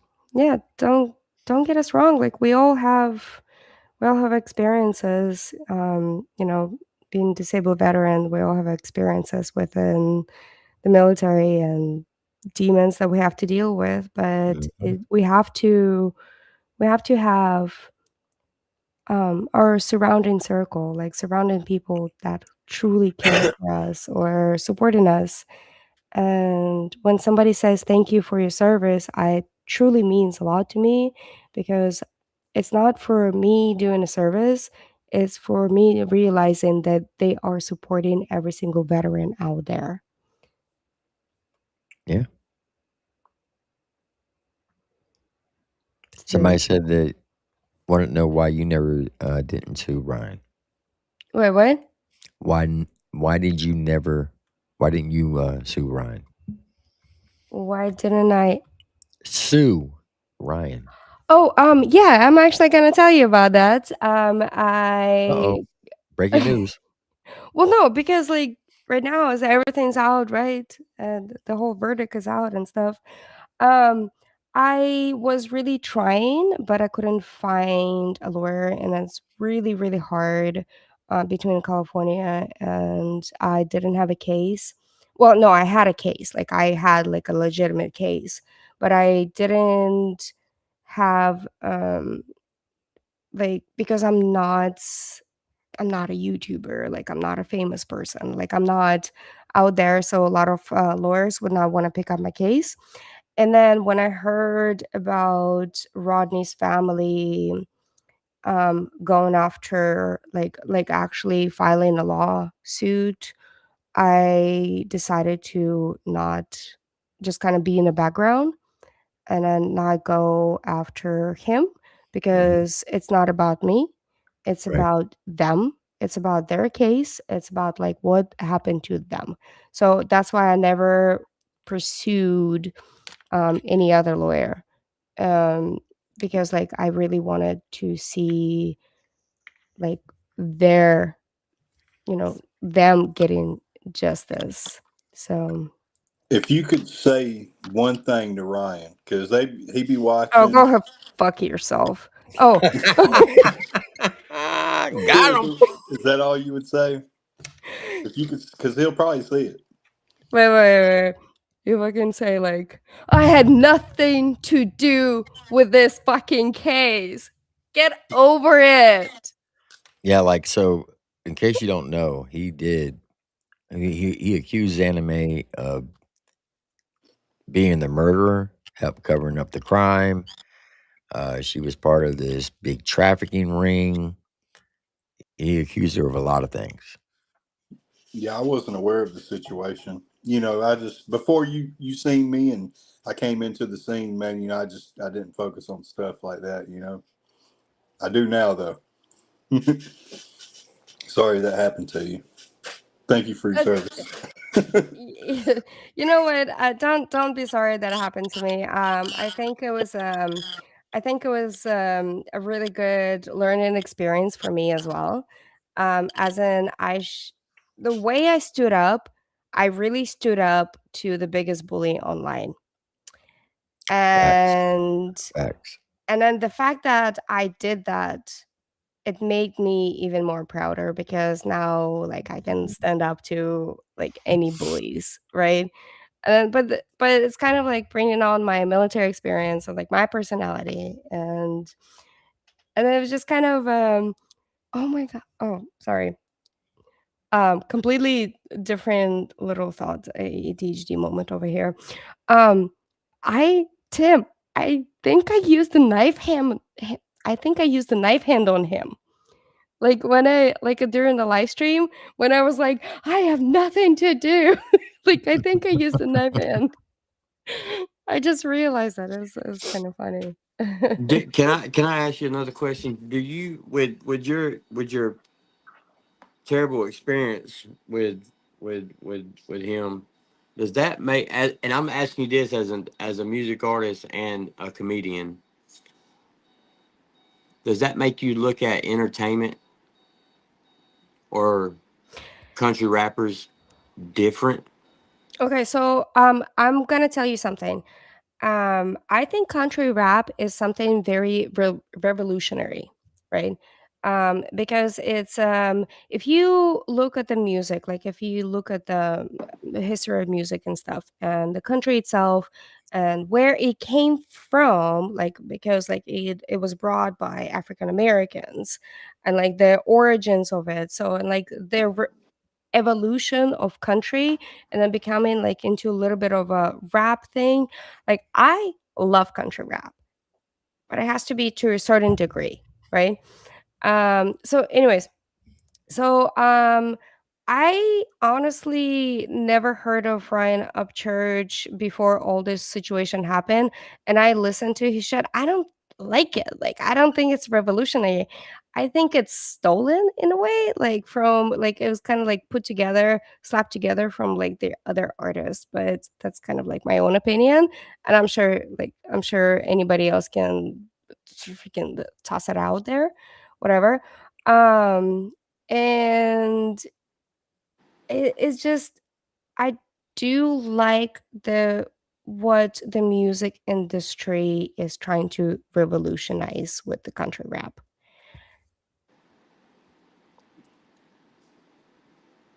I'm not a Okay. country rapper, so Uh, I actually like have you heard of a blues rap? There's like this new thing that I've been kind of getting into. It's a blues rap. So there's like uh a They're, couple take, new emerging artists yeah, that they're I've been taking a lot of the following. old like Eminem songs. and converting it over to blues. No, they're talking about like blues from like the old blues, like the original blues, and Mhm. then bringing into like a bit of a rap scene too. You talking So about it's like like Jetter, like what is it? Jetter Jones and DJ Trucker. Like yeah, like the old like blues rap, and it's kind of like a really cool smooth vibe to it. Like I think I like that. I think I'm hip to a new single. But anyways, like you guys have any other questions? Because in reality, I'm fucking open book right now because I am done and this case is done, deal closed. Jury was federal. Okay. Let me put it this way. It was a federal grand jury. Mhm. Federal case, not a local case, not a like a state case.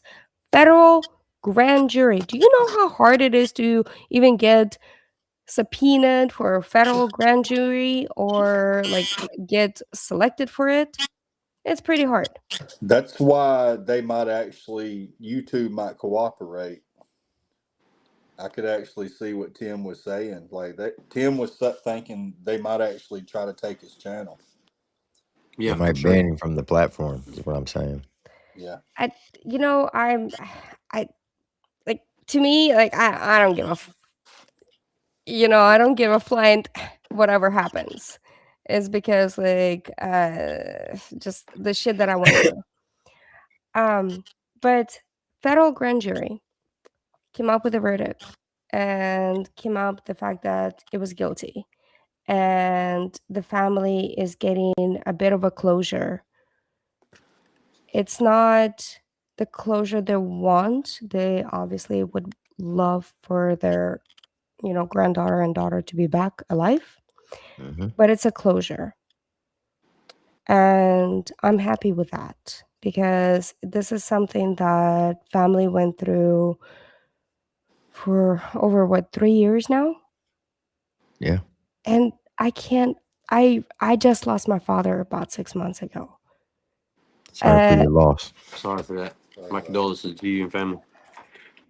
Yeah, it's taken me it's still I'm still in a weird processing You stage, remember but the 1 second rule, right?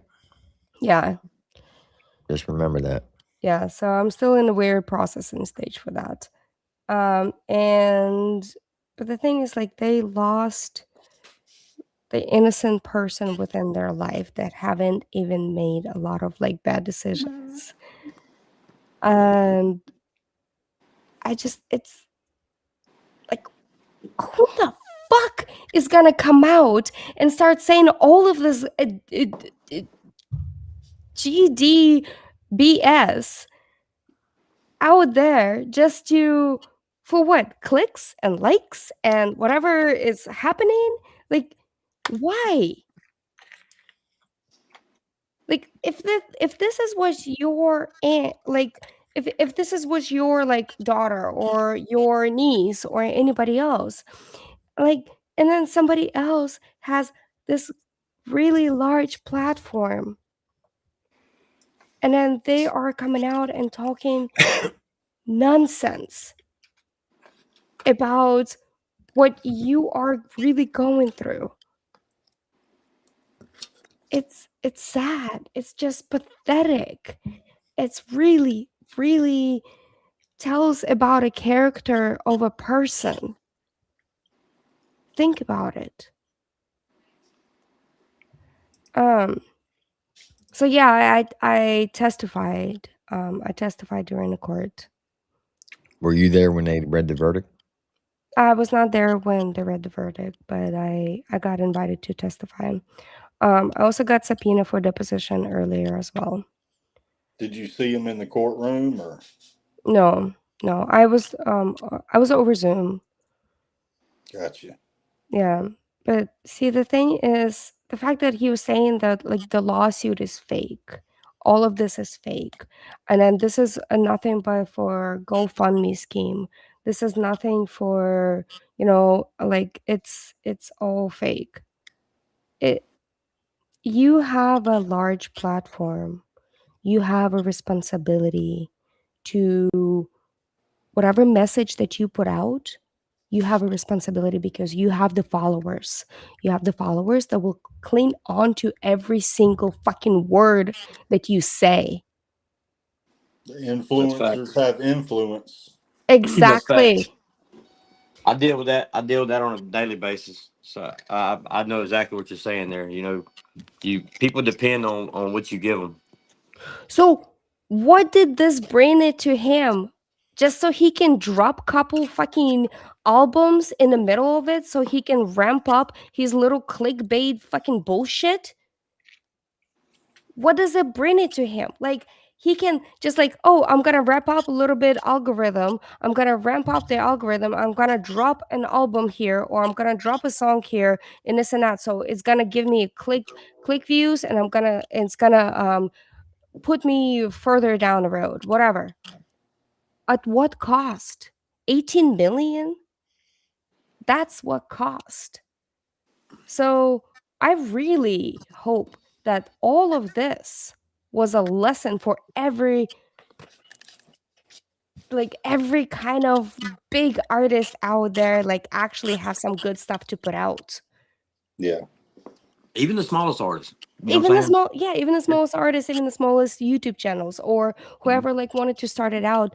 It's always matters what kind of message that you put out. Always matters what kind of message that you put to your community. Because you know what the kind of message that I put into my community? The kind of Positive. message that I put in, yes.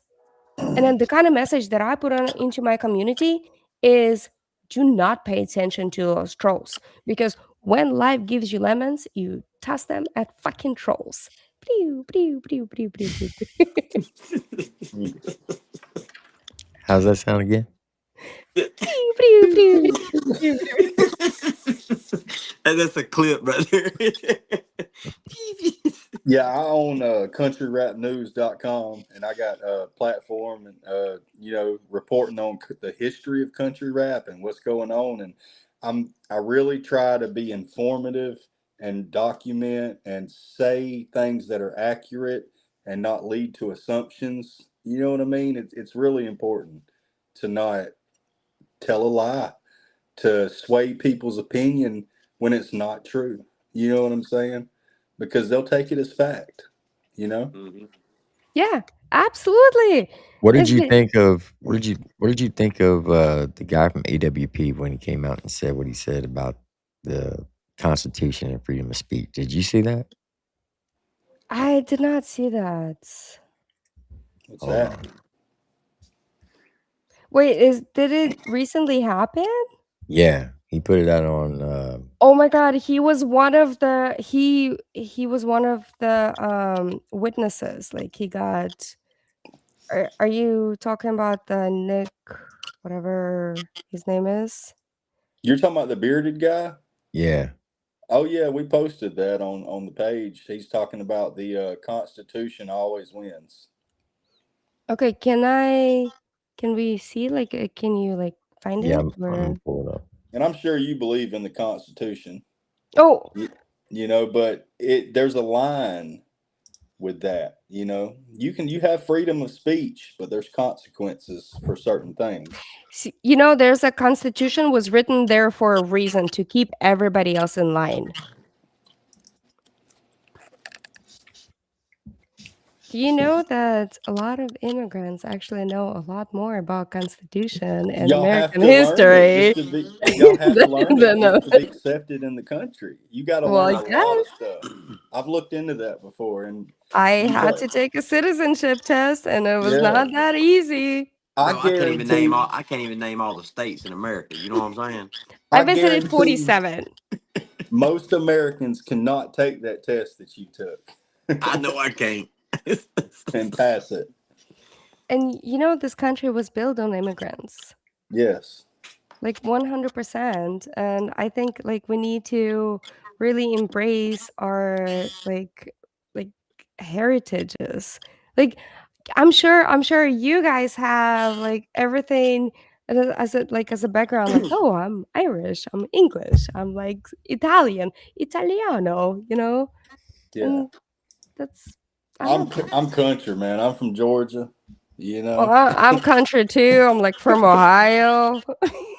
Wait, hold on. I That was a wish I whole knew nother more than accent right that. there, bro. I'm so confused right now. You know, I wish I knew more.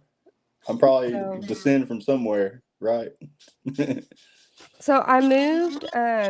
When I moved to America, I moved in 2000. And I moved to Ohio. Yeah, I'm from Cincinnati, Ohio. I went to high school there, graduated from Cincy, Ohio. And then, yeah, so I joined the military in 2003. So I just kind of like traveled the world and like, How old was You you know, when you moved here?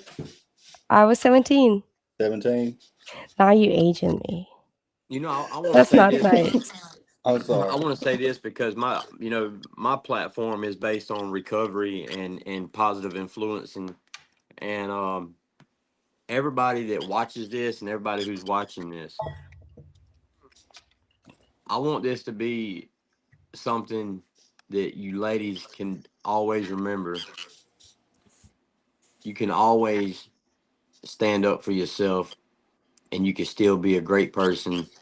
And this right here should be the motivation to know that no matter what gets put in front of you, don't let nothing stop you. Always be that stronger woman. And this right here is just living proof. She's sitting right here on the panel right now. I mean, facts are being told, and she's not, there's no shame of what she's saying. She's happy to say it. She's and she's still living her life, apparently a great life. You know what I mean? No matter what happened in the past. So this is a message for all the women. Don't let nothing stop you in life because you can still conquer the world with anything that's put in front of you. And You work for know, NASA. that Like, that, that worked for NASA, and it will still kick your ass. You know what I'm yeah. saying? And it just be strong. All you women, man, be strong. You know what I mean? Don't and let this be a let this be a influence right here. You know what I mean? Just take that and run with it for what it's worth. Hey, somebody say, hey, now, Ohio Pride here. Yes. Ohio Pride. No, Elmer, you know what? You're absolutely right. The thing is, I'm just one tiny, tiny, tiny example. Mhm. And what I really want to do is just kind of like show young women, like young people out there that like anything can happen. All you have to do is just really put your mind to it, and then sometimes when shitty ass fucking bullshit happens, you just kind of have to like take it, live with it, learn from it, get out of it, because there might be something else is bigger and better for you. Yeah, Sometimes you take one or two steps backwards, and you never know, you might take like 5 steps forward. that's right. That's So right. you get a different experience. So it's not Um, about just like, this is what you have to be, like, this is what you have to do. And no, this is what you have to do is to truly find yourself and who you are. yeah, it is awesome because I mean there's a lot of women, man, when they if they go through something like that or even a minor situation in the same scenario, that when that happens to them, they shut their self completely down and they do not further their life. You know, and to see you here and went through what you went through and showing these women on a daily basis, hey, look where I'm at now, type shit. And I just hope that it opens up a lot of women's eyes that are stuck in that life, whether they went through it with their husbands, their boyfriends, or whatever the case may be, that they can still conquer that and still overcome it and still be an achiever. And Yeah, that's what I'm getting. That's what I'm picking up by seeing you on the panel and seeing you smile and seeing you just deliver your message with a lot of hope and wisdom. That's what that's the only thing I'm really gathering from all this. You know what I mean? It's just the confidence that you have in being who you are. It's amazing. Thank you. It's it's a lot of learning experience, especially being in the military. Like that smile can turn into a frown and like a really fast arm hand in a quick of a second. But no, seriously, I really wanted to like spread the message to the people. I mean, like to the younger generation is sometimes shit goes downhill. Like so so it's like the art of not giving a fuck, right? But for you not giving a fuck, you have to give a fuck for something. Right. You have to learn how to care and how to take care of others for you just to say, fuck it. Just step away and deal with something else because you know what? The person that you're going to see in the mirror is you. That part. Every single day, you're looking in a mirror and it's going to be you. Mm-hmm. It's not going to be the people around you. But the people around you, like your loved ones, is like, how can you make their life better as well? But their world revolves around them. Your world revolves around you, but all of everybody else's worlds kind of come together and intertwine in this crazy fucking paradox, fucking theory. But what it takes is for you to really step aside and see what you have. Not the riches, not the monetary riches, but the love and care and support of your friends and family that you have around you. That's Because facts. that's what's gonna keep you going. That's what's gonna keep you alive. And then you have to take a look at yourself, like, why don't I have this many friends? Why is everybody trying to sue me? Like, why is everybody's trying to run away from me? Well, maybe there's something is wrong with you. Yeah. Maybe you're the problem. Maybe you're the problem. You are the problem. No, but in reality, is just so I tell you what, and I'm sure Tim's gonna agree with me on that one. The most smiley, don't give a fuck people are the most people that went through a lot of shit in their lives. Absolutely. That's absolutely facts. I deal with a lot of people who struggle with addiction on a daily basis. That's what I do. I help people get into rehab and I help people with their recovery from addiction. And so I deal with that a lot. And you're absolutely right, 100%. Because if you sat down and you actually talk to somebody, they're not going to smile like they do out in public. Yeah. Yep. And those are the ones that's hurt the most. Yeah. That's facts. And I could agree with you 100. I could agree with you 110% on that. And then like a lot of veterans, especially, well, actually, oh damn. So I talked to brand new private the other day, and I guess the new privates are blaming our generations for their problems now because we're the last generation of being in actually war. That's funny. Yeah. So no, I talked to he's just joined the military and then just fresh out of basic, joined the first unit, and I was like, hey, how was it? Because I've been out for a few years. And so I was like, hey, how was the basic and how's that? He's like, oh, I'm having a PTSD from basic because your generation is punishing us. I was but like, why are we punishing you? Because everybody will say like, well, you never get to experience what we went through and this and that. I was just like, oh, I feel so bad for them. I'm so sorry. But yeah, I guess it goes through generation to generation because when I joined the basic, Tim probably would have been my drill sergeant. What Oh, year? Lord. What year? To 03. Yeah. I would. Yeah, so he probably would have been my drill sergeant, so completely different generation. That's a fact. Did you find the video? I'm still looking for it. I Triple T, got was it you on hard? Country Rap Was you News hard on your Facebook. soldiers? Was that Caesar? It's on Country Rap News Facebook. Just click Reels. There ain't too many Reels to look through. Oh, okay. What'd you say, Elmer? Was you hard on your what do they call cadets? And whenever you are, am I saying that wrong? Privates. Privates.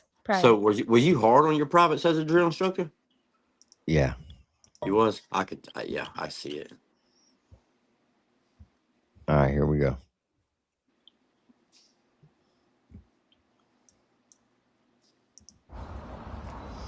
So I just got a trial with Ryan Upchurch, and all I'm gonna say is, in the end, the U.S. Constitution always prevails. No matter what you believe in, no matter where you come from, no matter who you are, the U.S. Constitution will always prevail. The First Amendment, the most important amendment, freedom of speech, it's not there to protect safe conversations.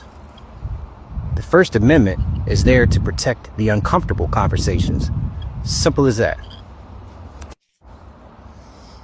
So I just got a trial with Ryan Upchurch.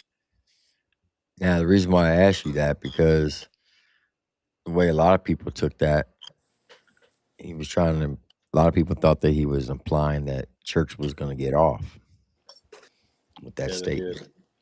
Okay. I don't particularly have a comment on like that video.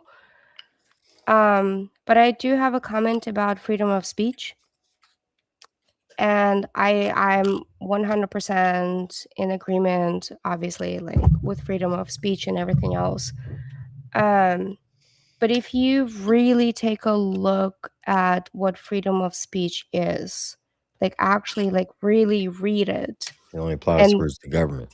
yeah, and then it's towards the government and in specific locations, and it has to be like about the things that are happening on like on the federal grounds.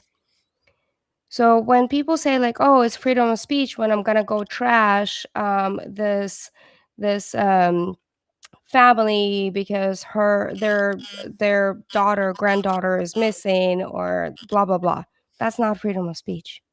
It goes beyond that line. Yeah. That's freedom of speech. Yeah. So you have to. That's the thing. Is like, as an immigrant, as a military veteran, I truly believe in Constitution. Like I see this, like I agree with this, but what hurts me the most is when people utilize, "Oh, it's freedom of speech," when I talk about the deceased girl. No, it's not. It's about the government. And then plus when you talk about something terrible on a private platform that is international, that's the word, like it's international. It's not just within America. It's on like everybody. That's a great point. Yeah, so it's in Australia, it's in New Zealand, it's like Netherlands, all over different places. It's international. Freedom of speech does not apply on an international scale, just FYI. And it doesn't apply in a YouTube chat either. Or with Exactly. malice, Exactly. hate So crime. Like, so YouTube, Twitter, Twitch, all the other international platforms, it's you can't, like, you just cannot do malice things, that's why against they other created the people. word slander. But what I'm actually really disappointed with, YouTube, in a way, is because, like, when a lot of people like, during the whole situation, people did report it. People did mass reported his channel, because of, and then plus there are a lot of different haters that came after, and some of the channels got taken down, some of the comments, everything else, like, got really taken accountability, people got punished, but people got punished for exactly the same thing that he was putting out. So it was like, why is there a difference between 1,000 followers and 1,000,000 followers? There's none. Exactly. So if a platform is trying to stick to their own regulations, but then why are they picking and choosing? That's the Fact. thing. So if you have a mass reporting towards a certain channel, like for if I was a business owner and I had so many bad comments about one of my employees, and what I would do before I would like do anything else between be like banning the channel or anything else, what I would do, I would like, hey, let me create an investigative team to take a look at what is happening at the moment and to see if they are actually within wrong. But that's not what happened. That's not what happened. Facts. Yeah, and then so I'm gonna share something with you that I probably never shared before online and stuff. So I actually went to YouTube headquarters when all of this was happening, the mess reporting, and everything else. And people can feel free to fucking clip me because I don't give a shit anymore. My dad say keep it cool too, and it's right here. But anyways, so I actually went to YouTube headquarters and I talked to them and I submitted like a formal complaint and I had conversation with some of the people at the headquarters. You know what they say? What? There's nothing we can do for you. Damn, they say that over damn emails. Yeah. And then, but I went there in person because I live like 30 minutes away from the YouTube headquarters. So they said, like, there's nothing we can do. Even though I presented the case, I presented everything. And it wasn't for me that I went to. Like, it wasn't for me. It was what I've seen on the platform. I presented there are other channels that are popping up in support of him and then spitting out his narrative and everything else. Is basically I presented all of that to them. And then they reviewed my case before they accepted, actually me going over there. And they take a look at it and they say there's nothing they can do. They could do something. They just chose not to. So, but hey.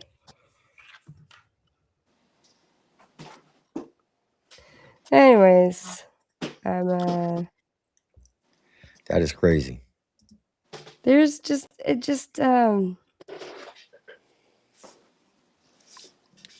I can't believe all this fucking bullshit happened. It's just, you know, Well, the it good is. thing is, in the end, it all worked out. Yeah. Thanks. And everything happened for a reason. Yes. Because if it didn't happen, you wouldn't be where you are right now. Yeah. So,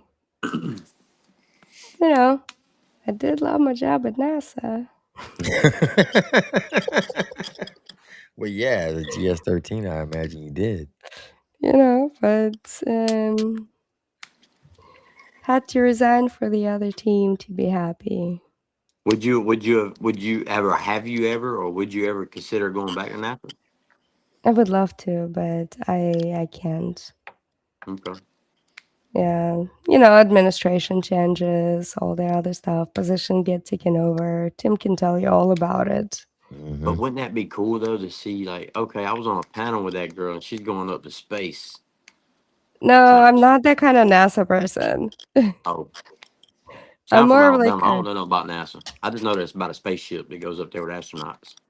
no, I'm more about like taking care of people on the ground. Like if any kind of emergency happens, Somebody needed emergency an ass whooping, manager. they calling you. Yeah, pretty much. Yeah, that's it. But Well, you know, there might be some other things that you might see anime on in the future. no, honestly, Tim, it was kind of a blessing in disguise because I got to be a consultant, which is really neat. I've never even considered to be a consultant before. So I like took on all of my experience and actually got my second master's degree. Good Lord. You called it, Steve Congratulations. Beaver. She's smart. Thank you. Intelligent. Um, I graduated last year in August from University of Southern California. So I wouldn't be able to do that if I didn't leave. So yay. Hell yeah. So So it's a journey.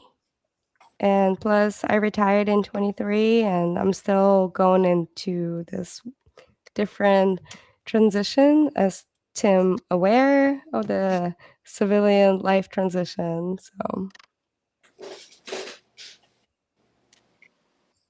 Well, y'all might see anime in the future on a bigger project.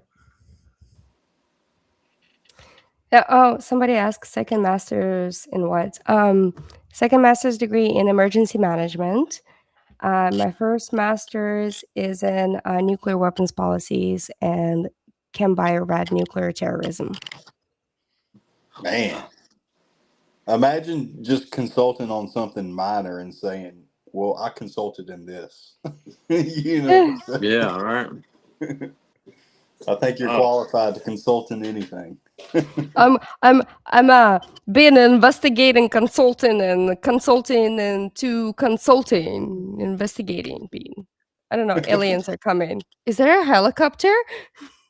that's crazy, man.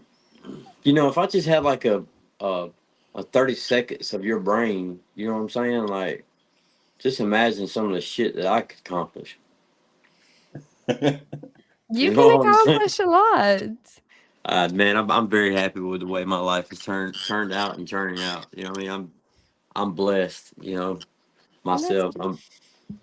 that's amazing. Because Yeah. like, you know what? I see you here sitting and you look happy. Like I you look content. You like really happy with where you are and the fact that you say you're blessed. It's fantastic. I am. I'm very happy. You know what I mean? I You're about to be on a cooking show with T.I. Yeah. What? What do Yeah. you So be cooking?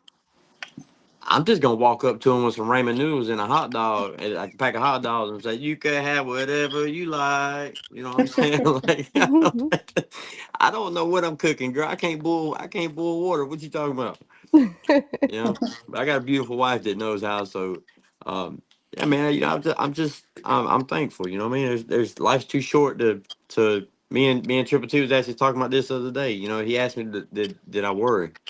Mhm. No, you know, there's no sense of worrying. There's nothing to really worry about in life except for your next move that you're gonna make. You know what I mean? And you know, I was an addict for 15 years, and now I got the opportunity to help other addicts getting into the music industry. You know, I'm thankful for the people I got surrounding me. Triple T, country rap shit, country rap news, a lot of bigger artists.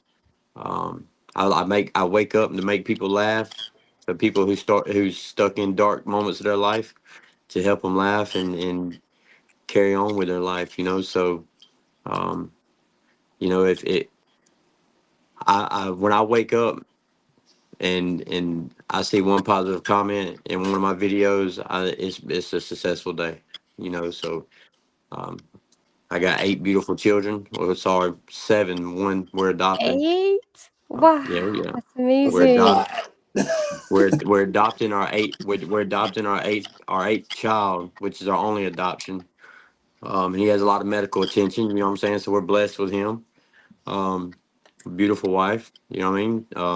I live in a trailer park, but I'm happy where I live at. And So you're rich with your family and you're rich damn with right, the people who surround you that love you you and you damn love right. them back. Amazing. You know, and I'm thankful. You know what I mean? So I'm always happy. You know what I mean? Always happy. You know what? Bravo to you. Seriously, this is the kind of stories that like I love to hear, is because we surround ourselves with the people that we love and the people that we care, and this is what makes us happy, and this is what the life really is about. Is I cut off like all the negative people out of my life because I don't give a fuck about them, right? It's because what we need is the happiness from our family, from like people surround us. And that's why I like hanging out with Triple T. He makes me feel special.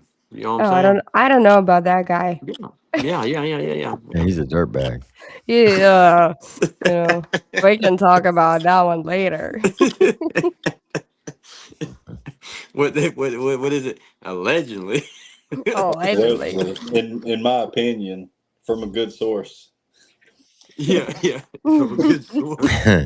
So does that mean the same thing as allegedly? From my opinion and a good source, like I I got don't this know. I'll from a just good say source. them all.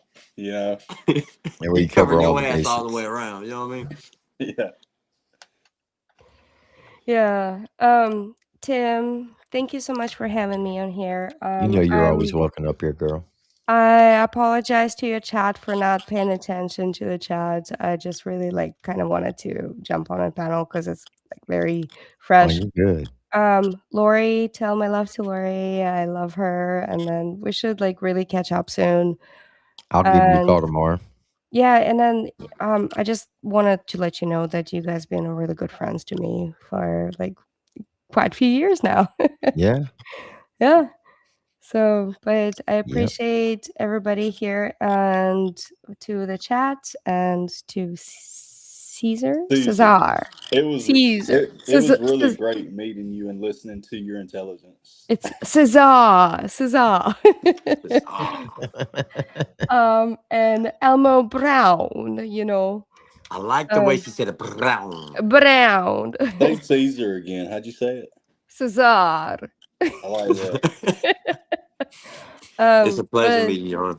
Yeah, thank you. And Tim, we'll talk Yes, about ma'am. some other stuff that's coming up. So, Yes, ma'am. all right, thank you guys. All right, Everybody ladies and gentlemen, Xana May, the wait, one and only how living do I legend. get out of this restream? This is I weird. got you. No, I'm kidding. I I got got it. Thank you. Bye. All right.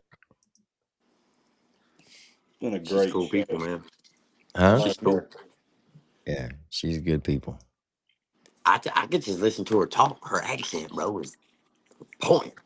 So when when Ryan was going around saying that she was stolen valor, I actually went. So if you're a retired military or if you're active duty military, they have this thing called AKO.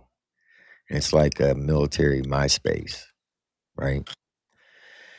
And you can go in, you can talk to anybody that's in the military, that's on active duty or a retiree, and you can actually go look up the records and see what they've done. It won't show all the records, but it'll show you like where they've been deployed, what awards they got, and whatnot. So I went into AKO. It took me about 2 days. I gathered up all the information. I put it in a presentation, and I actually came online with her permission, and I showed her military records. And while she was watching, at first she was a little upset because I was showing a lot of it. But then her mom was sitting right beside her and started crying. And she looked over at her and says, "Why are you crying?" She goes, "I didn't realize how much you have accomplished in your career." And she said that was like the happiest moment, one of her happiest moments in her life, that she got to share that with her mom. So, yeah. But a lot of people were saying that she was stolen valor. And I'm like, look, this lady's not stolen valor. She's a 2-time combat veteran, sergeant first class. She definitely is military. She's definitely that one that will whoop your ass. Yeah. Bro, I thought my wife throwing post hole diggers at me was rough. You know what I'm saying? Like, Oh, she's super, super smart. she She's probably would have hit me in the face with them. yeah, she's got a very, very high IQ. being from Ukraine, that's a whole different language over there, right? Yeah. It's Yeah, basically so like Russian. yeah, so you see how well she spoke, you know what I mean? So Mhm. she had to learn English, you know what I mean? And they say that's one of the hardest languages in the world to learn is English, you know? Yeah. I Well, don't know, see, but I struggle with Spanish. when Ryan was running around saying that she was stolen valor, he was like, supposedly one of his security guards who was military, which I always question the people that he said that was his security guards, they were prior military.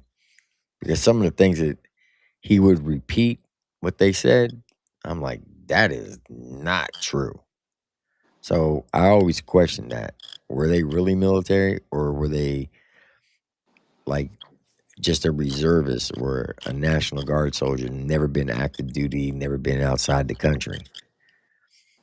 But they were like telling him that as soon as you join the military, they would give you your citizenship right away, which is not true. In order for Xana May to get her citizenship, she had to complete her first contract, a minimum of 4 years. After the 4 years is up, then she can apply for citizenship. Keyword, apply. But she still had to study, still had to take the test to get her citizenship.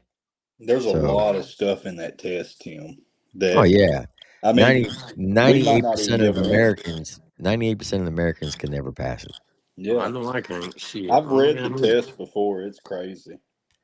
Yeah, because you got to know all the executive branches in the government. You got to know all 50 states, U.S. territories. You got to know all the presidents. It's, half the people can't even name 10 presidents. I can't name the last 5. Yeah. I know Donald Trump and what's his name? Saddam. No, not Saddam Hussein. What's that dude's name? Barack Obama. Obama. Yeah. And then with George Washington, Bill Clinton, Abraham Lincoln. That's all I think I know. Did you see Adam Calhoun's IG story? No. Oh, somebody in the comments said it. I'm going to look. I'll pull it up. Yep. Oh, Screenshots. yeah. Oh, yeah. Adam's talking his shit. Need to pull him up on panel. We've had some great guests. Says Ryan Upchurch, you got what you deserve. Nashville, Tennessee, defamation trial involving Nashville YouTuber. I like how they always call him just a YouTuber. I think that's hilarious. And viral true crime video has ended with a $17.5 million verdict. This is the news article.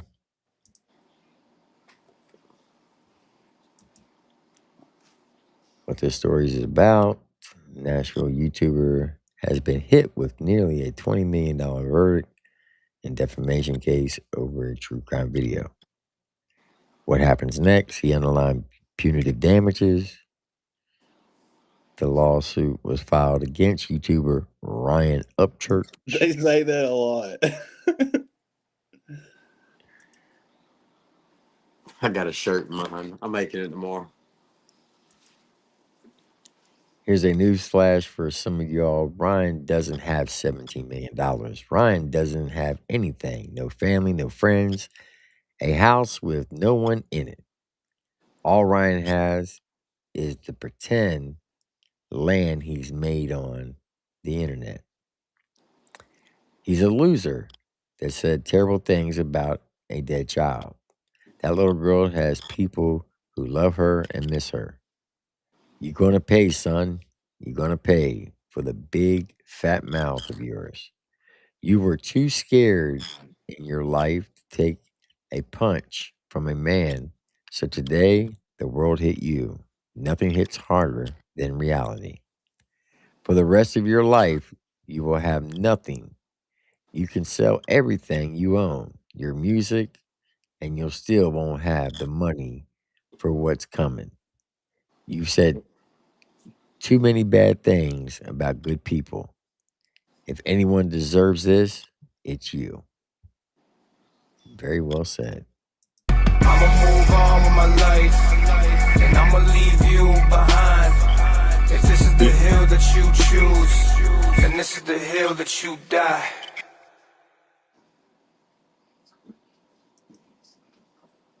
Facts. Man, I wonder if I can get in trouble for making some skits. On. Upchurch. I have to say allegedly. That's what I would overly do, the allegedly, in your opinion. Okay. That'd be funny too. I think it's funny that I say that now, like allegedly, in my opinion. So tomorrow, the lawyer did it too. There was a lawyer that did you see the video, Tim, of the lawyer that talked about the Jay Wick case? No. Oh, we gotta pull that up too. But she was saying allegedly, like Was she? yeah. Let me send it to you, bro. It's great. Somebody messaged it to me this morning, and somebody in your live messaged it to me. So tomorrow I'm gonna be emailing you, Triple T. Tomorrow evening I'm gonna be emailing you a skit. Can you email me too? Yes. Y'all gonna put it on Country Rap News? I might. Great. Yeah. Yeah. Yeah. All right. But allegedly. It's in your text messages. But allegedly. Yeah, she's a lawyer from the area, and she You went say and pulled the you document. say you texted to me? Yeah. I got to go grab my charger.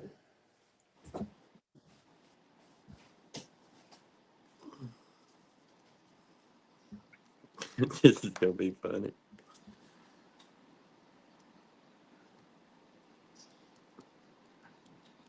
Yeah.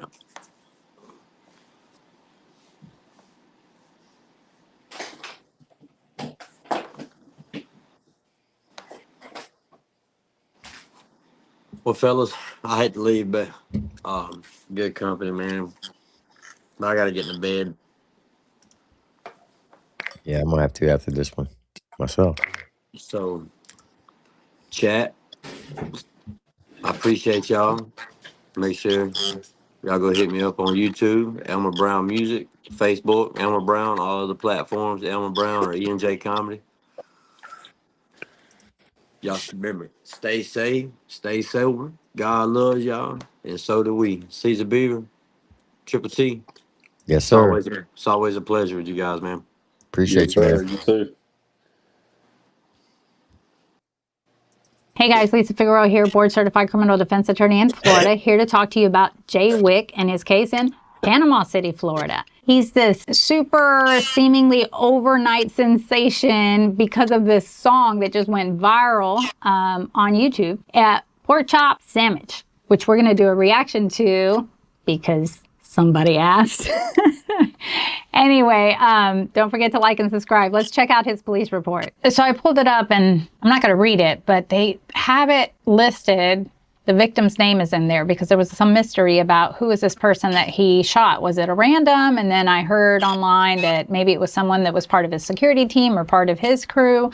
But it's on there, and let's see. So apparently, Bay County Sheriff's Office, they say that Donald Justin Anderson, also known as Jay Wick, allegedly committed attempted first-degree murder. On April 25th, 2026, the deputies were dispatched to this area of Front Beach Road in reference to a delayed shooting.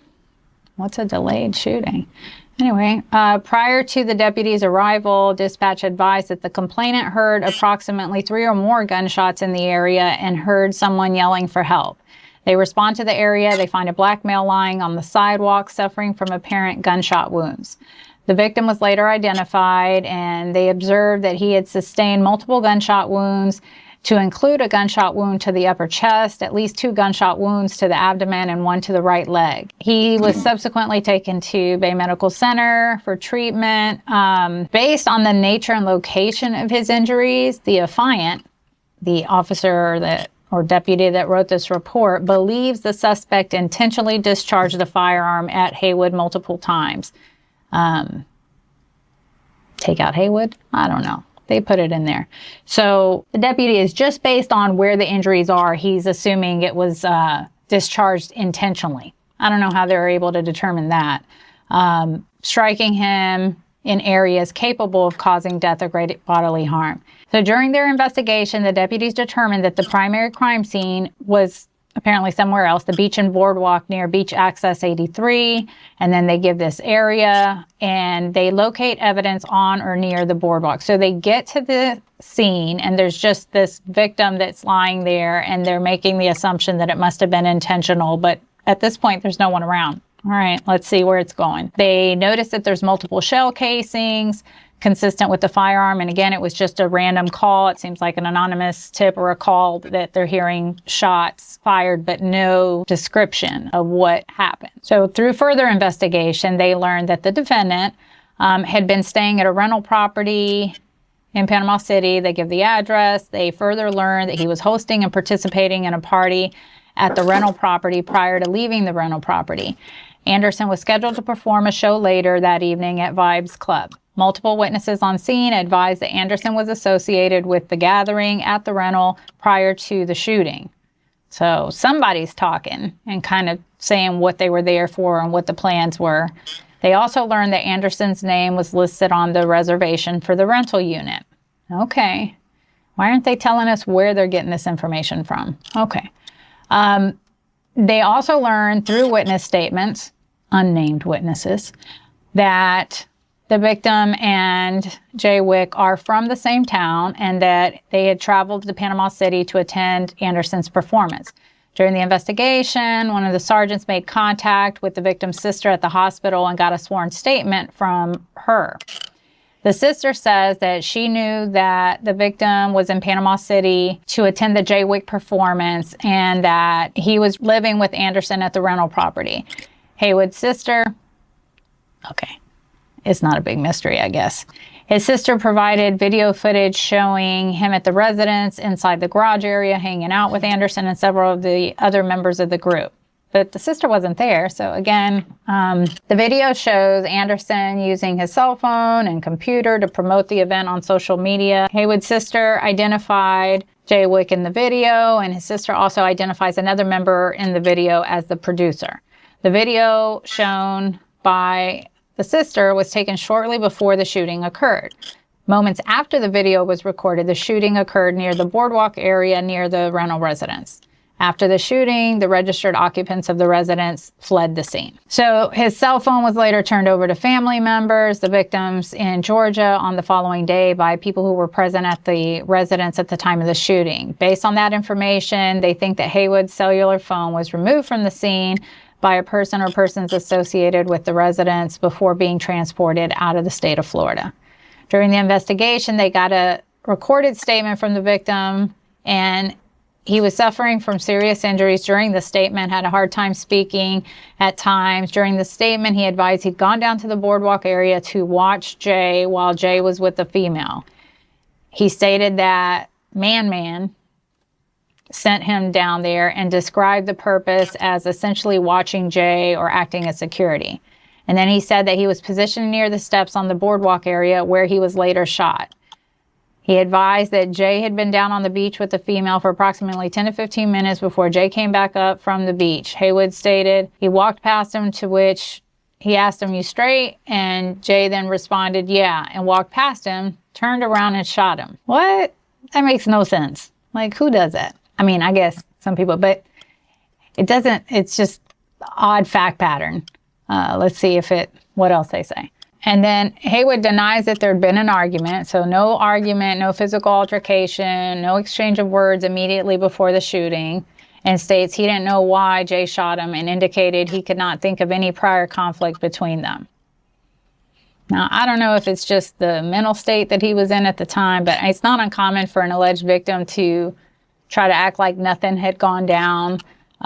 So it doesn't seem like they caused it to happen, or they brought it on, or there was some kind of conflict, or maybe something else is happening. I don't know. But it just seems a little strange that he would just out of the blue do it. Do you think he's like lying, or it doesn't seem believable? I don't know yet. You know, but then again, he just got shot and he's laid up. And so, you know, sometimes you're not thinking straight. Sometimes, I don't know.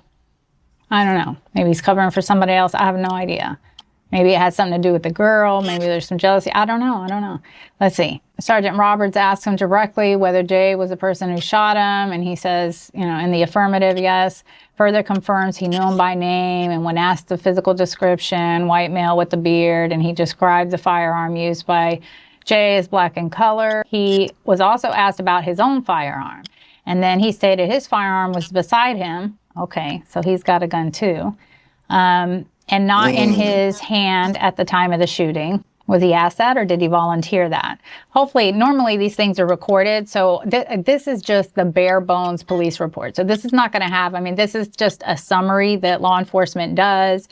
Usually when they speak with any witness or the alleged victim or the defendant, they record that. And then hearing that gives you many times a totally different story than how this reads. So until I could actually hear how it went, and is it prompted by the cop's question, or is it something the person volunteered? That also can make a difference. So for his lawyers, obviously the first thing they're going to do is they're going to request the discovery, all of the evidence. So any video, any body camera, any recordings, any written statements of the witnesses or victims, because obviously there were people from the house that were talking, the sister is talking. So all of that, they're going to request all of that. They review that first, then they look to see, they can schedule a deposition, which is an interview. The defendant doesn't go, and my clients are always like, well, do they get to be at the deposition? You don't, it's not like civil. So the defendant doesn't have a right to attend the deposition, just the lawyers, a court reporter, and the witness. But that gives them a chance to sit down and talk to this person, or by Zoom. But either way, they interview them at that point and see what's the story, ask any questions, and get some background to find out what the motive is to maybe lie, or what the beef was, or whether the story makes sense.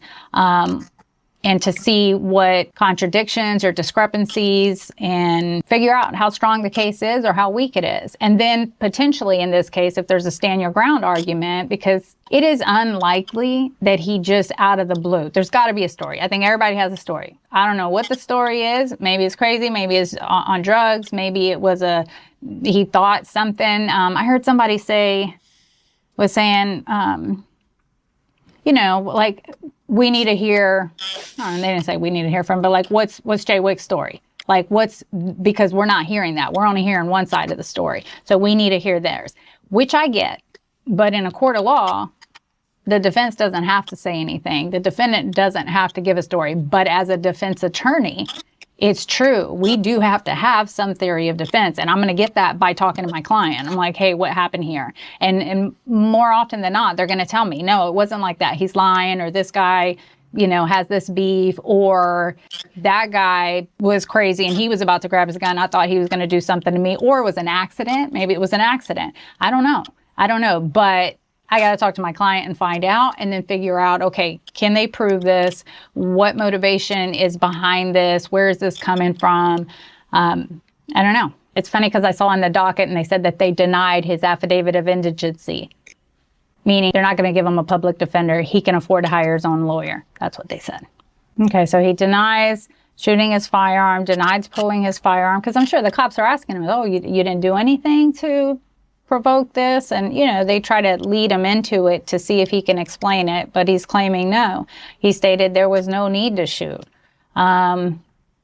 His statement is consistent with the investigation, indicating that Haywood was the victim struck multiple times by gunfire, and he did not initiate an exchange of gunfire. And obviously they found some shell casings or on the scene, and if they're all only from one firearm, then the theory is that it would just be one person that was shooting and that he didn't exchange gunfire. During the same recorded statement, it was recorded. The victim advised that Jay had consumed, here we go, yep, a large amount of liquor. So, and was probably intoxicated. Well, probably something. If there is no reason, then I think that might explain things. But Haywood also stated Jay smoked marijuana and may have taken pills, although Haywood did not know what type of pills. Maybe it was laced with something. But, it is Panama City. But take it with a grain of salt, because this is just a random guy you bumping into the street. How do you know his drug history and all that stuff? You're not. This isn't a random guy. This guy came with his crew from Atlanta, from Georgia. That's the whole point. He knew him. He was with them. He was working security. That's what they didn't know at first, if it was a random. But since it's not a random, that makes it a little weirder. But I don't know how close they are. I mean, was this just a one-off? He did say in the one interview, if you haven't seen it, the off the porch video where he gives his backstory. He was like adopted, and we'll throw it in here so you can check it out. Like, it starts going, like, it does its thing, but like really, I think it was probably like a couple, like a weekend, three to 5 days in, Instagram really got a hold of it, and it started running, and we posted one reel, and I had a reel do like, it's at like 5 million right now on my page, and everybody was, all the comments, I just came here from Instagram, and then Cam Scatterboo, shout out, Giants running back, he was the first real celebrity to like actually show me love. He went to reposting it. He said he was on stream talking about putting hot sauce on the pork chop sandwich, and then all my comments started saying, I'm here because of scat, and probably in that 3-5 day time span, I probably went 600 to like 100,000 followers. But it gives this whole backstory, how you come, you're doing your stuff, you have this vision, but then all of a sudden you go from, I don't know, he said something like 400 followers to 500,000, and then something going viral, and that Cam from the Giants reposted him and was streaming talking about pork chop sandwich, and all of a sudden it just took off, and next thing you know, the labels are calling him, and he got signed with Empire and all this, and then boom, this, right? And it's a lot, because all of a sudden you're like going from a regular job, like going to work every day, and you're thinking, am I doing this or am I going to do this? And what direction is my life taking? And he's a father. He has a young son at home, and it really means a lot to him. And so this is huge. And Florida, attempted murder with a firearm is a 25-year minimum mandatory when someone is actually injured.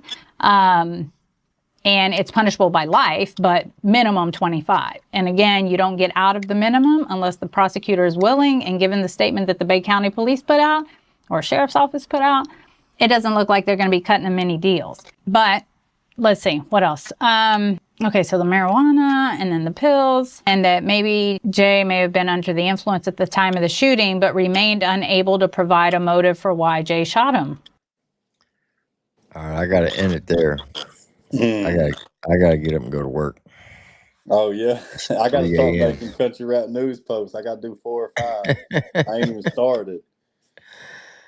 Well, man, look, I appreciate you coming up and asking those questions to Chad. I really do. I thought they was good ones. They were, and I appreciate that. And I also appreciate Xana May coming up, talking, telling her story. Shout out to Elmer Brown. Shout out to Chad and Chelsea for coming up. I wasn't expecting that. But yeah, we're gonna tomorrow tune in at 8 p.m. Eastern, 7 p.m. Central. We are going to attempt to clean up the country rap lane. So this is something that's been in the works for 2 weeks.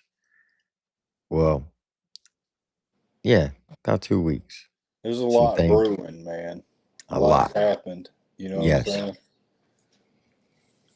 So it's definitely something that needs to be addressed, and there's going to be multiple people on the panel tomorrow saying what they got to say, and then I'm just going to present the evidence and let the people decide. Right. Heck yeah, It sounds exciting, man. Yeah. So make sure y'all tune in for that tomorrow. Shout out again to Tyler True for winning season 6 of the Rundown. Shout out to Ty the Tyrant for being a runner-up, who will be opening up for the Redneck Rave. That'll be exciting for him. And I appreciate everybody showing up tonight. If y'all could hit that like button on the way out, share this live stream, and get the word out. Thanks for having me, brother. I appreciate Anytime, man. Anytime. All right, folks, y'all know the deal. Stay strong, stay safe, stay blessed. I'm Triple T with Caesar Beaver from Country Rap News. We'll see you on the next one. Y'all have a blessed one. Have a good night, folks. Every night, the conversation goes live, where opinions are strong, voices are heard, and the chat never sleeps. From breaking topics to unfiltered reactions, this is Triple T Live. Real talk, real time, no script. The stream starts now.